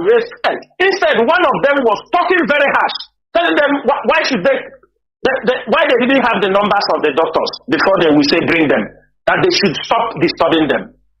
Mazi, is this not you think? Does this thing make you to think or not? Who are these doctors? Why is it they don't want anybody to be aware? I am not bringing doctor, but you are not bringing doctor. What we are saying, let everybody, this is somebody's health. This is a very sensitive something. If you are bringing a doctor, what happened to us in Kenya, we don't want it to happen again. We do not want it to happen again. These are the things that makes us to come outside and speak. Sometimes we don't need to talk these things on air. But we know that our people will ask the question. We know that because our people are interested to know. We know that our people love this man called Mazi Nnamdi Kanu. They want the best out of him. Sometimes they show concern. It's not that when they show concern that they want to be sure, because if anything happens to Mazi Nnamdi Kanu, people will stand up and die. People will die. We will lose control of everything that may happen in Biafra land around the world. That is the situation. So till now, the doctors have not come. They refuse to bring the doctors, but we will continue to try until they bring the doctors. That is all I can say on that topic. Mazi, what is going on? Sometimes you marvel, although as you used to say, it is not something that is abnormal to a struggle of this magnitude. But we have not engaged in this type of thing before. That is why it baffles most of us, honestly, because politicizing something as important as this, I don't understand what they mean by that. So I think, Mazi, we have treated number 3, but if you want to also say something about it, I mean the number 3 question, the number 3 issue, and continue to making announcements if you have any, so that we can go on to closing the program. Mazi, please go on. Mazi, I will take this, Biafrans and lovers of freedom, take this as my summary for this program. Every IPOB member should understand that we are in a very difficult stage, and this is expected when you are fighting for freedom. Many people fought. Sometimes I know people learn from other mistakes, but what makes you more original and genuine is when you imply your own sense of understanding in your judgment, in anything you're doing. It's good people to give us reference, what happened here, yes. But our people, the way we reason, our ideology, who we are, is totally different from other people. I want our people to understand that we are Biafrans. We are Igbo Biafrans. We are Ibibio Biafrans. We are Ijo Biafrans. There is nobody that will take away this identity from us. And our identity scares the enemy. It scares our neighbors. Who we are scares even our far. That's why most of them, they connived for their own economic interest to make sure they put us down. We want every Biafran to understand that IPOB mission and the mission of Mazi Nnamdi Kanu is not only just to restore Biafra, it's also for us to understand our lost identity, who we are, why we are being treated in this way. I am very, very happy that at the end of this election, nobody is saying IPOB did this, IPOB did that. That's a very great job IPOB have done. It's not the way IPOB fought today. There are politicians who have entered power today who would have done more than Hope was on them. But everybody knew that we make sure that Biafra land was at peace, for everybody to exercise his right. And they have regretted. Many of them have regretted what they have done. They have regretted. Some of them have understood that, because Biafra is not a one-day something. Even if we get Biafra today, we still have fight. We still have things to sort out. Because Biafra is not a one-day something. Even if we get Biafra today, we still have fight. We still have things to sort out.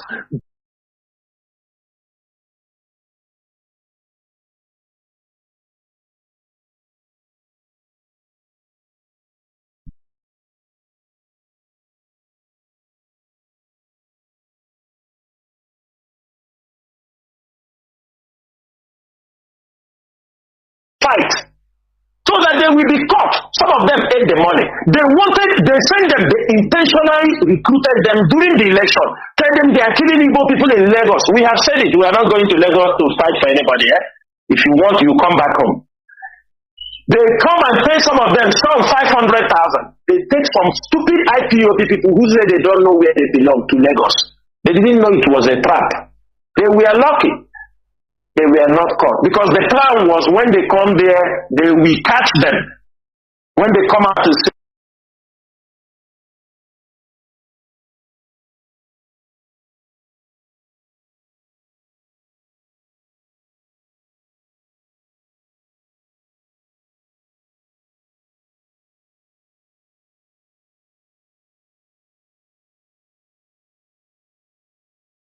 you can contact me, please. I want you people to, you understand me? I'm losing support too, but I want to be on. We can know how to manage you.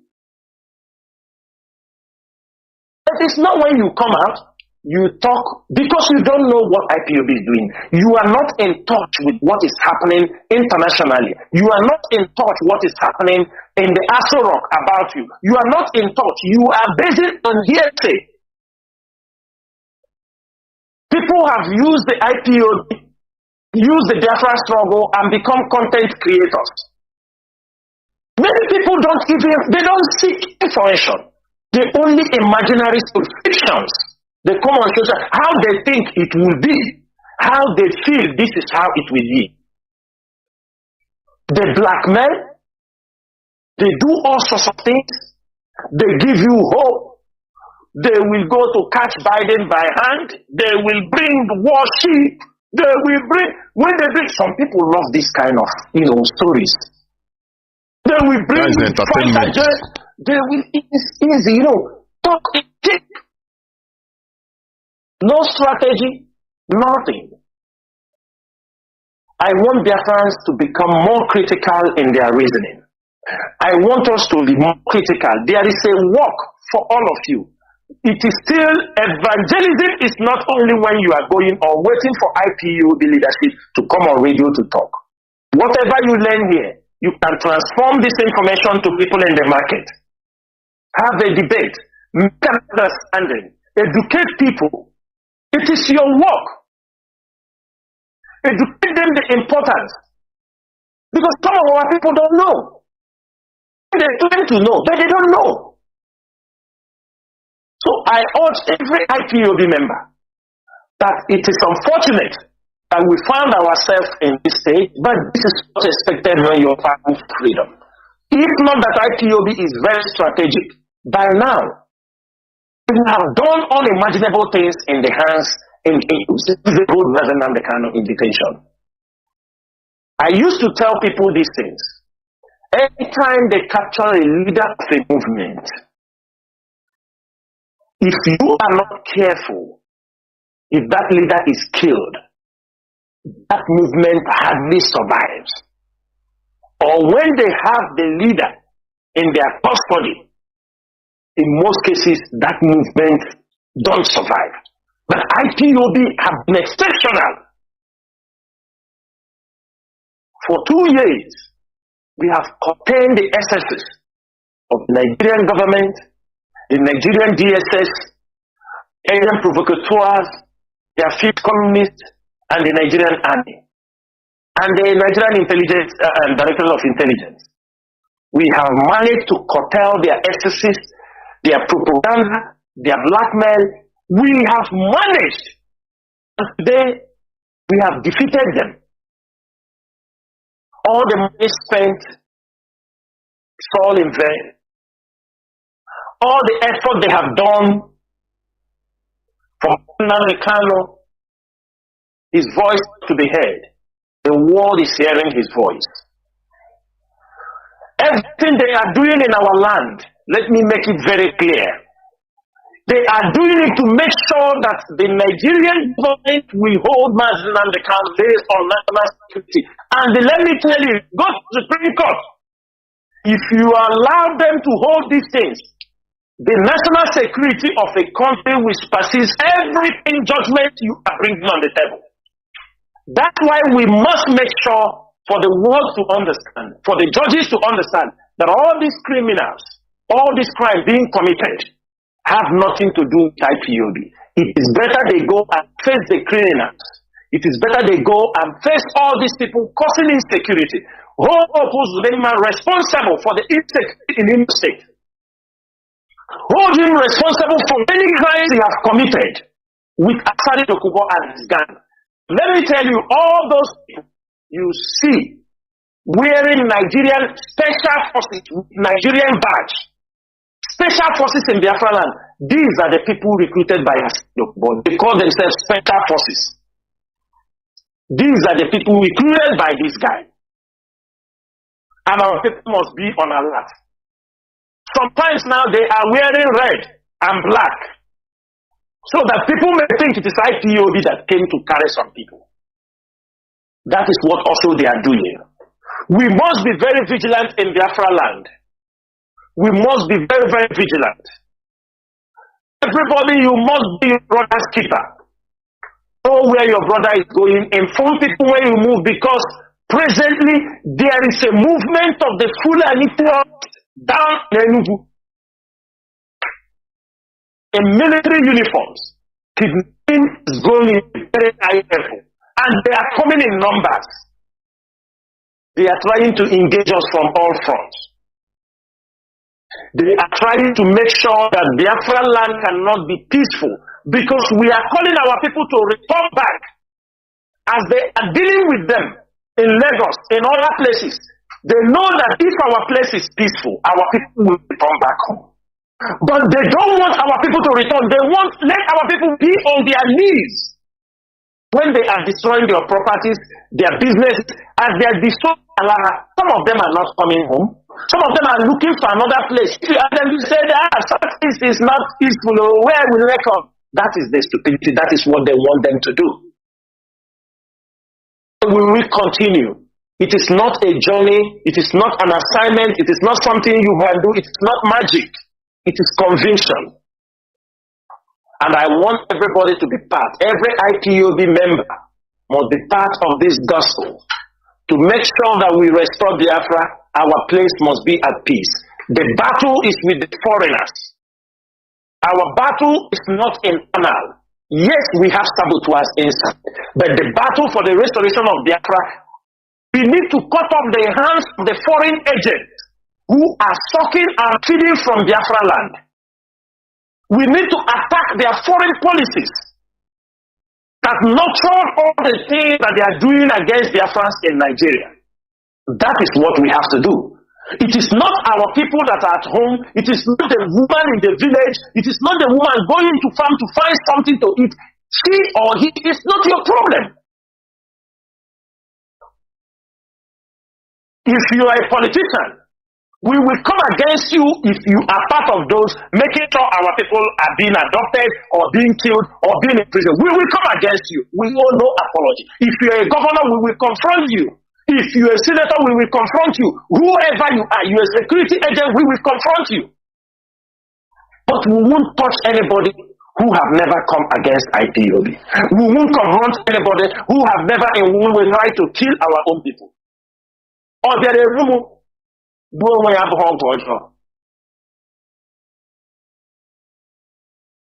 want everybody to know that we have no enemy that we will say, oh, you must. No, I don't have anything like that. The enemies are those fighting against us. The enemies are those making sure Nnamdi Kanu is not released from detention. The enemies are those sabotaging the work of IPOB. The enemies are those making caricature of the Biafran struggle, the death of our people. These are the enemies. The enemies are those police officers adopting our people, those people coming in the night adopting our people, harassing our people, extrajudicially executing our people. These are our enemies. The moment we distinguish these things, we must explain to the world, explain to the public. They must hear our voice. It's our duty. We must continue to explain to them. If we don't do that, nobody's going to do it for us. We must sensitize our people, because the fight This is something that have accumulated for many years. Since after the Civil War, nobody have educated our people. Since after the Civil War, nobody have ever taught our people what to do. Since after the Civil War, nobody have even bring our people close to understand what they passed through. Our parents refuse to tell us the story. Only few of them. I don't know what's the reason why. They never tell us. Have they forgotten? Only few of them have been able to tell their story. Some of them, out of shame or humiliation, they don't want to talk about it. But I urge all of them, they should open their mouths, because history is being passed orally or written. There are those writing their own. We also need the oral part of the history. Those who will transmit the information orally from son to daughters, grandchildren. We want the oral history of what happened to our people in the Biafra Civil War. It will teach us a lot of lessons. There is nothing to be ashamed about. Our people have been killed, and they continue to kill us till today. Because of what? Because of who we are. Because of what we have in our land. Imagine what is happening in Congo. It's a replica of what is happening in our place. Congo is, let me say, the richest country in Africa, even let me say in the world, in natural resources. The same thing in Biafra. The same thing. They will never want us to be at peace. And I ask our people, it is time for those who are still waiting, thinking that Nigeria will be good one day. It is not going to be good. Because as long as IPOB is here, nobody can bring Nigeria together again. We are putting the demarcation line wider. We are drawing it more wider and wider and wider and wider. And that is what we have to do. Until we restore Biafra, there is nothing somebody will tell us we will listen to. There is nothing. And for this reason, all lovers of freedom, Biafrans, today there is no announcement apart from these few things I have said. And I'm calling every one of you. I know some of you did not, your radio is still not working. As I promised last time, we have a little bit delay, but by this week, many places will spring up. The transmitters are already there, and the people who have not been listening to Radio Biafra, we are coming. I said it last time, Radio Biafra, we will make sure every part of Biafra land will have Radio Biafra, irrespective of people who have sabotaged us. There are places that they have sabotaged Radio Biafra, sabotaged not once, not twice. We are not going to, because of your sins, because there are still people that need that message. We are still coming there. We will make sure Radio Biafra speaks in every location.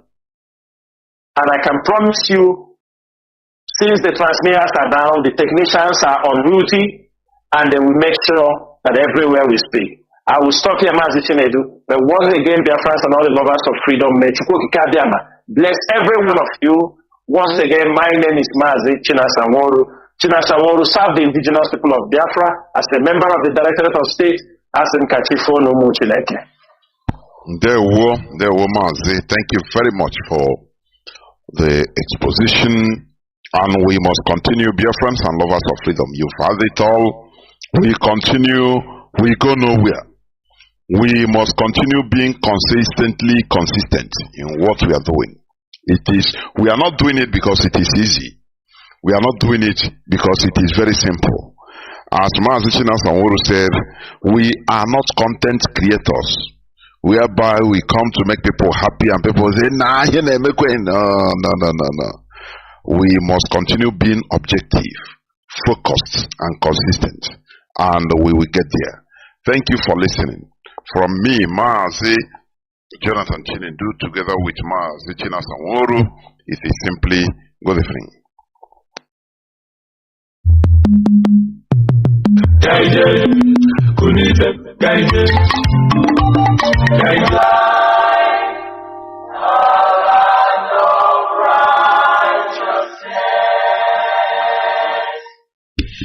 Good morning, good afternoon, good evening, good night, great Biafrans, wherever you are. This is Radio Biafra HAUSA-SERVICE 2, coming to you from the platform of Radio Biafra London, under the leadership of one and only Onyendu Mazi Nnamdi Kanu, Muhammadike, one of Biafra land.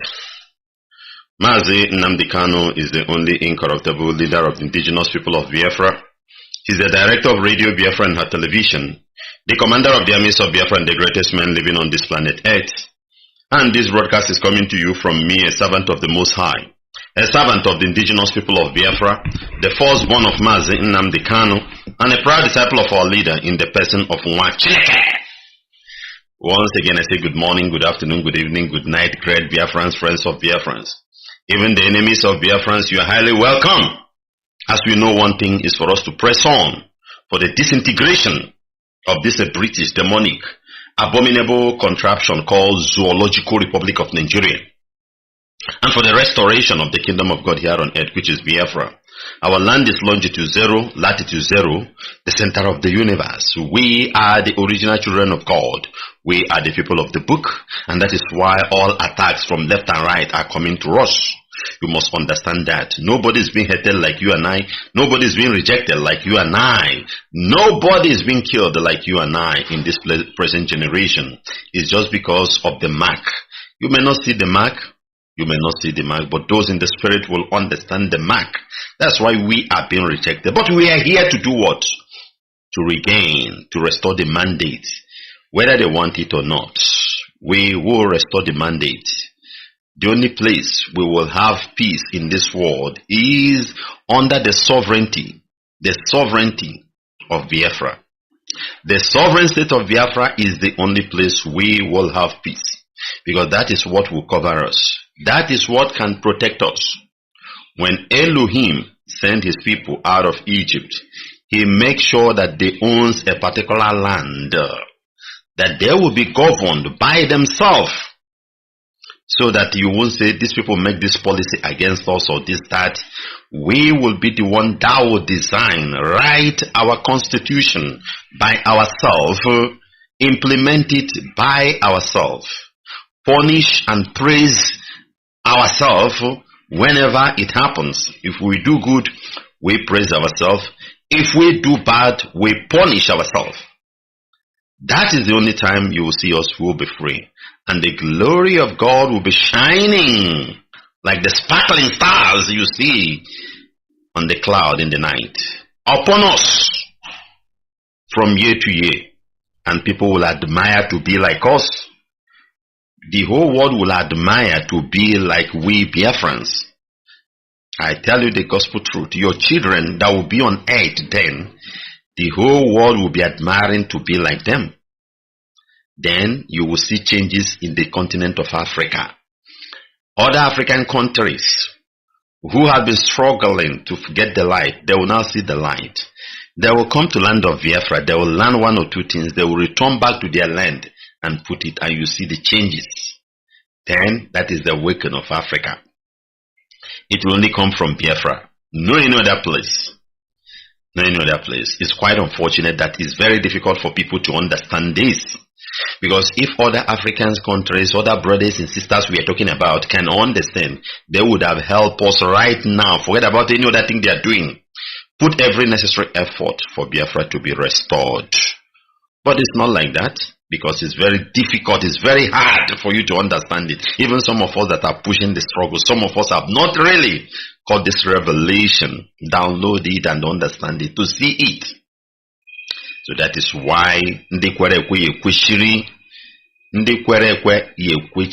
and I that stand must stand firm and push this thing for us to get there. Brother, the reason is because you have seen where we are going, you have understand. So don't look back. Enemies are coming left and right to distract us, saying all manner of things, doing all manner of things. As I always tell you, that is their duty, that is their game. I am doing my own, you are doing your own. They will as well do their own. What makes things to be sweet, to be good, to be admired is the challenges behind success. That is what makes success so sweet, so admirable. Because there are challenges around it, but you were able to overcome it and take that result, that successful thing. So enemy will continue to play his game, but the duty for you and I to overcome it is certain. And that is what we are doing here, and that is what we will do. So I continue to inject you with the words of motivation and encouragement that you, brother, you, sister, do not lose hope and don't be deranged. Also, all that glitters are not good. It doesn't matter how decorate themselves. Do not follow them. Don't follow them, my dear brother, because all that glitters are not gold. All that glitters are not gold. The Bible says Satan disguised himself as angel of light. He will continue to be imitation, pretending to be whereby it is not. But original remaineth original. Original don't shine. Original don't make noise. Yes, original don't put too much advert, because it's not that it's original. At the end of the day, you'll be looking for it. That is it. So don't let them discourage you, and don't let them buy you off. Very, very important. And that is why this time will come, we continue to commit every proceedings into the hands of Jehovah Elohim, the Most High God, for him to take absolute control of what we are doing, because without him we cannot do anything. And on that note, I would like you to bow down your head and let's commit our proceedings into his hand.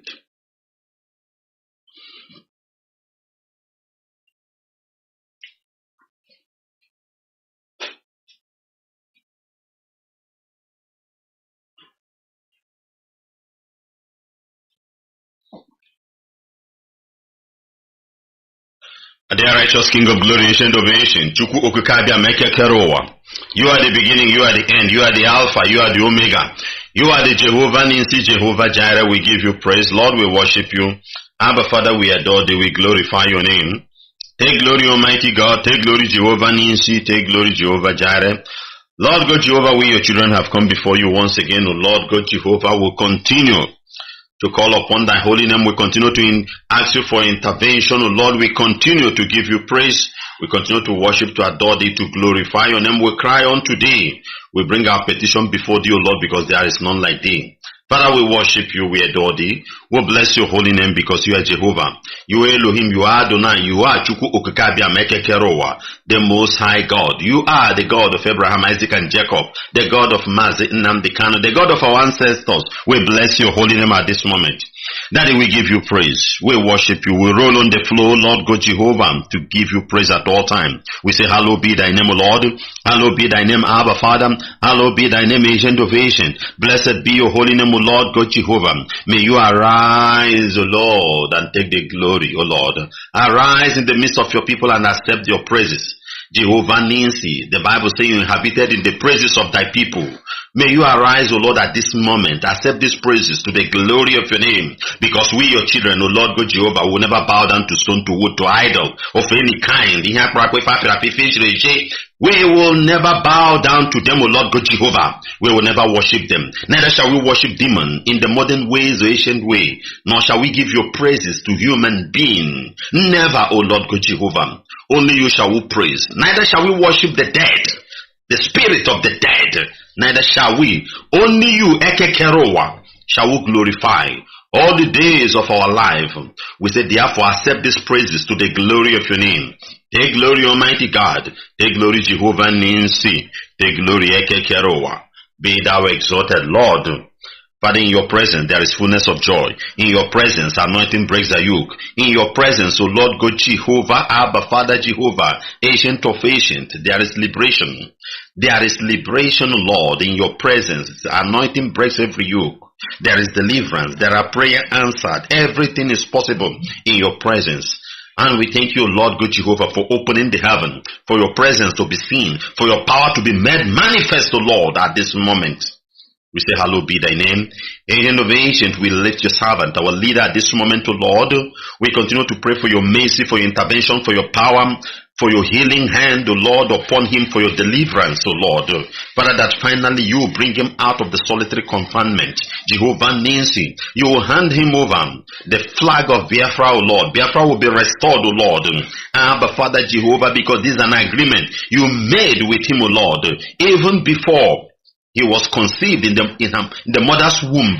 This is an agreement you have made with him, Jehovah Jireh, Abba Father, Jehovah Ancient of Ancient, that it will come to pass, O Lord. that our leader will walk out, that Biafra will be restored, that your name will be glorified, because you will shame the devil, you will shame the enemy, every agent of the wickedness, every agent of the wickedness of the wicked of any kind, you will shame them, O Lord God Jehovah.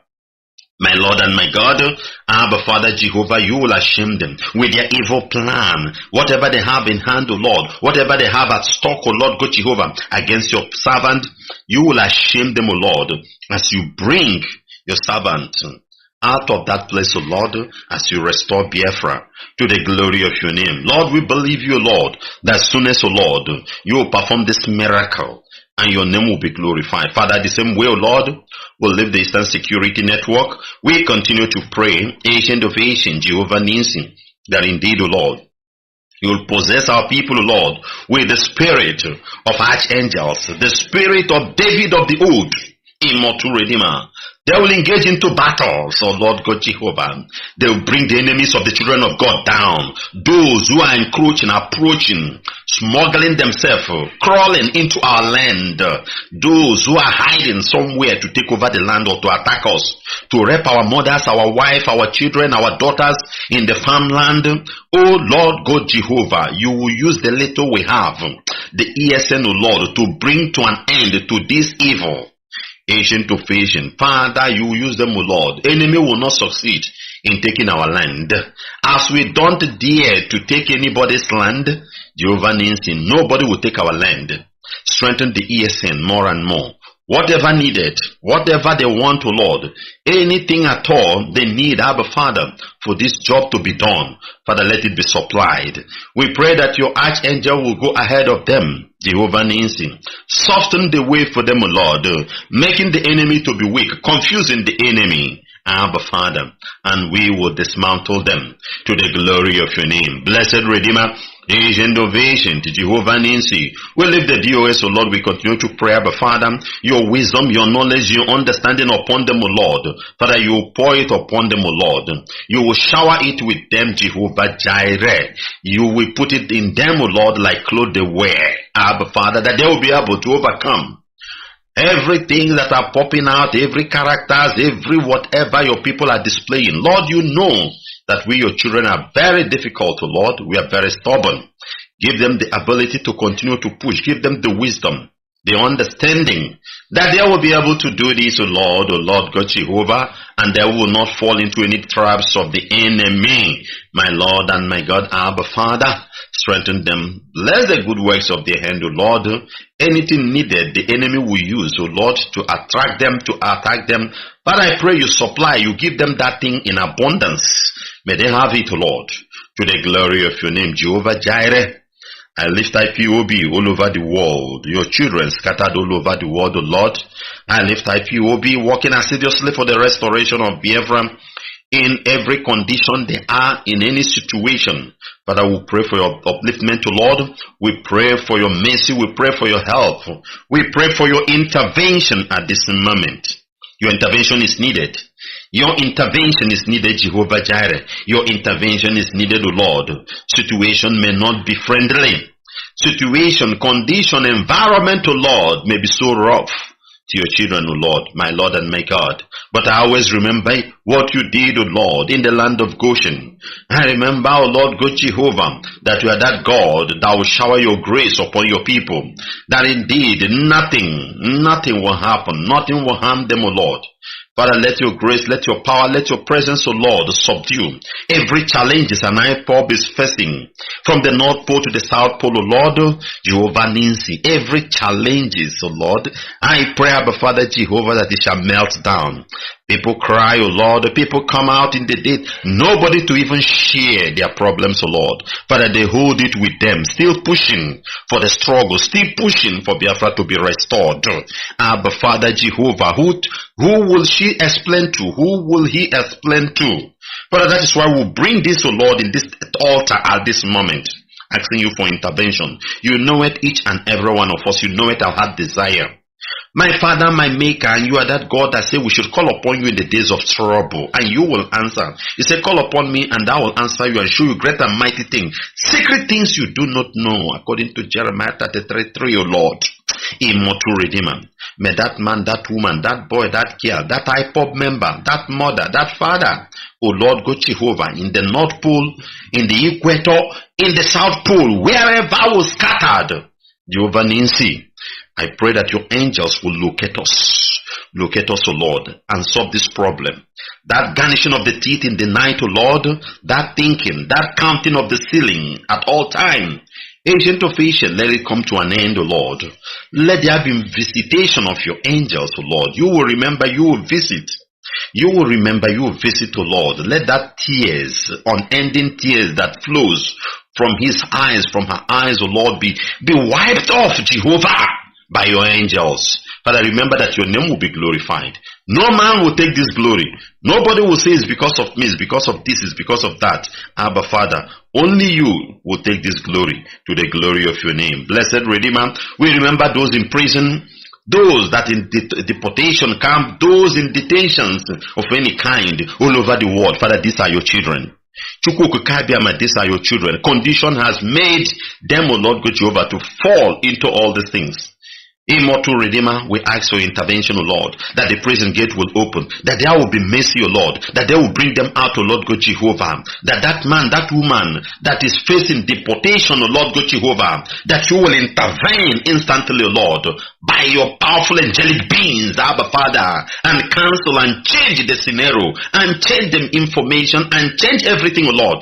Father, to the glory of your name, Jehovah Ebenezer, Ancient of Ancient, those in death row, that you will remove it, O Lord, by your mercy, O Lord. We call upon your mercy. Have mercy on me, O God, according to your felon love, Jehovah Nissi, because of your faithful love, O Lord, because of your eternal love.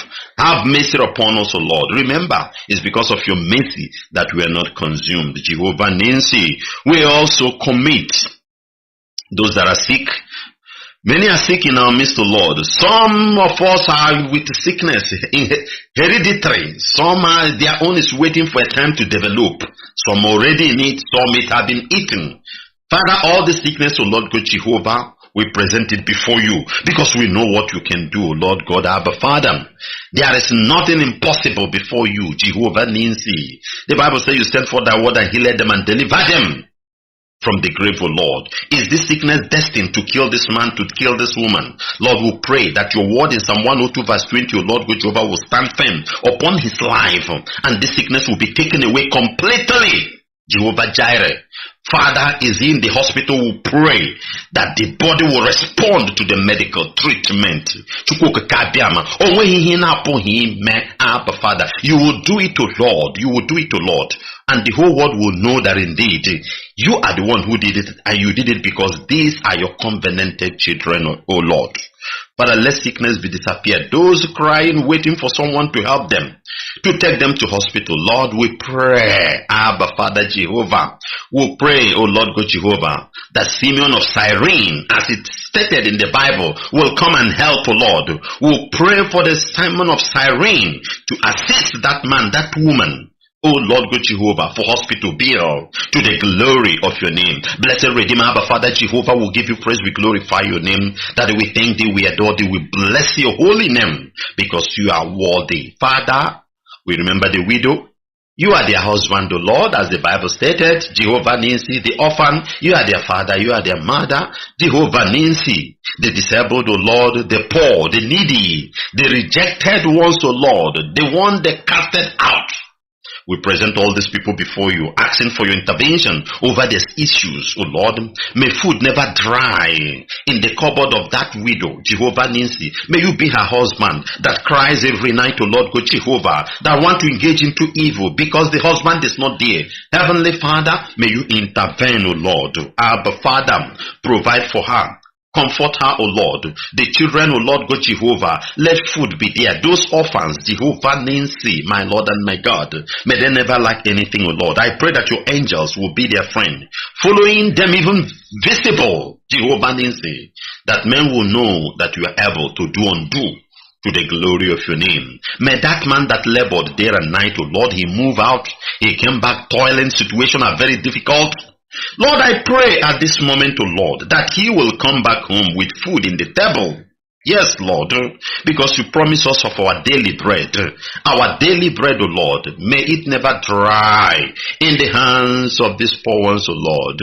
Even as the government has made it, but Lord God Jehovah, prove that indeed you are the God of this universe. To the glory of your name. Blessed Redeemer, Abba Father, Ancient of Ancient, we give you praise. Lord, we worship you. We commit the sacred land of Biafra. We continue to pray that evil will disappear in this land.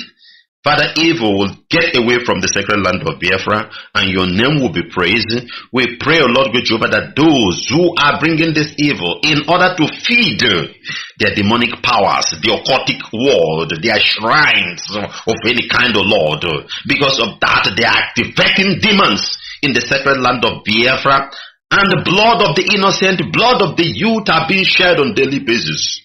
Father, whether it's political, social, for whatever means, Lord, we pray it come to an end, and may the earth open and swallow them. Lord God Jehovah, may the earth open and swallow them one after the other, to the glory of your name. Let the evil, let the bloodshedding in the sacred land of Biafra cease.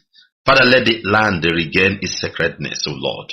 Abba, Father, that once again, O Lord, fresh air from above will be blowing where your children are kneeling down in the sacred land of Biafra, giving you praise, worshiping and adoring you, glorifying your name, O Lord. Be thou exalted, immortal Redeemer. Take glory, Abba, Father. Take glory, Jehovah Ninsi. Blessed be your holy name. Daddy, we made this prayer in the beautiful name and mighty name of your beloved Son, Yeshua HaMashiach.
Great Biafrans, we must continue to press on.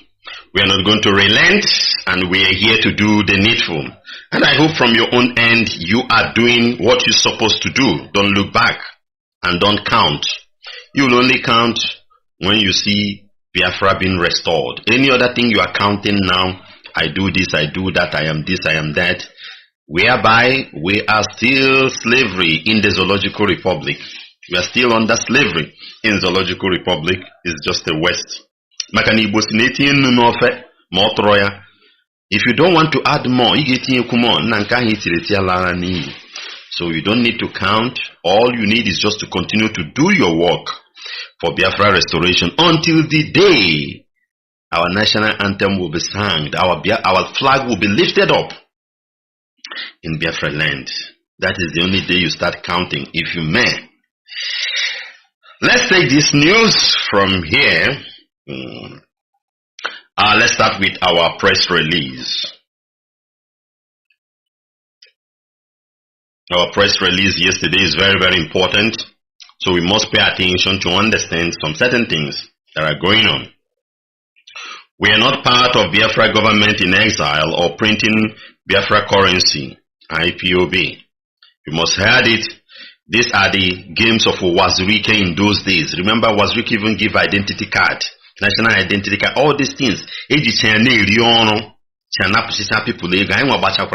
card that time. And all passport. You are printing passport of a country that is not yet sovereign. People don't reason. You are printing currency of a country that is not yet sovereign. These are the things we need to pay attention and listen. Let nobody trick you. Because nobody will take it. You must have a base before you have all those things. You must have a base where you base where somebody will land to say this is the place under your own territory before you start owning those things. And because he shared the rhyme. Let's continue. We, the global movement and the family of the indigenous people of Biafra, IPOB, under the command and the leadership of the great liberator, Mazi Nnamdi Kanu, once again reiterate that IPOB is not part of the formation of kangaroo Biafran government in exile anywhere.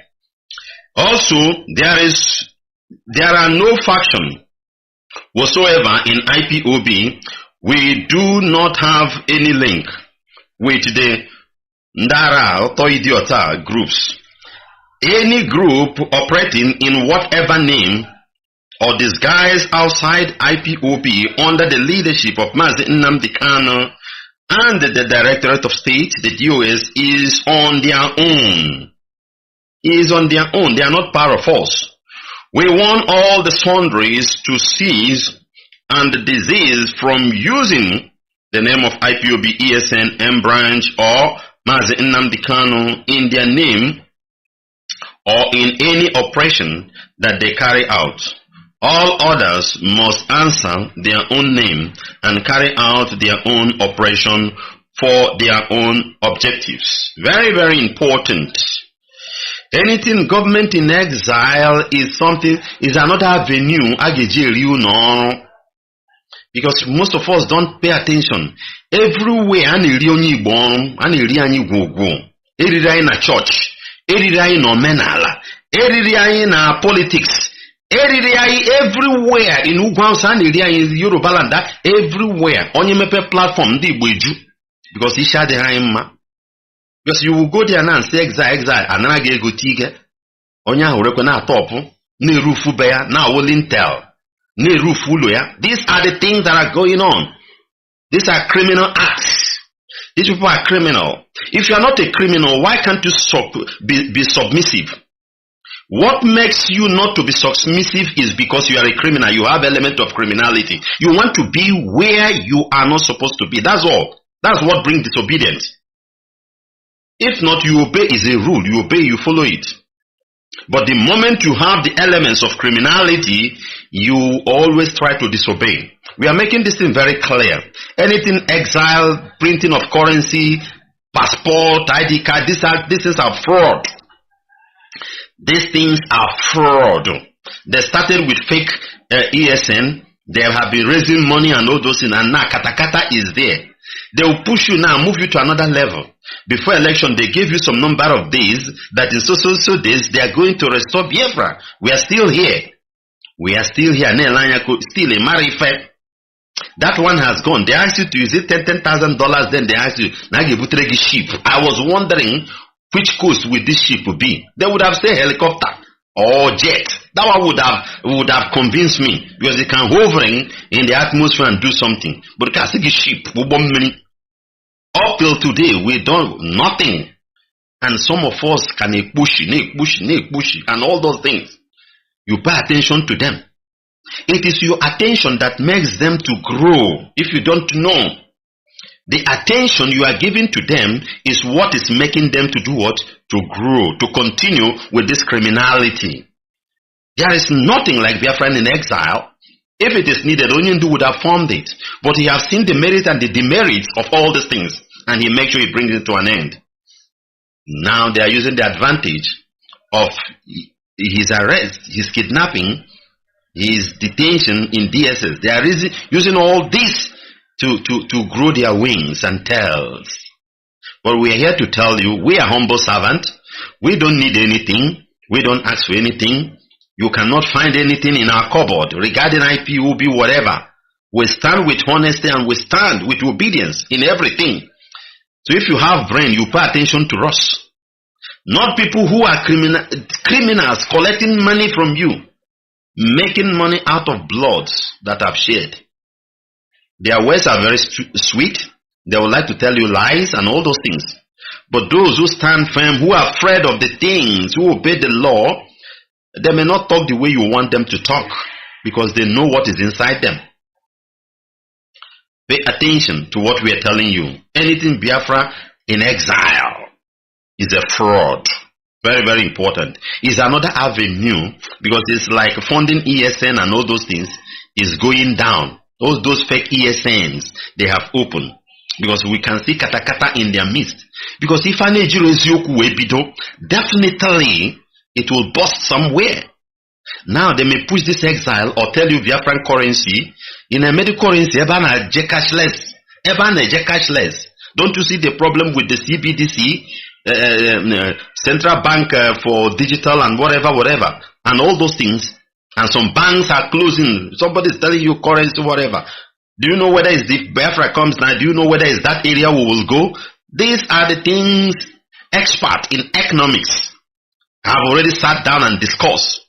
Due to new Mugu, they will be using it to be defrauding you your hard-earned money on daily basis. Because you don't want to listen. You just see somebody is your leader. You are just angry with him for no reason. You don't just like him. Because your mind is wicked. That is the cause of all these things. When I just sit down and evaluate things, it's just because this person is the leader there, you don't want it. Because that has been a problem to us. I want to be here, I want to be here. If not, tell me why. Why can't you obey? All this gara since they abducted Onye details now, what have they done? Tell me one tangible thing with all these things. Rather, they are tarnishing our image, causing problem. Problem we would have solved unanimously. Problem we would have solved unanimously on our own. They scatter it. Now it's not easy to be solved as it's been taught. They are just causing problem. All that time they were brewing this, that, Elohim, Eloha, voice note, this, that, everywhere. We thought by now, maybe they would have gone to DSS and they bring out Onyendu. We thought by now they would have bring heaven down. We thought by now maybe they would just put a rope on the neck of every political leaders in the whole world and they'll be talking about Biafra.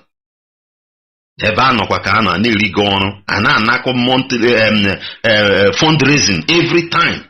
Give account of it. No. Anacha fundraising agana agbo na internet.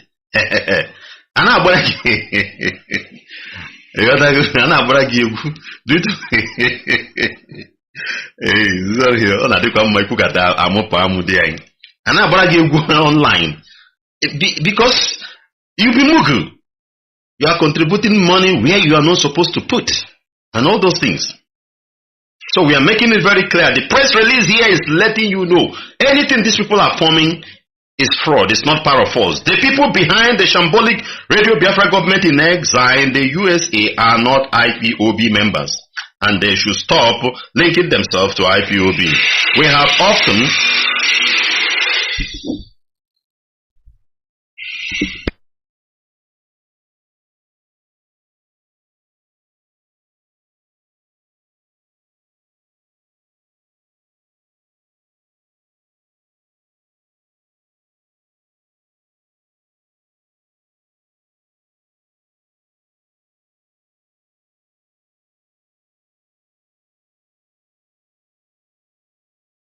Sorry, some interruption, some construction is going on behind, so we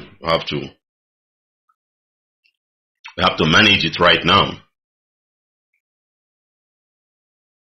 The people behind the shambolic Radio Biafra government in exile in the USA are not IPOB members and they should stop linking themselves to IPOB. We have often made it clear to Biafrans that IPOB has no hand on the purported Biafra government in exile. Those piloting government in exile in the USA are not IPOB members, and they don't mean well for Biafra freedom and restoration. They are politicians and non-violent freedom fighting movement like IPOB. They are not part of us. All these things is just avenue to make money. Nothing again. If you give them the accolade now needed, then they will call politicians. Politicians will pump money into them, thinking that they have hijacked IPOB. That's how they make money. So don't go there and like and follow them. Because we have been mugu in everything. Everything I have said, such it. Igbo man always be mugu in it. Just ordinary YouTube. If somebody opens YouTube now and he want to enrich his YouTube, he will only come where Igbo people are. He will buy our brain with the Biafra. Just say, well, nah, that Biafra. This. You see, the YouTube will grow. By the time we grow now, one day just pop out something. Or he will just change the name of that channel. Because he has gotten what he wants. From there, he can stream and do things, and the other people will come and join.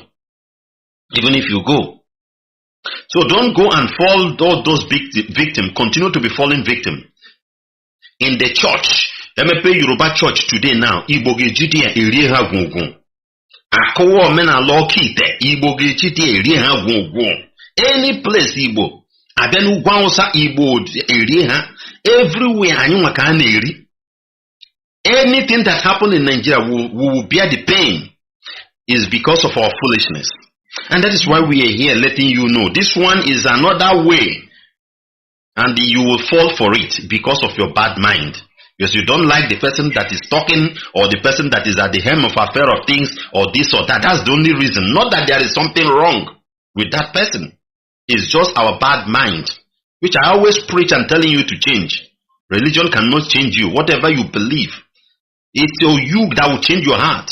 Then you see God walking with you. Doesn't matter where you belong. Very, very important. Let's continue. Mazi Nnamdi Kanu condemned and expelled traitors who tried to form the Biafra government in exile when he was imprisoned in Kuji in 2017. Fast forward to 2022, when Mazi Nnamdi Kanu is again in detention, a few traitors formed a kangaroo Biafra government in exile in the United States of America. IPOB has gone beyond the Biafra government in exile. We don't need it. We don't need Biafra government in exile. It cannot work anything for us. Some criminals, some ekperimas, some group of ekperimas who want to use it to enrich themselves, understand the game. Because they want to be leader. They want to control some people. Most of us don't know what is making people to be mad. It is the crowd that only do control. That is the unabandoned madara. And they want to be like that. Some criminals. Hey,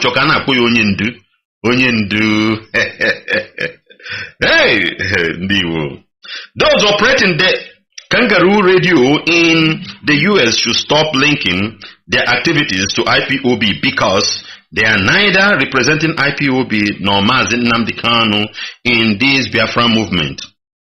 Anyone giving attention to the noisemaker calling themselves Biafra government in exile are doing so to his and her own peril. IPOB is peaceful movement and well-rooted and focused on our set agenda, focused on a Biafra referendum, which will culminate into our freedom. IPOB is not divided and cannot be divided until Biafra is restored through a referendum. We won't relent in pursuit of Biafra liberation, no matter what may come our way. Furthermore, IPOB has no plan to print Biafran currency, stamp, and other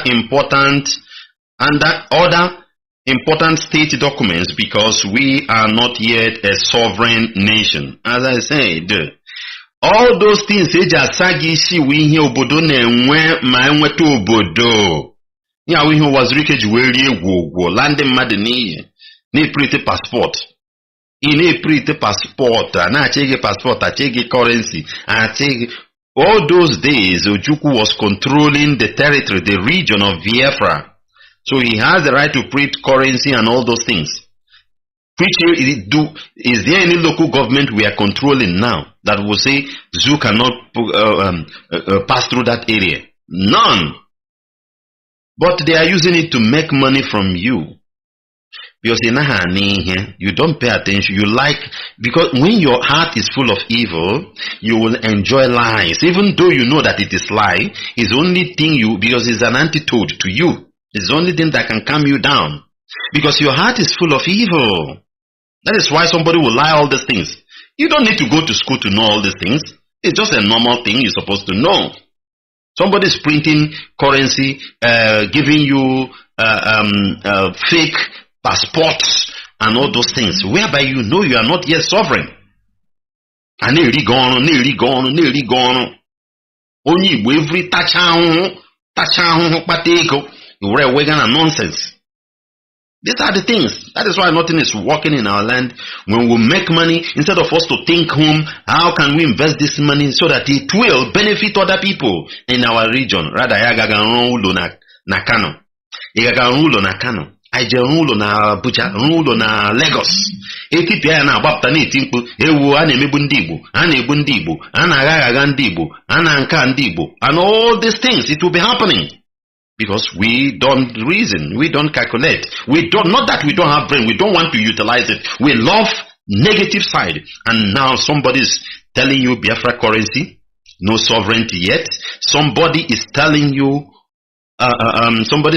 passport and all manner of rubbish. Tomorrow now they've set up a fundraising. They will set up a fundraising group, and you go there and contribute. Thank you for the good work you are doing.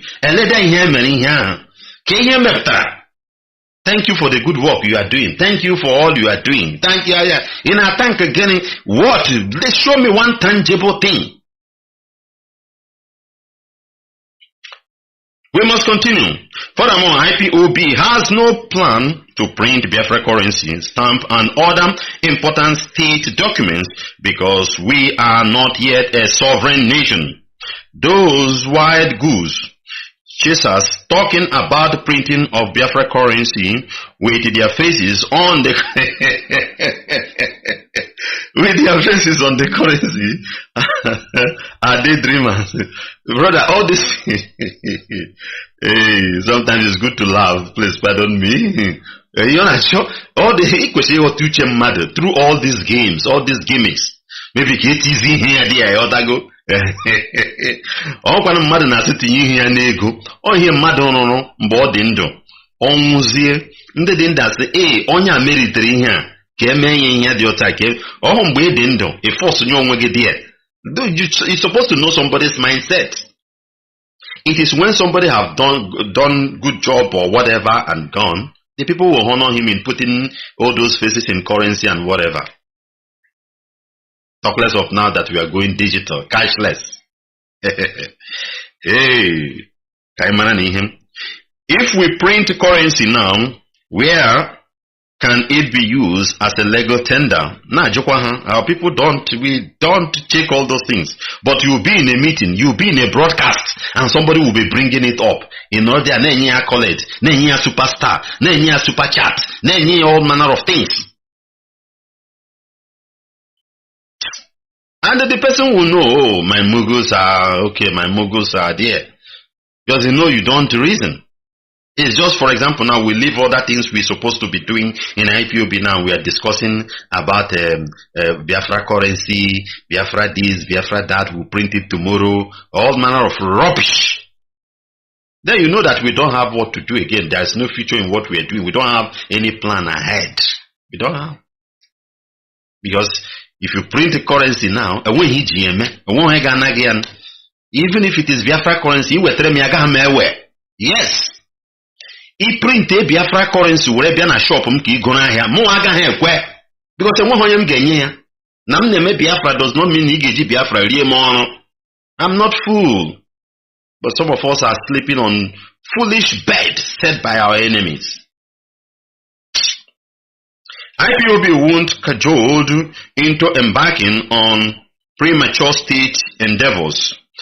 Our people should stop following noisemakers who disguise as people in Biafra struggle to distracted the IPOB and call attention to themselves. Our people should stop being emotional about Biafra independence so that they don't get fooled easily. There is time for everything as the struggle progresses. IPOB is carefully and patiently implementing every strategy towards our freedom.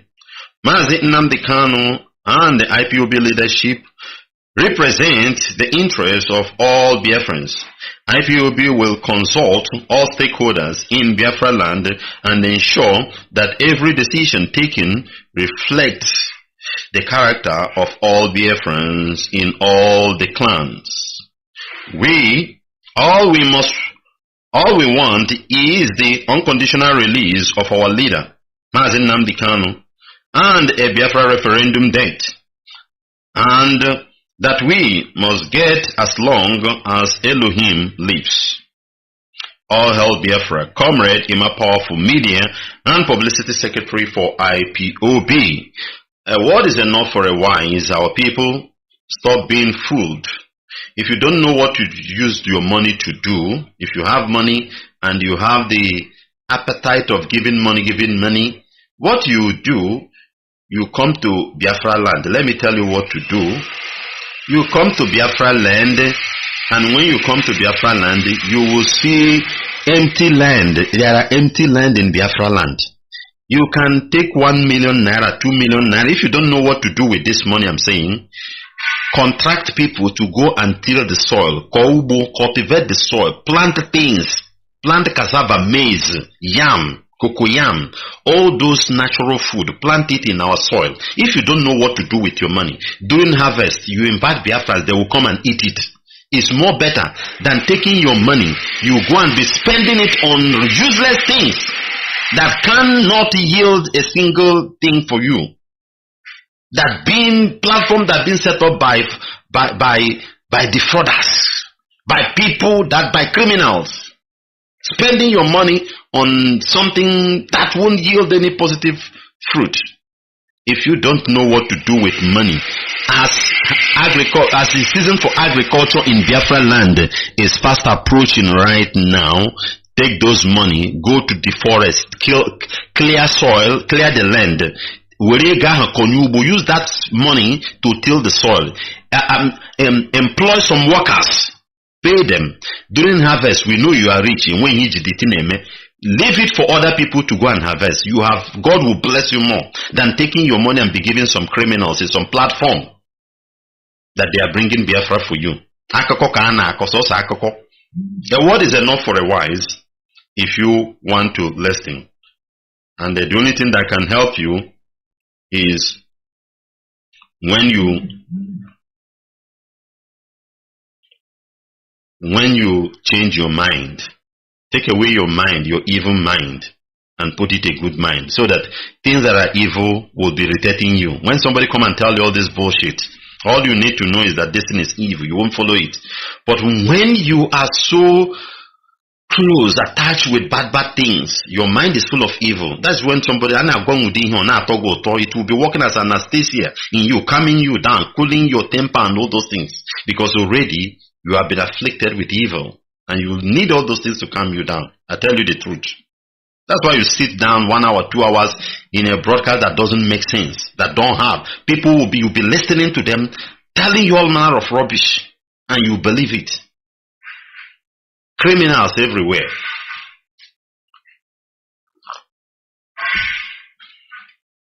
We must continue.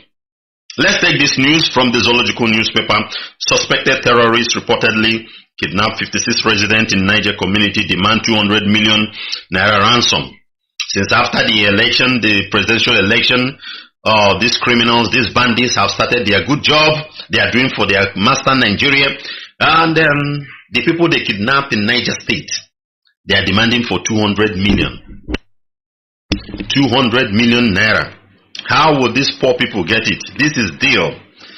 Listen, suspected terrorists have reportedly kidnapped no fewer than 56 people during a fresh attack on Adara town in Piccolo local government area of Niger State, north central Nigeria, where Ibrahim Badamasi Babangida come from and Abdulsalam Abubakar come from. This is the state of Ibrahim Badamasi Babangida and also Abdulsalam Abubakar. This is their state. But look at how bandits are rampaging everything, but they have oil well in the southeast. These two criminals, I mentioned their name now, these two criminals, past president of the Zoological Republic of Nigeria, they own oil well in a state, in an area, in a region that they are not indigenous to, but their land had been ravaged by bandits. There are some local governments you can't dare go there. Nigerian army cannot invade those areas. These are fertile land for agriculture. These are land that is very fertile for agriculture. You will never see them there. They will not go there to do anything. Rather, they will be hoping to take that from our land. Most of the land in Niger State are very fertile for agriculture. Most people don't know. As fertile, even or more fertile than that of Benue and Plateau, you know. More fertile than Benue, Plateau, you know. But bandit had been cover it up. But the two criminals that come from that state, two major criminals, Ibrahim Badamasi Babangida and Abdulsalam Abubakar, owing oil well in the sacred land of Biafra, whereby their own natural resources, they allow bandits to cover it, where the poor mass is supposed to go, cultivate the land, bring food, support the economy of the country, and the things will change. They won't. You see evil people everywhere. These are evil people. We must continue. The attack occurred in the middle of March, while residents of the community and its environment were mourning the death of Reverend Father Isaac Achi, who was brutally murdered by the suspected assassin in the state in January.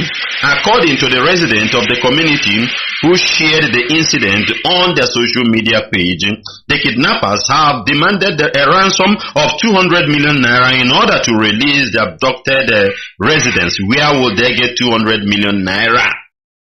Where will they get 200 million naira? Where? Who are these criminals? Who are these terrorists? Where are they coming from? What are the Nigerian security agents doing?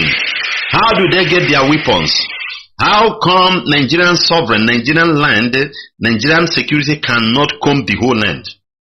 But you see Kanu jet hovering in Enugu, in Imo State. You see Kanu jet hovering everywhere, but it cannot hover those areas. If we try to do something now over those Kanu jet, people will be talking. But look at where terrorists are kidnapping citizens of the Zoological Republic of Nigeria on daily basis, demanding 200 million naira from poor people, and the security agents are quiet. Nobody is talking. In a Facebook post, Edward Simon Buji lamented how the attack has harmed the community's socio-economic situation, claiming that farmers in the area no longer go to their farm for fear of being attacked. You see, for this now, economy is going down on daily basis in the state and in the entire country. You'll be hearing food scarcity. And all these things, when we say it, people connect it to, what do you call it, conspiracy theory. It's not conspiracy theory. The hands of the globalists are involved in all the things. So that you will not think of going to farm, but you'll be expecting imported food. So that they will globalize everybody, put you in one dot, use one key to lock you, so that it will enable the new world order to come. That is why these people are doing all these things. People in this local government now, in this state now, cannot go to farm. If you go to farm, you either be killed or be abducted by the criminals. Then you come into the city and stay and be waiting for imported food.